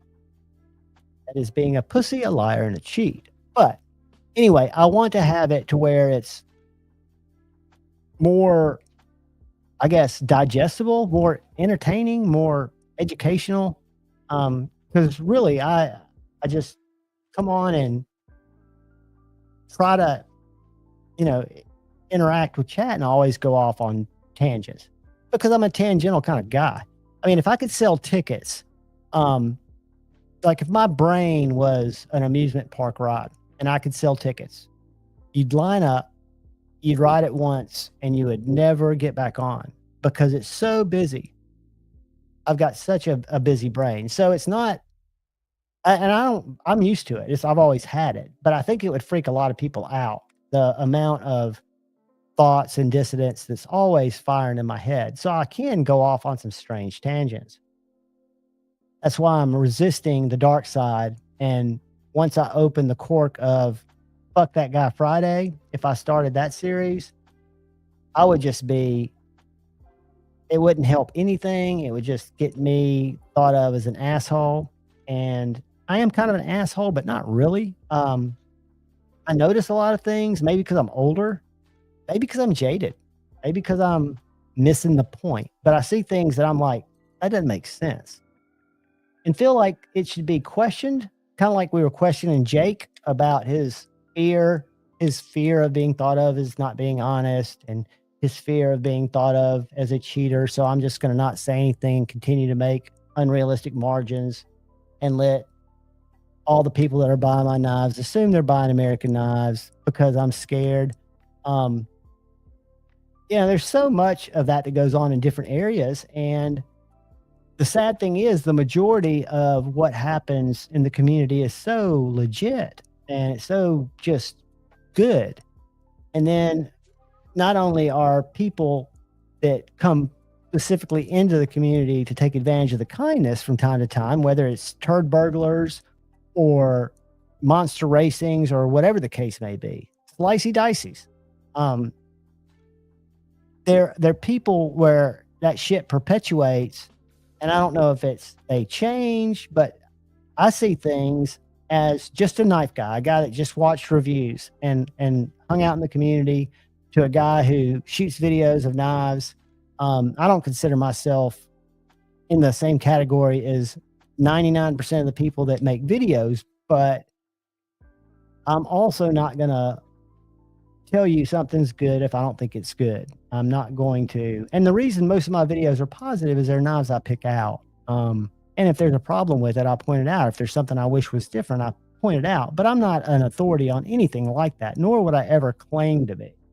One of my favorite things to tell, I told this story last week, but when I used to get drug around by these AEs that I represented as a digital manager, they would introduce me as a digital expert to their clients. So I was like, no. And I tell the client, A, I'm not a digital expert. B, there is no such thing as a digital expert because it's such a fluid field. And C, anybody that comes in and tells you they're a digital expert, you should immediately discredit them and run because it's not true. And I find that there are people that are experts, quote unquote, about this, that, or the other. And some of it's fine because it comes from knowledge and it's stuff I learned from. Some of it is just from someone who is a salesperson. Before I got into management, it's always been sales. It's always been budget based. You can see two sides to a coin, right? Now that doesn't mean I don't want people to use my affiliate links. I don't want people, I do. I think it's great, right? But I'm not going to do it at the point of selling snake oil or selling something that I don't think's great. If I wouldn't buy it with my money, I don't think somebody else should. I can just say it's not for me. It might be for you, like I did with the little CMB. But I see a lot of what I consider to be less than the way somebody feels. My whole thing is I'm not a cut test guy. I'm not a knife expert, but I can tell you how a knife makes me feel when I'm handling it, when I'm using it. Again, hard use for me is opening a bag of fucking cat food, right? Or cutting down an Amazon box. So I'm not the guy to talk about edge retention. I can recommend you to some of the best, right? People who are doing tests and people like Shane who know about stuff, and other people that know about stuff. I don't care to know all that stuff. I want to learn and continue to learn, but I'm always going to shoot straight. I'm not going to ever hype something. And I was guilty of that for a while. I got a good friend, has great knives. I love the knives, but I felt like I got a little bit caught up in the hype, maybe. And there's nothing wrong with that. However, I think I could have handled that period differently, right? So, yeah. So I've been guilty of not hyping something that was not great or good, but maybe hyping something that I wasn't fully. And again, this goes back to my brain. Again, you don't want to be in here, but profit's not a bad thing. We are in a capitalist society. I know there are a lot of different thoughts, two sides of this, but I think profit and value don't necessarily directly relate to net cost. I think you can I don't think it should be thought of as a bad thing to make good money on a product that's well thought out, well designed. And if you can make a good margin and it's still within what the market will bear, that's a good thing. It's not everybody's company mission statement to have a race to the bottom on pricing. That'd be great. What's up, Roman M? But, I guess my point there is not even really a point. It's just kind of an observation that for me personally, because when I was just a YouTube watcher, almost every knife I bought was influenced by hype and the fear of missing out. And I don't have regrets. I've got a great collection of knives that I jumped on. This one's secondary from Lord Needham because I was afraid that I'd missed it. And I love the knife. Do I need all these knives? No. I bought them because I was deeply into watching the videos and seeing knives that I liked. And that's why my videos, they can always be better, and they will get better. I'll get a better camera at some point. But when I was watching videos, the knife channels that I watched, like Zach, like Slicey Dicey at the time, Shabazz, or Metal Complex, the most value I could get from the video was the top-down version of someone showing the knife, unboxing the knife, kind of showing me as a consumer what to expect or what I could expect, and them talking about their experience with the knife, right? I didn't watch as many of the videos that were talking about how this knife performs in the long term. Like, nothing against Erica, but I wasn't watching a lot of those videos because for me, my use case was so much different, right? So that's, I think, one of the reasons why all my videos are just top down showing the knife, because that's what I was influenced by and what I got the most help from when I was picking out knives that I chose to buy, right? But I think in all the knives that I bought, and this was not because somebody told me the knife was good or bad, it was because I'd watch a lot of videos. And a lot of Lefty's videos, the ones that he hated, turned out to be some of my favorite knives because I'd watch other videos and get other people's perspectives, because everybody's perspective is subjective unless it's a problem with a particular knife or design. But we like different stuff. So I think I only got about 2 knives that I was really kind of bummed about. And I don't remember which two those were or three. I just know that most of them that I've bought from watching YouTube videos, from the hype videos to the just this is the knife, this is the dimensions, to the Blade HQ video, which I used to watch Zach and Ben all the time, and they were selling me. At the time, I knew it, but I really didn't look at it that way. I looked at it as they were presenting me with what they had that I might be interested in, which there's a fine line, right? They weren't saying buy it before it's gone that I remember. I just remember them showing me knives when they'd be going through the knives, and I'd go, oh, I got to check that out. I'd go to the website, and then I'd end up buying it, but it wouldn't come in and be crap or be something that I didn't expect it to be, right? So I think as a YouTube knife guy or gal who loves knives or is collecting knives or is getting into the hobby, and they're depending on a good part of discovering those knives is through YouTube, and they've got their favorite creators that they watch. That's great. It's always good to watch creators if you're about to buy a knife like this Spyderco Mannix, and I'm trying to decide what people think about it. So I watch the channels I watch, and then I might search for it and get some other opinions, right? Because when you hear the same thing from other people, to me, again, that's just my perspective is I'm getting more variables that are the same, right? And again, a knife that's perfect for my hand might not be perfect for somebody else's because we're all different, right? I know Shane and I like different opening methods because of the way our hands work, right? So I just think it's, Josh, they did. I mean, Ben and Zach were so non-salesy, and they were both, like a lot of us are, enthusiastic knife guys that were kind of, you could tell they were kind of living their dream jobs at the time because they were around all these blades. I loved the series. Was it Zach that would go around to all the offices? Who used to do? No, that was the big guy after Zach who would go into all the different offices and do pocket checks. What was the big guy after Zach and Ben left?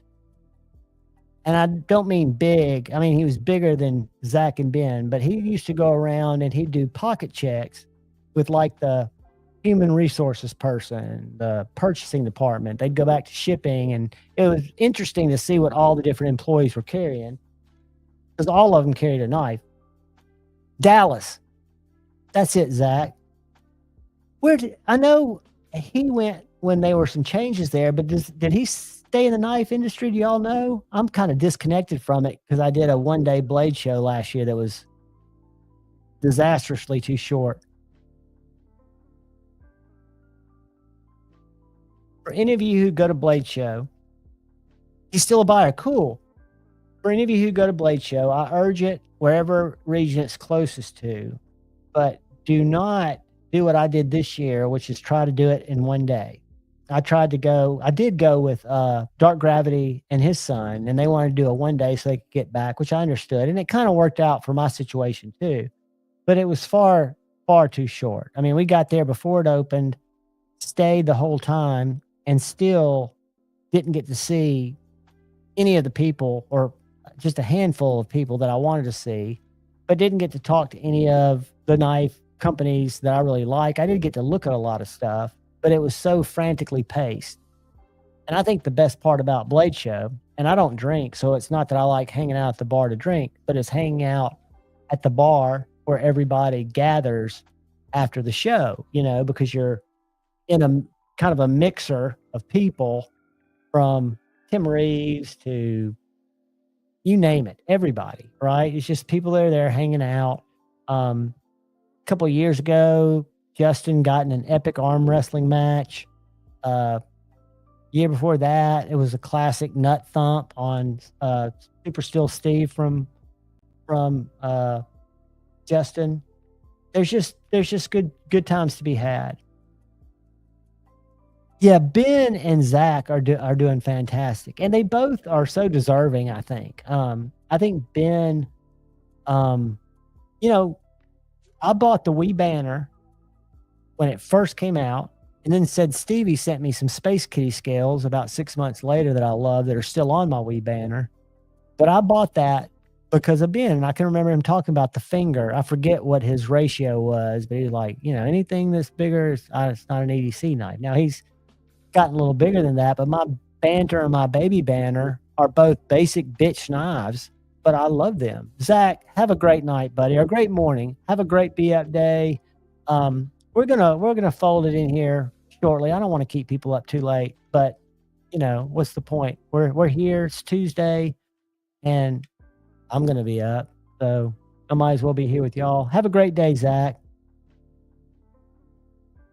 But yeah, then Blade HQ, when I first got into the hobby, I was probably buying 80-90% of my stuff from Blade HQ or Knife Center. And I don't buy anything from Knife Center now for no real reason. But Blade HQ, I use them kind of as a resource. But I witnessed something shady. I bought one, not real comfortable. Karen, it's the coffin handle is, if you think about it, I love the knife. I reviewed it. I reviewed one that was my card I handled, but it was the is it called the Midnight EDC? The coffin handle is unique. It is not the most ergonomical handle in terms of being contoured or really fitting your hand. What it is that coffin shape is kind of a historical shape that gives you good grip, right? So what Jack Wolf does more than I think going for ergonomics is going for aesthetics. The great thing is it's not because of that, because of the handle shape. I think of it more of a finesse cutter, a light use EDC knife. Now, if it's not comfortable, it's definitely a knife that you could put on Blade Bench or somewhere and probably get all of your money back because it's a desirable knife. I love it, but I never used it to cut down like a lot of packaging. I could feel when I gripped it tight, a hot spots kind of right here, you know, ever so much. Like this knife here that I was showing earlier has a very hot spot back here, but the Jack Wolf's were where that coffin flared out. But I used it for mainly light cutting. But the good news is I think it's a fantastic blade, but everybody's hands are different. And if it's not comfortable for you, there's no need to suffer through it, because that one you can get your cash back and get something that you like a little better, right? If I was working, I would buy it from you because I really wanted one. I was real close to buying a Blim after I reviewed Ben's and sent it back to him because I liked it. He had a Blim available. I think it was $215 or something, but I didn't have the cash at the time, so I didn't jump on it. And now, in hindsight being 2020, because I've got more fixed blades than I have since, I love the size of the Jack Wolf. I love the fact that I love the ambidextrous sheath that it fits in. You can fit it in either way. It's a great pocket dropper sheath. That's why I love my Viper knives that come, or my MKMs that come in these leather sheaths, because they just work so well. Karen, it's a wonderful knife. Does it, what, when you say it's not comfortable, it's not, it's more historical, right? So if that coffin pattern doesn't suit your hand and you don't like the smallness of it, because again, I think of that knife as a situational knife where I wouldn't use it for long periods of time, probably in my carry case, because I carry a primary folder and then I'll carry a fixed blade for most of my package opening and stuff like that. It's a great knife for that, but it's an expensive knife if you're not going to use it more. And again, you can put it on Blade Bench and probably sell it in a week. I bet there are none on Blade Bench. Let me just check real quick. Blade Bench, let's go Jack Wolf. I saw a couple of Jack Wolves on there today, but they were folders. Jack. The Midnight EDC, if I'm not mistaken. But they hold their value very well. See if I can find one. And with there not being, and there's not a Midnight EDC on here now. So what that tells me, and I know for a fact because I've talked to Ben, is those knives, since they were the first fixed blade, they were made in lower numbers. They're not nearly as many of them, right? But like here's a gunslinger selling for $325, sharpshooter Jack for $210, Venom Jack $199. I would put it on there for what you paid for it. I would put it on there for list and put it on there. Yeah, Karen, they're none on Blade Bench. So I would just put the listing on there. And like you said, if you haven't used it, I'd do brand new in box, or I'd do, which is BNIB or like new, and just a little description. Bought this knife. My hands, the handle isn't really comfortable in my hand, because people who are looking at that knife know it's a coffin handle. They're not going to be turned off by your perception of it not being that comfortable. I think it'll sell. I know they're highly sought after. I'm sorry you don't like it in your hand, but I can understand that. I mean, this knife, which is only a $25 knife, is a great little moss oak cutter, but I just can't imagine that somebody that put it in their hand when they were testing it out didn't think, okay, we need to do something with this sharp high corner, because it just, it's obvious that you feel it when you grip it tightly, and that's how you're going to be gripping it when you cut. So be shady, dude. I'm glad you found me, man. I appreciate you guys hanging out with me, because I say it up front, I'm a hack. I'm learning every day from you guys.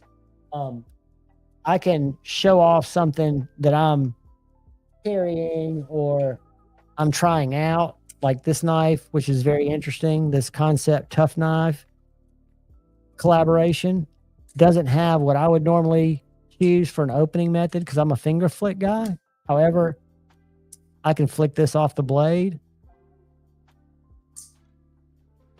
But I don't know about, most of the stuff that a lot of the community is very, very interested in. Edge retention, HRC. I go a lot on the trust of other people, right? People that know that more than me. And in all truth, I like sharpening. So I'm not as worried about that as I should be. I do want to make sure that what I'm getting is the best that it can be, but at the same time, I understand that some makers are going to use tolerances that they feel more comfortable with for whatever reason. And it's my choice if I want to, invest in that, knowing it or not. And there's so much good information out there, and there's also a lot of misinformation out there. So I think the best way to absorb all that information is just take what applies to you and your use case of a knife. For me, it's very low. I mean, I don't use things hard. I mean, I do when I'm going camping or something like that, but I've got a K-bar kukri to clear campsites. I've got knives for more tasks than I've got sense, right?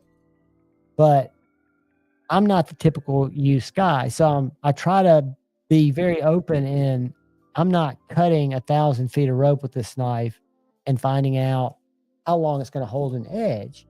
I'm more trying to see how the knife functions, if it's centered, what's the construction, is it a captive pivot, what type of materials is it, is there a backspacer, is there a lanyard lace, is there a reversible clip, basic stuff, right? Stuff that you could read on a website But the difference for me when I started watching videos was seeing someone actually use and talk about the knife, just pointing out the basic obvious things. I could get more spatial recognition of what I was looking at. Where a website, I'm just looking at a bunch of knives because I can't tell sizes outside of somebody's hand. And I realize everybody's hands are different sizes, but still. A great example of that is the Tyconic 1. Are y'all familiar with that knife? It's the Tough Knives RS Blade Makers or Blade Works collaboration. They make a knife. They were the partner. Tough Knives was a collaborator with the Vosteed Psyop, which is one of my favorite Vosteeds. It's a top liner lock. Let me grab something real quick. I'm going to show it to you. Give me a second. This shows you where I read a spec and had no idea. And the guy even said he was selling the knife because it was small for him. Hold on one sec.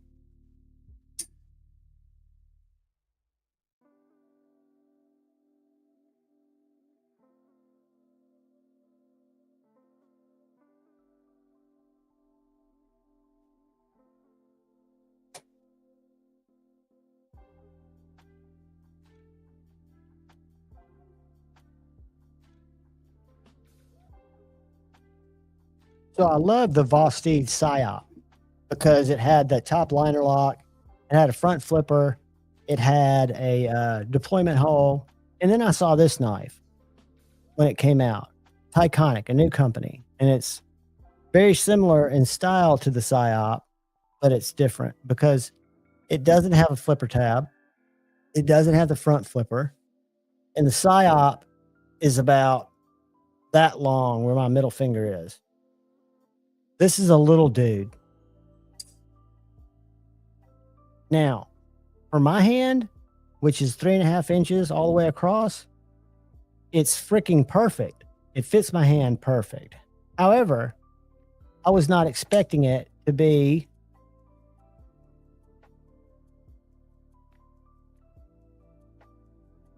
six and 3/4 inches overall. I would have thought it would be. It said that in the listing, but I did not equate that with the size of a big boy knife, like the Benchmade 940.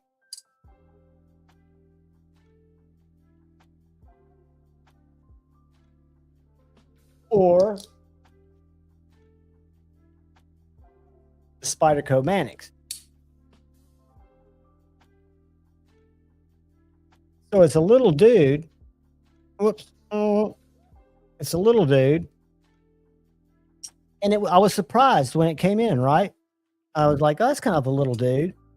And then when I started carrying it, a lot of people would probably hate this. These two little indentions here. My hand, perfect. Absolutely perfect.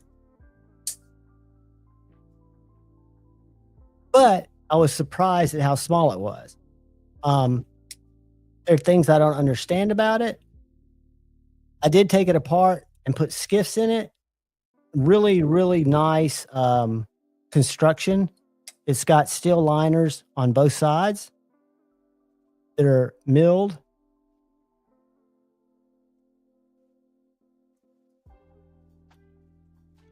Yeah, I don't know. I mean, this is my best recollection when I went to their website is the name of the company is Tyconic, and this is the Tyconic 1, and there's no space between Tyconic and 1, the number 1. I don't know what that's all about, but I also know that this knife, which is that Concept Tough Knives collaboration, is called the ODD21. No, the O or the DOO14. It's like 3 letters and 1 number, or 3 letters and 2 numbers. It doesn't have a real name.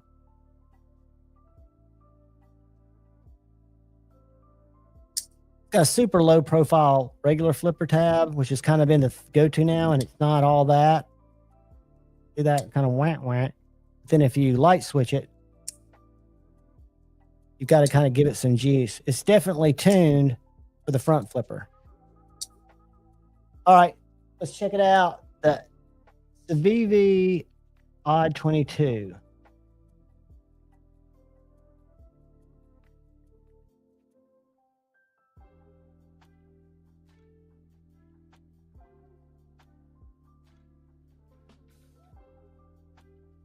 Oh yeah, that's a tough collaboration. I've never seen that. How did I miss that? I'm going to show you all this, and then I'm going to show you my pick, which is the same price for budget knife of the year. Guys, Civivi does it right.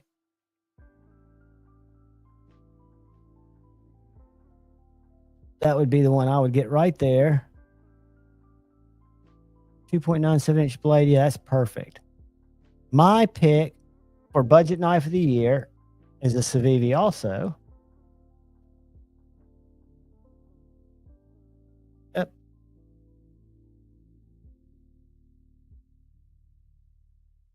I wish I could fucking spell.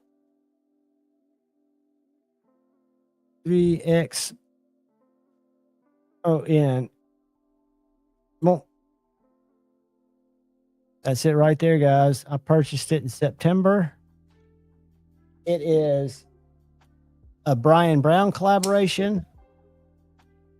The blade is exactly the same shape as the Jaeger. It is the budget Jaeger. It is on sale for $50.25. It has a fuller that you can flick the whole thing, hollow ground, Nitro V blade, flipper tab, G10, or you can get it in micarta,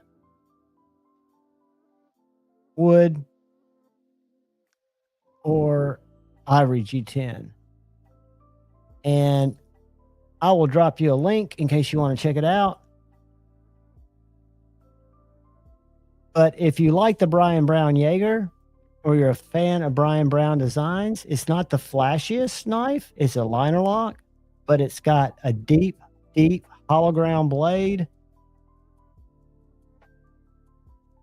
that is just exactly the same. I laid my Jaeger on top of it, and they're exactly the same. The blade. Now, the handle's a little bit different, but if you want to take a look at that, that's the X1. That other knife looks really cool. You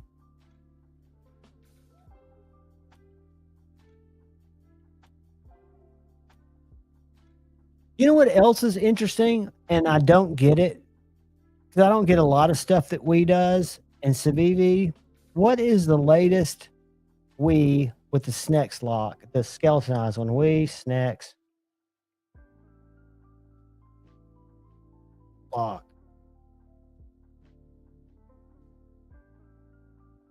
That's not right. Yeah, let's see. It's the WE. Let's go to WE.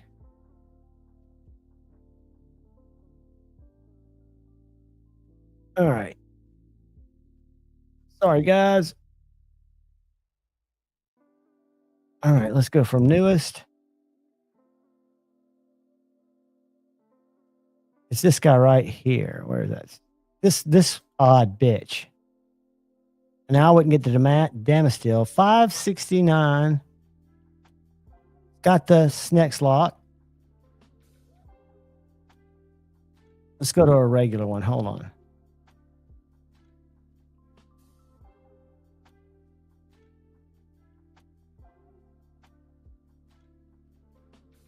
Get one without all the...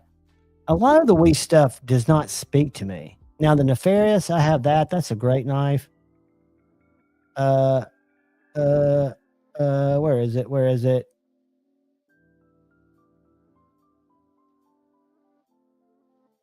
Yeah, man, they're making some weird stuff. I'm gonna make this easy on us. I'm gonna go up here, and I'm gonna go here, and I'm gonna copy that. I'm gonna drop it right there. I'm gonna see if I can get another variation. Out of stock was $229. So $229 was the base price of them. but I don't like it. I like the lock. The knife, it reminds me of a Gerber, but it looks different, right? I mean, it's got a deployment hole. It uses a super lock. It doesn't seem to have any other opening method. You know, you can pull the super lock back, or you can use the deployment flicker. CPM 20CV, just not into it. But I love the lock so much that I have both the Vision R This the Wii version. I've got the Civivi version, the FG.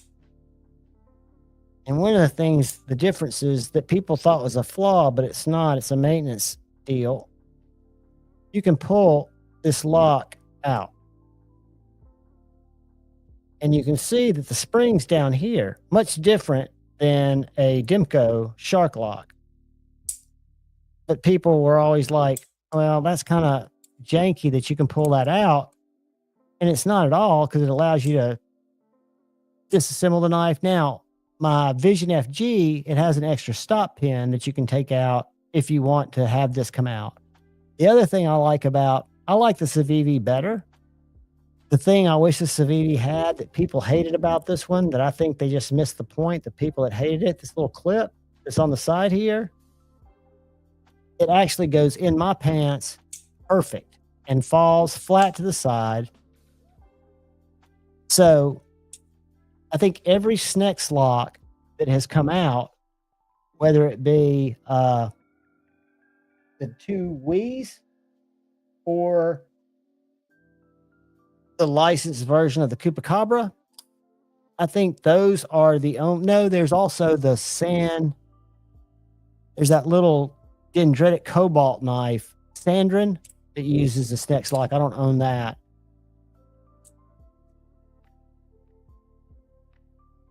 But yeah, we make some great knives. So does Civivi. Is that the one that's, I think that's, let me pull it up, Josh. OAO. I think that looks like that Pharaoh Monster. Kinda.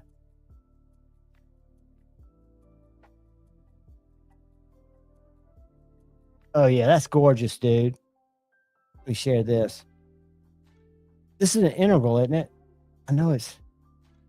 Let's look at one. Let's just look at the Damascus one. Yeah, integral. That's thin. That is gorgeous. The only thing that I do not understand that would make this knife infinitely better to me is if it had just a little nick. Something right here that you could get your finger on and reverse flick this knife. Again, I know reverse flicking isn't the end all be all, but it's perfectly set up for it. I love the low profile flipper. I think that's a gorgeous knife. I'll show you. I don't know if y'all are familiar with Pharaoh Monster. They're a new company. They're one that I reached out to after I saw a couple of reviews, because one of the three knives spoke to me. It's this Glideman. It's the least expensive of their knives. They've only got 3 models, but the ones that really are cool. So the Glideman I reviewed it. It's a great knife. Got a great blade shape. You might hate the look of it. I love the look of it. Titanium, M390. The choil fits my hand perfectly. But anyway, they've got 2 others. They've got the Urban Grip, which to me is pretty sick. This is a front flipper, carbon fiber, M390 blade, titanium. They're super thin, slicey knives. And then they've got an Aurora Ray, which is a little bit different. Got a little poon. They're all thin. They all, to me, look really elegant. But that Wii, even though the shape is different, this knife right here puts off those kind of vibes. I don't know why. But that's a company to watch. I don't know who OEMs their stuff. Josh Worth, what is going on, my brother? Good to see you, dude. I don't know who OEMs them, and I don't have it out here, but I took it apart. I put skiffs on it too, and that's why I like taking knives apart. I like to look at how the hardware is done, in terms of how deep it is. I like to look at how the inside's done. There's just so much you can get from taking a knife apart. And I've only had a couple of, and they've all been me losing a screw or something. I've only had a couple of issues. I've never had a knife, knock on wood, that I've taken apart and not been able to put back together. B Shady, I saw that today. Did I see it on DLT? Where'd you say you can? Where'd you see it? Was it on DLT or River's Edge? I saw it too because I thought it was thicker, but it looks like just a shorter 20.5 because the blade thickness on the Nano Shark is the same blade thickness on the 20.5. Oh no, on the Shark Cub. Let me find that bad boy. Hold on a second. Dimco Nano Shark. Because I was looking at it earlier, thinking the same thing. I've got 480 20.5s, all different. I've got a Shark Cub. I've got a Titanium Arcade, which is, I think, the best Dimco before the Shark Cub came out. Even though it's not made by Dimco, it's made in the same plant right next to it. So the Shark Cub is a cute little beast. 5'8" overall, blade thickness 0.134. So to me, this looked almost like a thicker knife. So if we go to the Shark Cub, which is thinner than the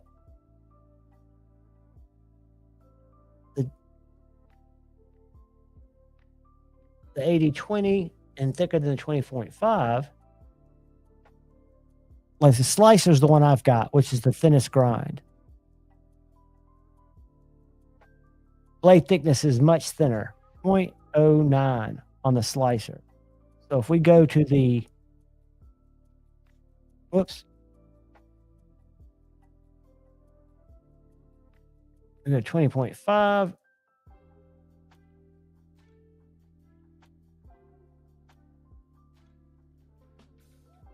Point 125. 0.125. 0.134. So is this the same thickness as the Dimco? The 80-20?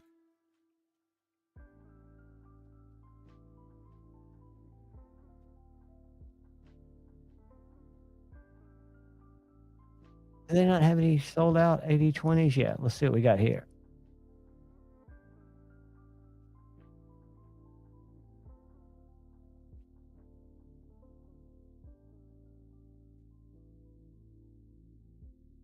So they're not giving me any blade thickness?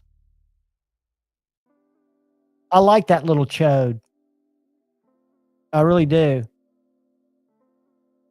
And it's thicker than the 20.5. I thought when I looked at it earlier, I must have read it wrong because I thought I was looking at the slicer. I thought it was the same blade thickness as the 20.5 or the Shark Cub, which made me think it was just a little short version of that.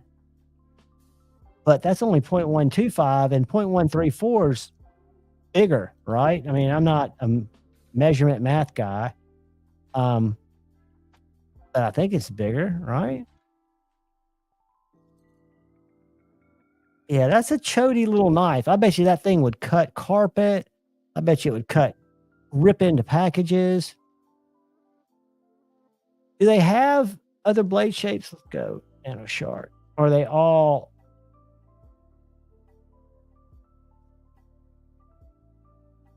Let's do this. Boom, boom.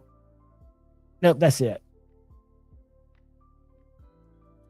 Cool little knife. I've got an 80-10. I've got an 80-20 or 80-15 that Satu did a regrind on. And got an American Lawman. I had a Code 4. I gave it away.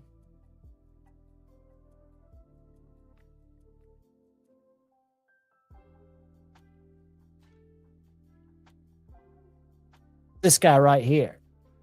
This is my Formax Elite that has a Satu regrind on it. See that hollow grind? Watch this. Keep in mind, it's an 80/20. Here's some paper.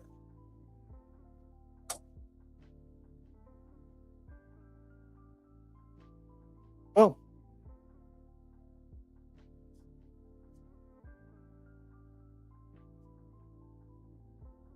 Just sharp as it can be. But I love the 80. A lot of people hate the 80/15 with the Scorpion lock. It's probably my favorite. It's my favorite cold steel. I love it. I cut myself on that knife more than any other knife when I was learning to manipulate it. I would always cut myself with it, but I got to the point to where I could really use it. So I sent it off to Satu, had it reground. I've got another case over there, but put some scales on it. Let me grab it because that case is open. Hold on one second.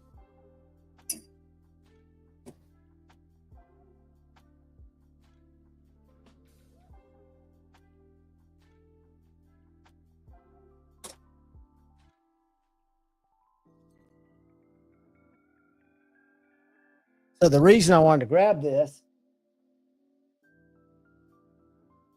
is it's got a little secret. This is the Cold Steel 80/15 with Satu's hollow grind, but it's got original goat scales, titanium scales. And what they did is they milled the scales to accept bearings. So this knife is not on the washers. It's on skiffs. It's shipped with skiffs with the original goat scales. So the action on this knife is brand new. And I just think it feels freaking great. It's also has Satu's scary, sharp hollow grind. But yeah, I was not expecting the original goat scales because they were waiting because it also comes with a washer to make the skiffs fit. And they couldn't get the washers from their supplier. So it took like a year for me to get these in. I forgot I ordered them. But when they came, Marty told me that, they come with a set of skiffs. I was like, dude, it's a washer knife. He goes, no, check the pockets out inside the scales. And they just hooked it up. But this is probably my favorite cold steel. Even before the regrind and before the skiffs. Mine was I think this was black. I know I didn't have the regular color. I think that was all black.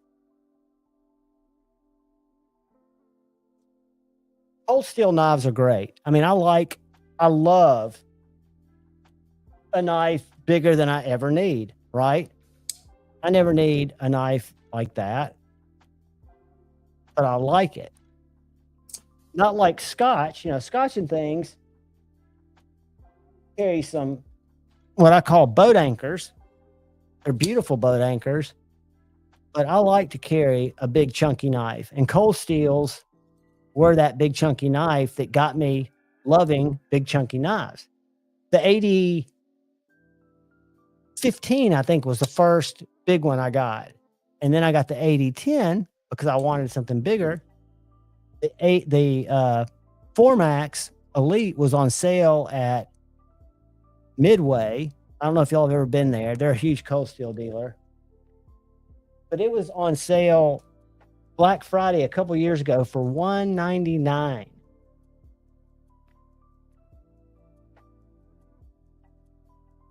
And I have no sense, so I bought it.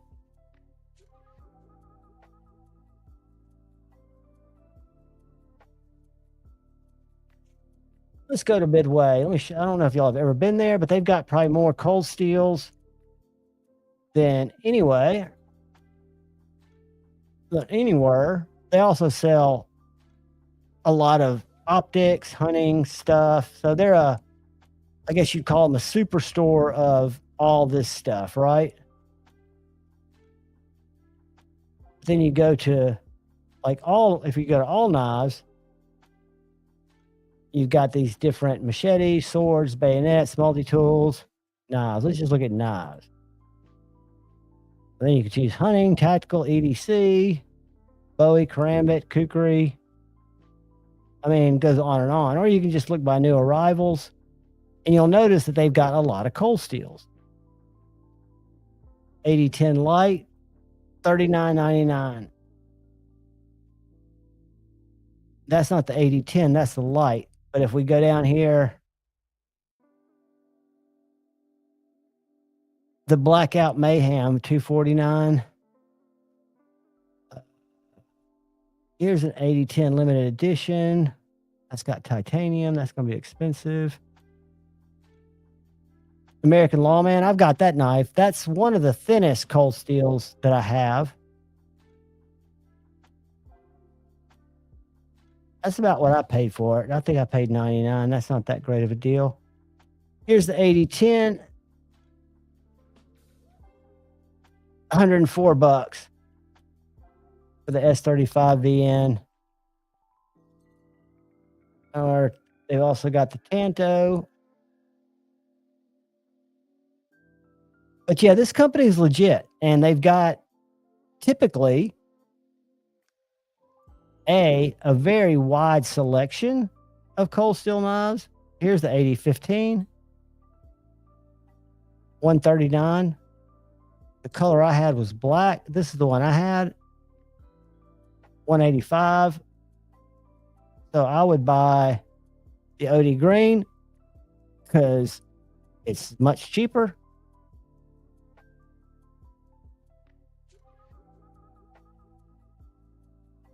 But they've got SEs. I didn't know they were around. Then I signed up for their little newsletter, and that's how I found out about the Formax sale. White River. I mean, they don't seem to carry a lot of junk. Mostly cold steel. Benchmade. I'm trying to find a certain cold steel knife. I like this little knife. Is that no? Yeah. This is the little mini one, right? Nope. They make one of these that's a little tiny guy, and this is the full size one. That's not the tiny one.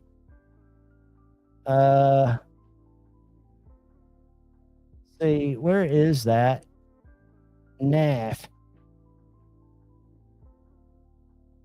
I know they've got it in here. I'm just curious how much it is. I'm looking for the 4 Max. The 5 Max, which is the bigger one, is $349. That's not all that great of a price. Oh well.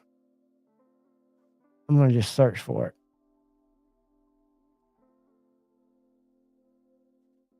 Four Max, then we'll get out of here, out of the crap. Boom, boom, boom. Blemished Scout. That's a Scout. I don't want the Scout. 4 Max Elite. CS384. I got it for $199 when it was on sale. However, the 4 Max Light's the same knife with Grivory and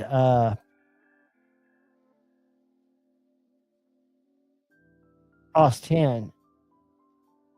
I had this knife. I think I gave this to Scotty Scooter.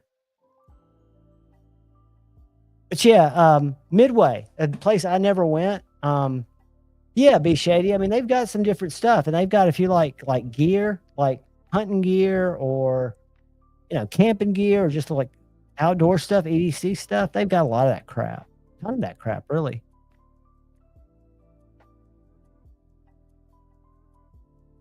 So is everybody still hanging in there? I'm about to finish this up and then switch over to a grape lemonade.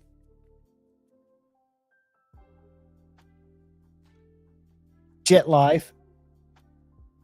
It's delicious. It's not seltzer, it's a soda.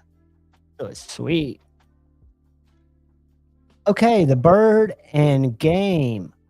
Thank you, Dan. Let's look at that. Let's go. Bird and game. Cold Steel bird and game. Bird. Dang. Oh. Ooh, is it this little guy? Is this the right knife or did I type it in wrong?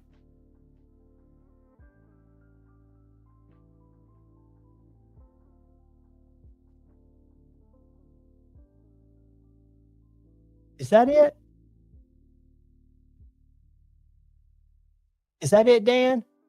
That little guy, or is it a different one?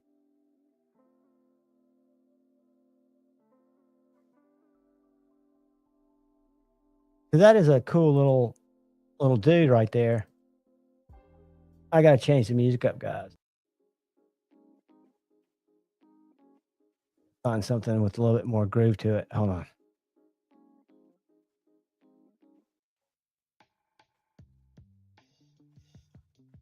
Oh, let me find.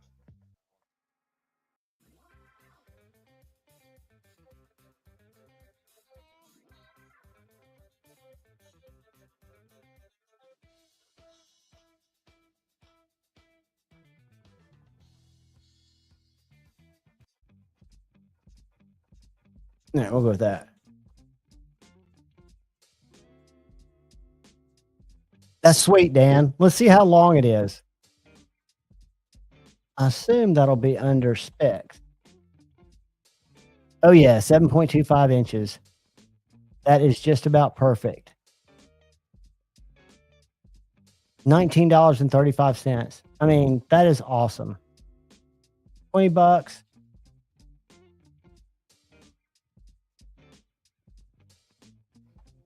Boss 8A.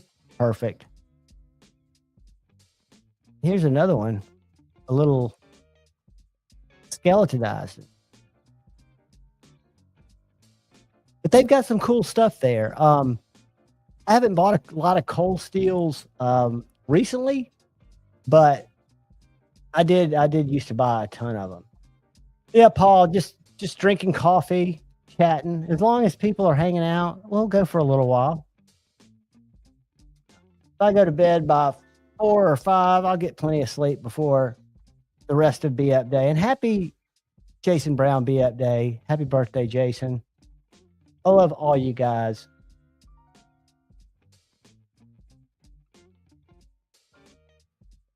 Paul, you get you some rest, buddy. You crash out. We will rally all day tomorrow afternoon.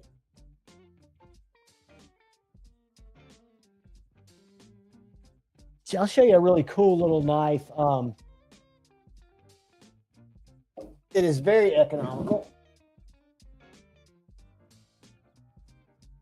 Now, the ones that they've got in stock now are not MagnaCut, but this is a L2 Wright Frontier First.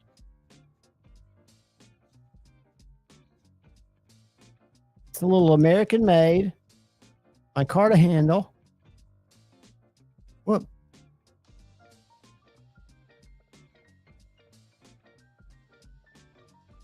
That's their maker's mark. Got the blade steel. Oh, focus. The M, it's MagnaCut.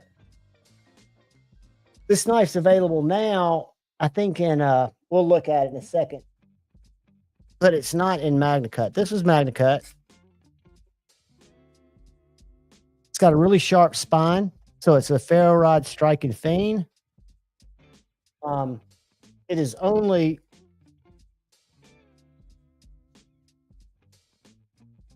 a little over 5.5 inches. They also have a Frontier that's a little bit bigger.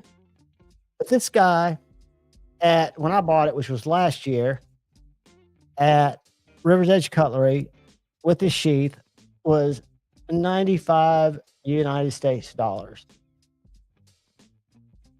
And I thought that was really cheap or really fair. So I jumped on it. Let's see if I can find them for you here.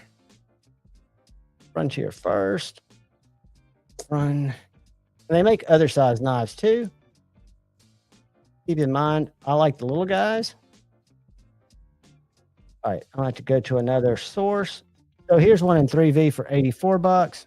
Let me go and just find another store. Hold on. LT right.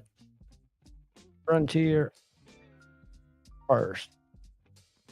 Enter. DLT, that's where they were. All right, here we go. Let me share. Bump, bump, bump.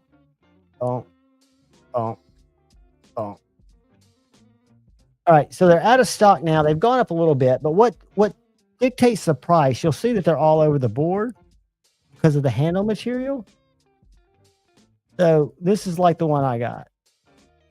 That's flat cut, flat ground, Magna Cut, micarta, $95.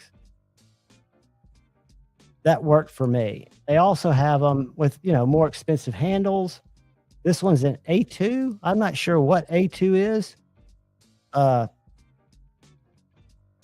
guess it's a tool steel, but it's got a more expensive handle, right?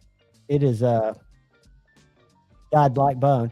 And it's not uncommon for them to be out of stock because they come in batches. So each one of these that you see here is one knife.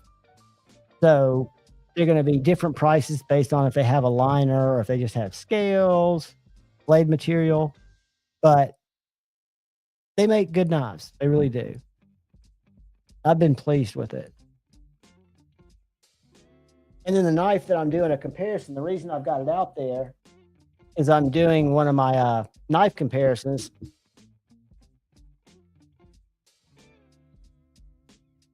This little finish knife.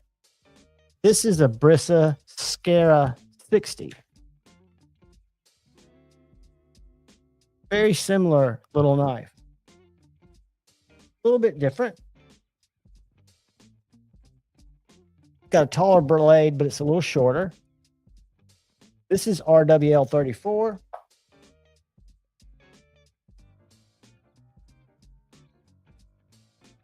Tall flat grind. Burlap micarta handle with a red G10 liner. Where's my paper?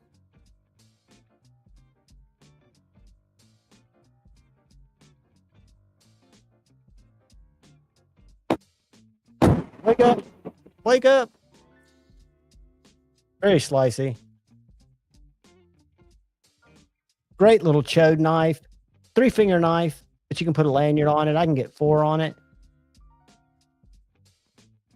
So what I've tried to do, I used to do them with folders, and they didn't get a lot of traction. Nobody really watched them. I did one with fixed blade last week, and people seem to like it, or people seem to watch it. So I'm looking at other knives in my fixed blades that are like similar knives, right? Similar size knives. And then I'm doing a comparison with like 9 different variables: value, fit and finish, materials, things like that. And coming up with a winner, right? And usually it surprises me because I might go into it thinking PRC knives, harpoon. I'm gonna look at it right now. It sounds familiar. PRC harpoon.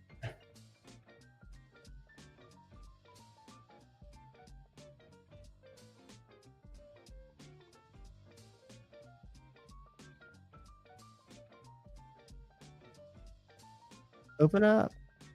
Is this it right here, buddy? Let me show it to you. That's just the sheath. Hold on.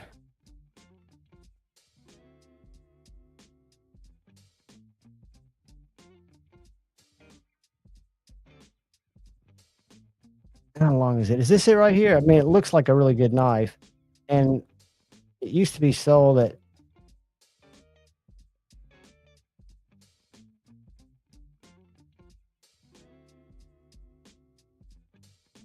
Is that it? Knives and pizza? Balrog, good morning. Welcome, channel member. Happy Be Up Day. That's not that is a harpoon. Is that it right there?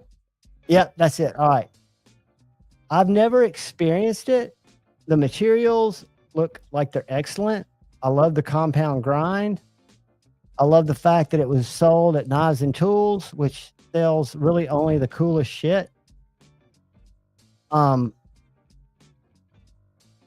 can't see anything to hate about it. M390. See how long it is.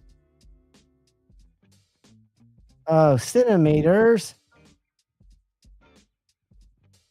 Hey Alexa, how many inches is 0.8?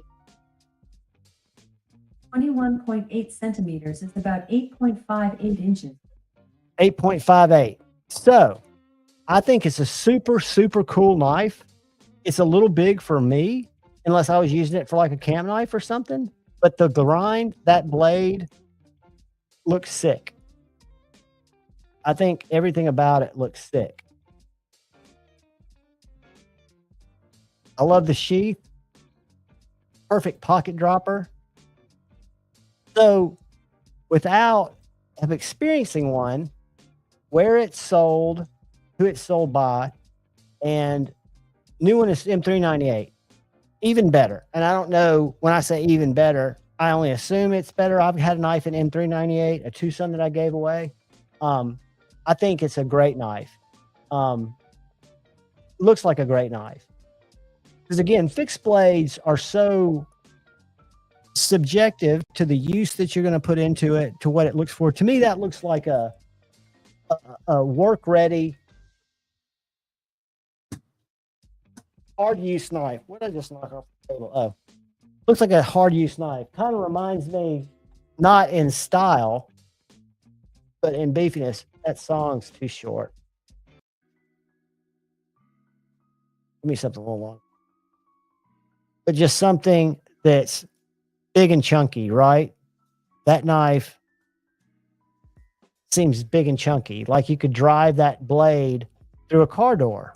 I mean, it looks like it's thick enough. And M390, what was the blade thickness?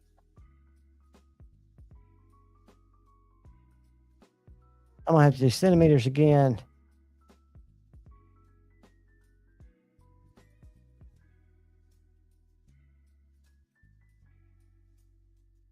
Hey Alexa, how many inches is 4.4 millimeters?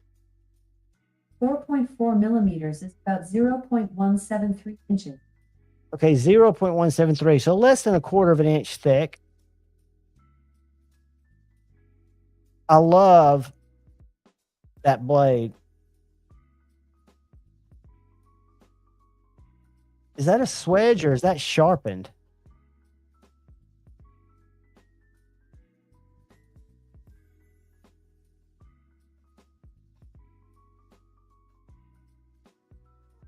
Oh, hologrind, even better. I'm liking it more. It looked flat.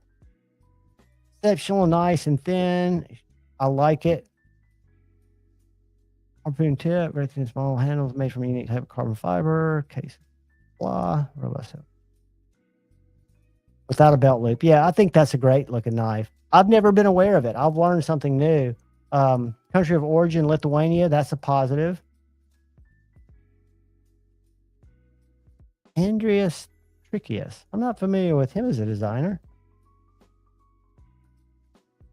Let's do this. Oh, he's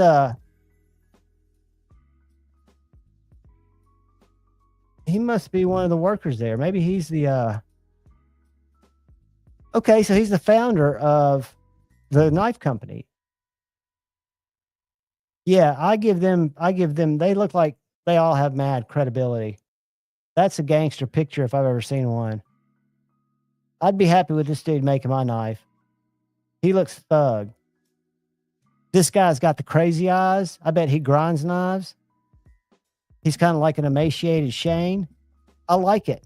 I'm liking it more and more. They look serious.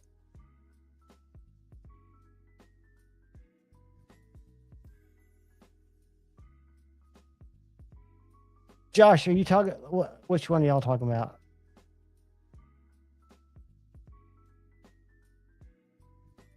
I love seeing y'all having conversations because when I switch over to other pages, I don't see the chat. But this is a really neat one that I traded for. This is a Servant Knives. Hopefully he'll start making knives again in 2025. I've got a little knife of his, but Carco traded me this. Something totally different than I would ever be interested in. But this is called the Mech Fighter. And it's got this little pinky ring that is freaking wicked, dude. I mean, that's got a little sharp, I'm going to pierce your forehead thing on it. And it's just a zombie slayer. Will I ever carry it? I do carry it. I carry it in my back pocket. It's about, for me, it's big. It is 8.5 inches. But just really unique handmade knife. And 2 years ago, I wasn't even really looking at fixed blades, but I would have had no use for that or any of my fixed blades. And I've got a problem with fixed blade knives. It's become apparent. I buy them more than folders. Uh-oh, dead battery. Ruh-roh, Reggie.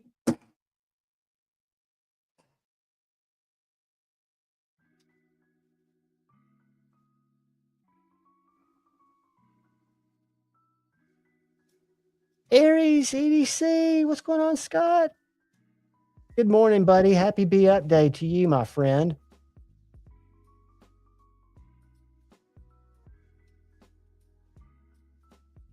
I can't believe 28 people are still up at 3:29. I just looked, that's Central Time, so it's 4:29 Eastern Time. And I'll hang out with you guys for at least another 30 minutes. I do want to sleep a little bit just because tomorrow I have a feeling we'll go late on Pocket Metals. I could be wrong, just because Pocket Metal has the same sleeping. Aries is getting up for the day.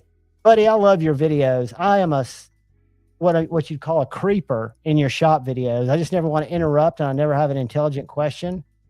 And I don't want to get into a high train, but I love listening to you when I say hi, like, hi, everybody, and disrupt the stream. But you've got a gift at sharing what you're doing.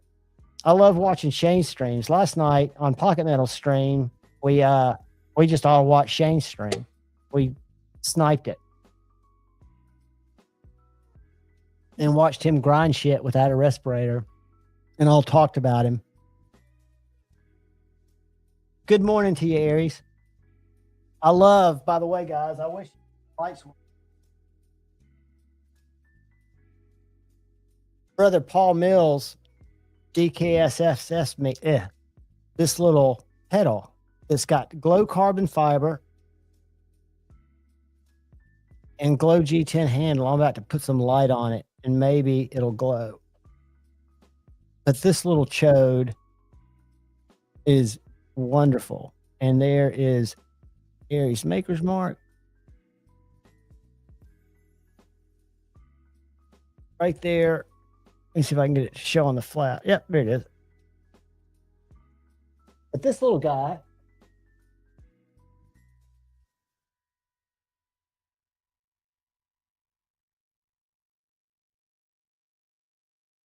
I don't know if it's gonna see that glow. It's both the G10 and the carbon fiber. Watch, let me get the carbon fiber really charged. This is an LEP, a laser emit. Wait, it's a laser something. See how bright that freaking thing is? That will shine about a quarter of a mile, but it'll also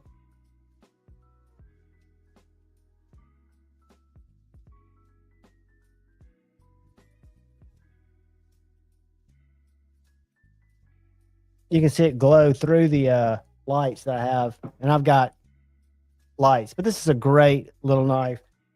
Right now I carry it right about 12:15 on my right to the right of my belt buckle. Carried appendix. That's how I carry my little shorties. And it's a great knife. Oh yeah, dude, it's so beautiful. And it, like I did when I did the review on it, I turned my lights off after charging it up, and the colors are just magnificent. LEP, no, let me see what it's called. It's a laser emitted projector, I think is what it stands for. Let's go to CountyCom. Because I've also got, I'll show you something else cool before we go. So this is my mini LEP. This is my big daddy. So this has got, I put tritium vials on the outside. Those are all different color tritium vials, or 3 different colors. That's the lens. And this will shoot, I live across the street from a cemetery. I can shoot about 1/4 mile, and it looks like a volleyball size. That's low, that's high. And I mean, that is bright. But it is, I think it stands for, let's see.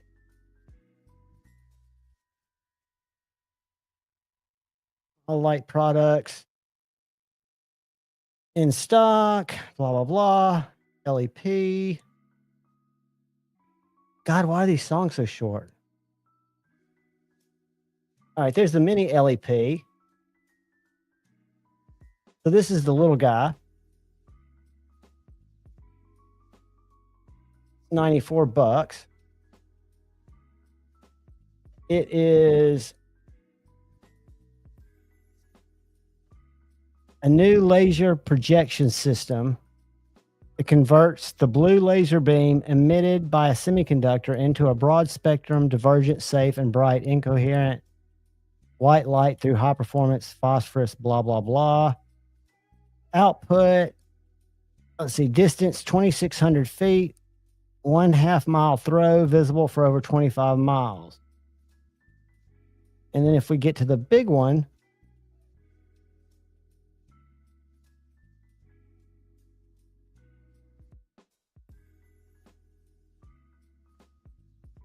where's the big daddy?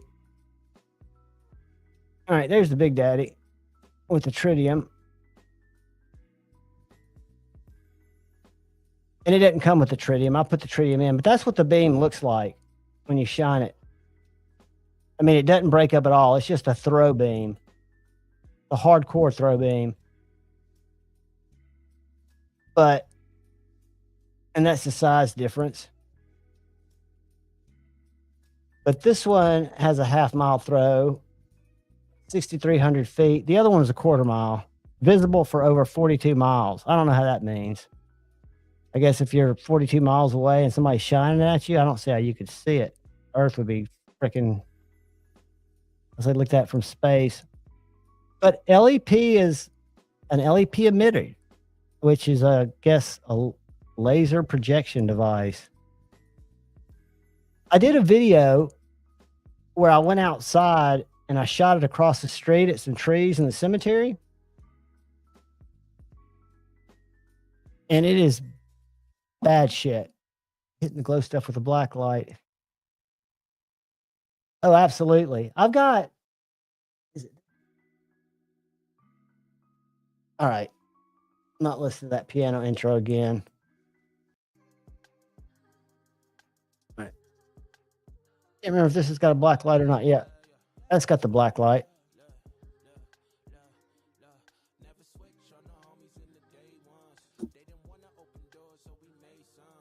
You know, what's cool is, I didn't know this, but when I got my tritium vials, I didn't know what I was looking for. I knew the size, and then I had to do some reading up research on the type of adhesive to use. And they sell this stuff that everybody recommends for tritium that's UV curing. It's a certain brand. I ordered it, and you can put the glue in there, and then you can position your tritium rod, and you can position it however you want to. And then when you put that UV light on it, which I use my O light, it cured instantly. And if it was dark, those tritium rods are cool. I've got, I think, blue, green, and pink. It goes blue, green, pink, blue, green, pink. There's 6 spaces. But I've still got some of that.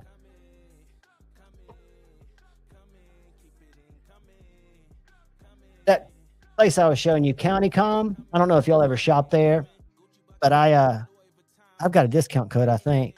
But I bought this here. This is a little match. I've got all kinds of weird little lighters, ferro rods, and shit.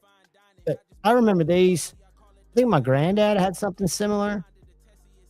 This is a little stick with lighter fluid on it and a flint.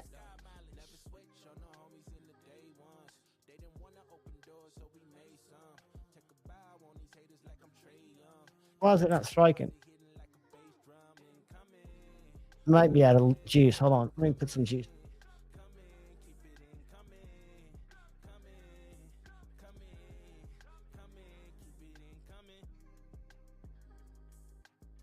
All right. I got to get lighter fluid.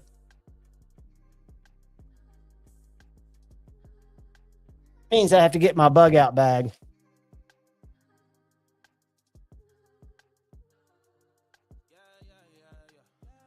My little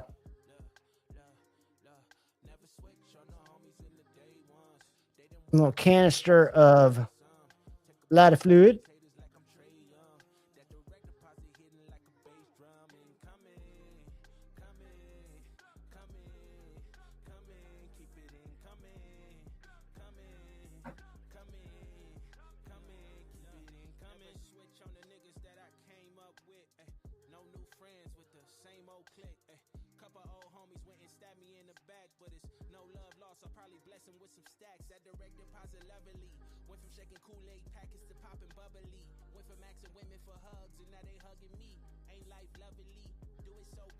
It's a cool little unit. Put it on the keychain. They also make it in Ultim.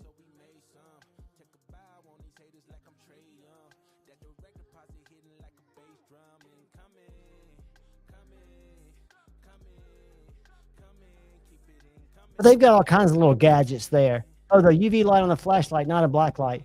Yeah, that's what that was, buddy. UV is you know, to me it's wild. I first had it when I traveled, and I learned it was not a good thing to have when you travel, because I would check out my hotel room, you know, for nasty shit.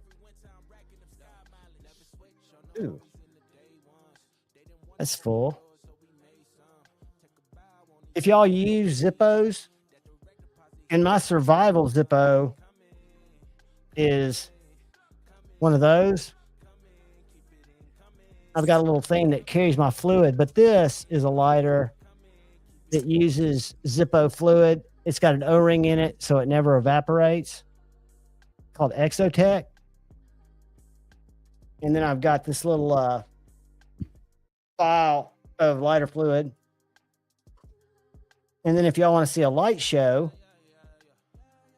I got a ferro rod. Where's that little knife? All right, put it up. Let's see if I've got another one that'll strike. Y'all see that? Give me a 1 if you saw the fire blow off my ferro rod. But yeah, hopefully I'll be in a situation where I need to make a fire and I've got my little kit where this has all been a waste. This is a good little knife.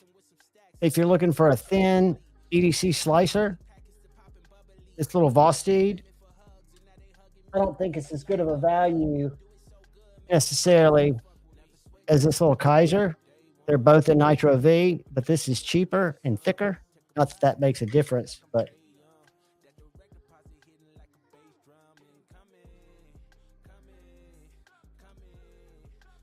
yeah, ferro rods are cool. When it's funny because when we go to Blade Show, I've got a buddy, my local buddy, A to Z EDC, who goes to shows with me.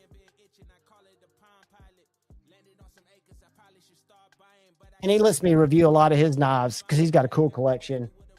But what was I thinking? I lost my train of thought.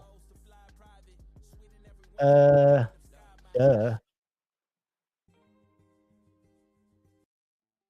What was I gonna say? I was in the middle of something, and see, that's what makes me think: is that the '63 Grateful Dead shows when I was younger, or is that the predisposition, being predisposed to dementia like my dad has? Because that thought, whatever I had, gone.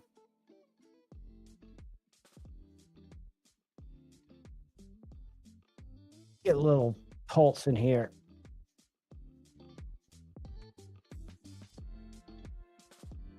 I think I need something with some date to it. Wake myself up.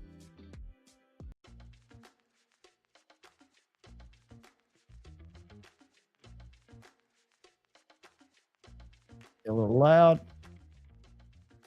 For this early in the morning, we'll keep it a little lower. So, do you guys have big plans for today? Hopefully, none of y'all have to get up and go to work in a couple of hours, except those of you like Scott who just woke up, who's probably getting ready to. I'm going to shoot probably a couple of videos before I go to bed. I need to shoot while I'm set up like this. I need to do my first members, Javon's random thoughts. Where's my thumbnail for that? I was going to show y'all that I'm not making it up. I just recorded it like, and I never do that. I never record anything and ever go back and record it again. Very rarely, unless I say something just totally wrong. But for some reason, I've been struggling with not saying something that sounds too negative. Where is that thumbnail? I'll share it with you guys.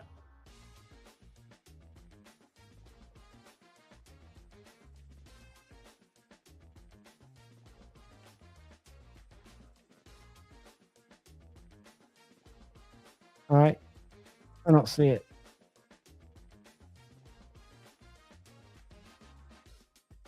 Must be further up. What the fuck? My cloud's no help. All right.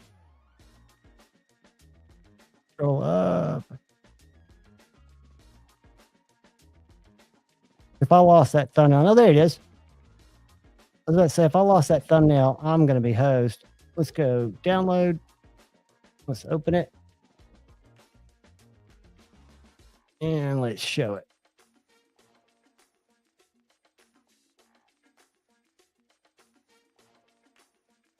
All right, let's go back to here.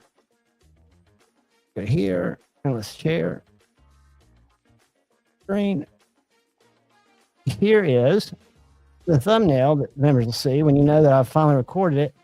I was going to do it the week of November 4th. Hadn't happened yet, but they should be spicy. I'm going to try to keep them less spicy than I thought. I didn't share that, did I? Or did I? I have to work today and tomorrow, then I'm off for a week. Dude, that's awesome. Enjoy your holiday, my friend. Just did a review of the through-night Catapult Mini Pro. Yeah, you know, I wasn't, and I'm still not. I carry one. Today I'm carrying this little $68 4.7, which is made by Prometheus, which is programmable and light. But I realized I don't get fancy flashlights. I bought fucking Lefty's a bad influence. But I bought a couple of these little Focus Works just to have an American-made light. Inexpensivest ones. But I found since I started carrying them, I use them a lot. Even like if I'm looking for something today, I used it to unplug something I had up there. All right, clock in and have a great day, dude. Be safe, and I hope it's a wonderful one for you. We'll probably go for about 15 more minutes. You're not missing anything. We'll think about you. Drive safely. Don't do like I did. I'd wake up about 4:30 or 5. I travel the state of Alabama, and I would be so tired and just sleepy and get highway hypnosis, and it just sucked. It was brutal. But yeah, I'm gonna I've got to come up with more diverse knife content. I've got to get out of my comfort zone and think of other ways to present knife content. And one of the things that I want to do that I've talked to there's a little knife shop here. I say little knife shop. It's called Knives and More. But John, the guy that owns it, opened it in 1982, I think. And he was one of the first Benchmade dealers in Alabama. So he's got a huge collection of Benchmades, which doesn't sound exciting, but he's got clients that he's had for 30 years. And he does a thing with his Benchmade collectors or any of his people that buy knives from that are collectors. Keep your receipt. If you don't, damage it or use it much, use it, but don't, abuse it. And you bring it back and trade you, I'll give you what you gave for it. And he always gives discounts on Benchmades too. So you can go in there and you can find Benchmades that you wouldn't find anywhere else. He also, what his specialty is he buys estate slip joints. So he'll go to estate sales all over the country. There's a video I sent Pocket Metal. Let me see if I can find it in my cloud. But anyway, he'll buy rolls of old case knives that all have the same handle that was in a 100-year-old man's collection. And he's got so many different slip joints. He's got fixed blades. He carries cold steel. He carries regular stuff too. But I want to do a video kind of like talking about him, because he does sharpening. He does, there's so much that he does there, and so few people. You have to really be a knife person to appreciate how long he's been doing it.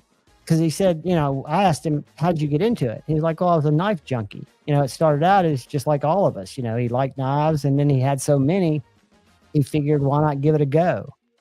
And he did, and I guess it's worked out for this many years. I don't see that video. Anyway, I had a video that I sent to Pocket Metal because I knew he'd appreciate it. No, you can't sleep on a motorcycle. I used to ride one back and forth to work, and I worked about 35 miles from my house, and it was all 4 and then 2-lane highway. And yeah, you don't get the groggies on a bike. Josh, that's one thing we've got to talk about, because he does not have a website. He does, though, because he deals with kind of a high-end clientele because they know what he buys. So he's got people that come to him and they call him and, talk through it, and then he'll send pictures and stuff. So he will sell anywhere. Let me see what his site looks like. Because he's got a Facebook page, Instagram page, and it's Google My Business website. Boom. Oh, it takes you to his Facebook page. So he doesn't even have, so you could message him through Facebook or through Instagram. It looks like that's what he uses, but let's look at his.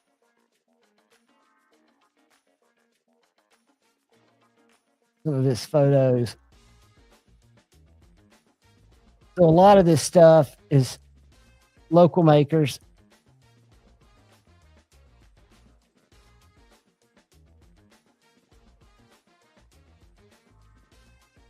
Make sure that was sharing with y'all before I click through too many of them.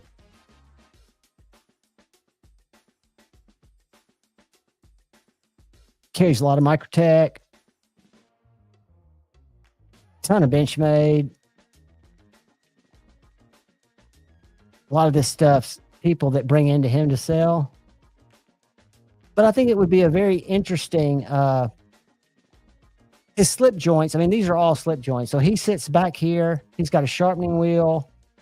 All this is slip joints. But then he's got rolls. His main stuff. Let's see if we can find some of it.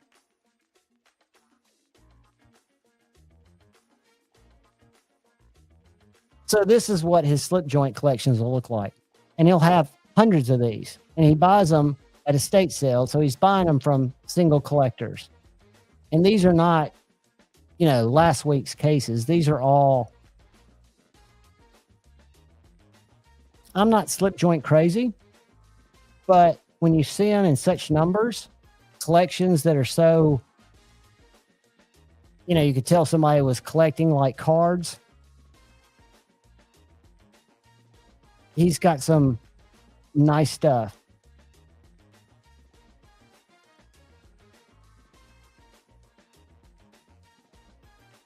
So I'm going to go down there and I got to figure out how to make it make sense.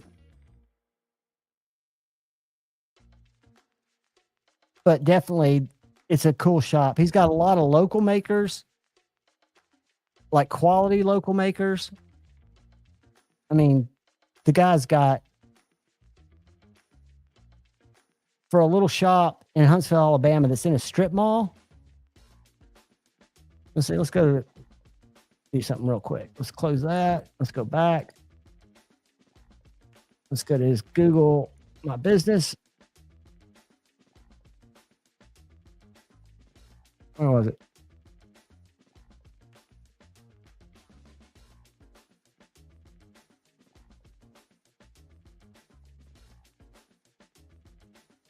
All right, damn it.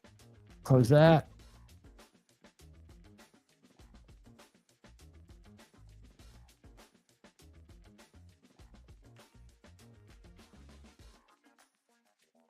Show you the size of the shop. It's not very much.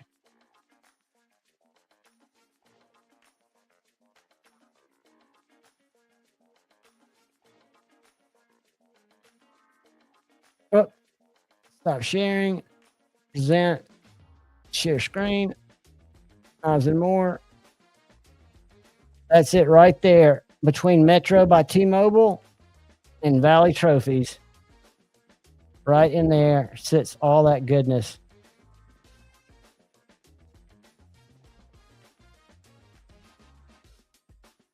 But that is the premier knife store in Huntsville, Alabama. And I'm going to go somehow try to feature it. I've watched how Ron Mang, what? Good morning. But Josh, he will, and I will. His name's John. Telling Javon, you know, if you want to call him about anything just specific, you can just say, hey, Javon said he's going to be doing some stuff down there, videoing it, and I just wanted to see, make sure you, because he told me he would be able to facilitate online sales, even though he doesn't have a way to do it. You know, he just would basically do it over the phone, kind of like a phone sale.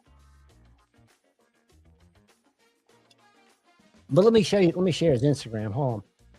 Because that was up there too. Go back. And I use Instagram more than Facebook.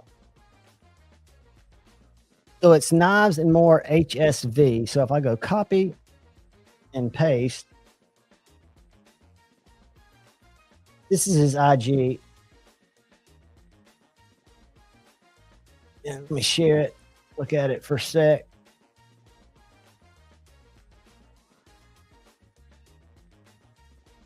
That's my picture. Do y'all know what that knife is? I'd never seen one before in my life. Anybody know what that is? Or who makes that? Who the manufacturer is of that frame lock? Going once? That's a ProTech. A ProTech Integrity. I love the blade shape.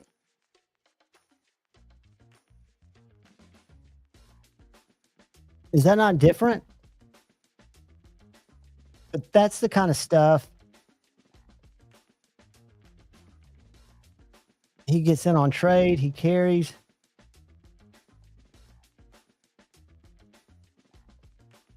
Mini Barrage. I mean, he's get some really interesting stuff.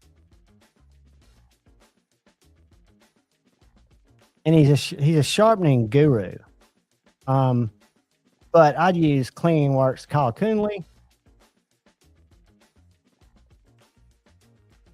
But yeah, I'd follow his IG because he is, I mean, if Benchmade's your thing, I mean, I need to get his information to Zach too.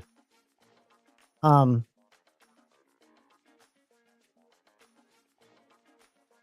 it. Yeah, K Steeler, he's only got 105 followers.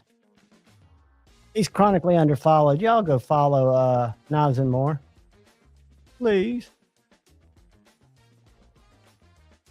But he didn't have as much product on his Instagram.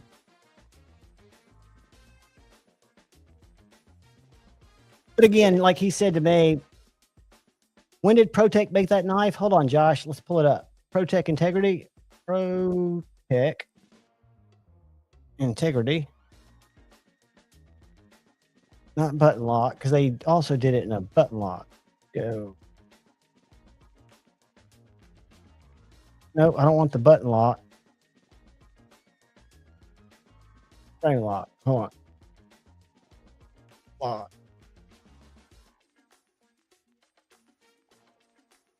You know, it might have been a prototype that never made it to production. Oh, here it is. There's a custom. All right, I found one. But evidently, do it said.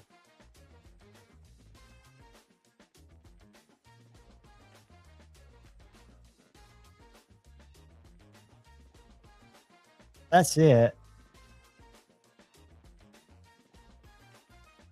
See if I can get a date on this.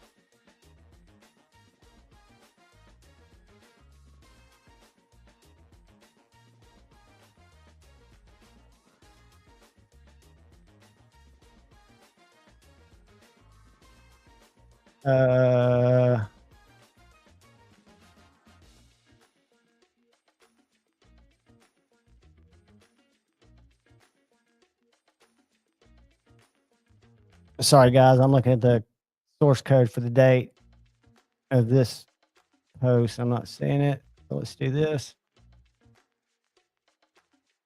Kill that. Go back here. Go to ProTech site. Where's ProTech?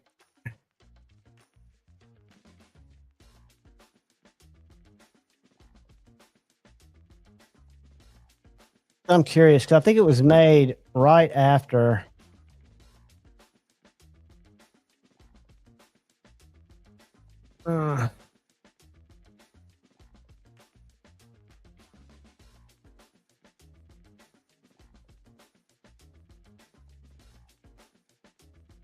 Fucking thing called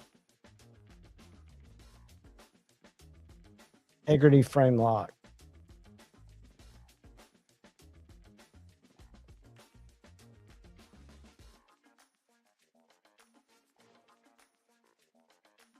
What the?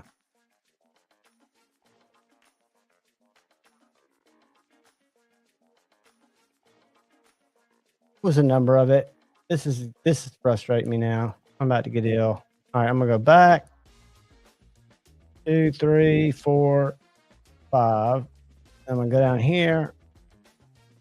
I'm gonna go 7721. Copy that. I'm gonna go back to ProTech.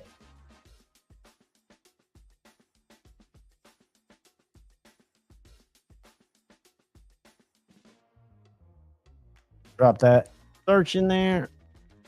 It's probably telling nothing's available.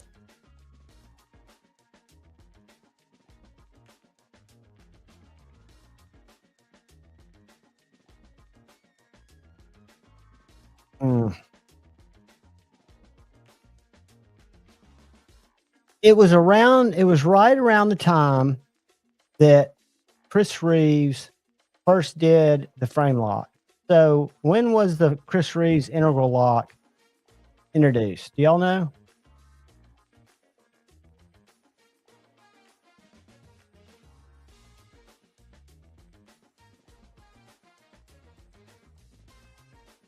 Let's search this.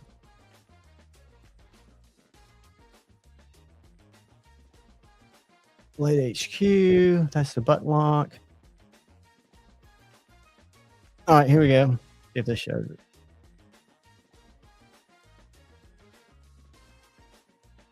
USA. Go away. 44.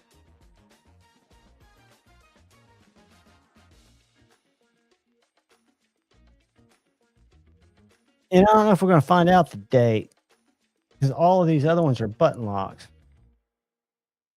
If that's a button lock. Nope, that's the folder. All right.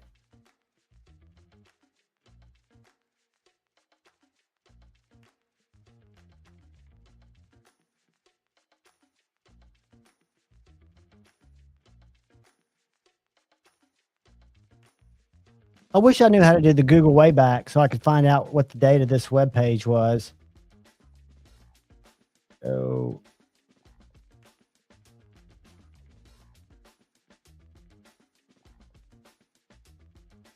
discontinued script.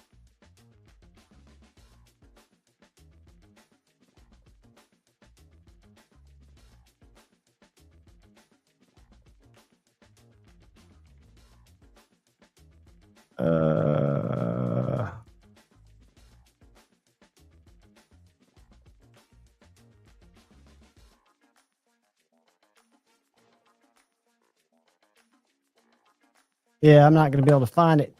It's a mystery, guys. It is a mystery. There's your phone number. I can't hack it out. But it is definitely old. It is a T3. It was, now, hey, Chris229, good morning, buddy. Happy Be Up Day. It is it was the first T3. And all the other ones are button locks. That was it was a sweet knife. I mean, I saw it up there. I had no idea what it was. And was surprised that it was a ProTech. Very thin, had a really nice hollow ground blade.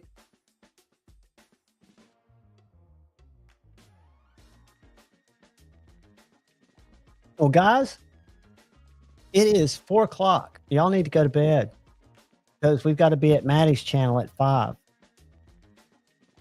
So what I'm going to do is thank y'all for hanging out with me and making it a cool Tuesday night. We could go longer, but then we've got Be Up Day today, so we'll restrain for next week. But guys, I do appreciate each and every one of you. Love you all. Glad you hang out with me. I mean, it really does. It means a lot. It's just cool. I mean, to be able to just be here and hang out with you guys. But do me a favor. Have a great day. Look out for the guy or gal to your left. Look out for the guy or gal to your right. Look out for each other. Go forward with love in your heart. And choose debate, not hate. Unless hate is overwhelming you, then you got to let it out. I love you all. Till we see each other tomorrow. Peace.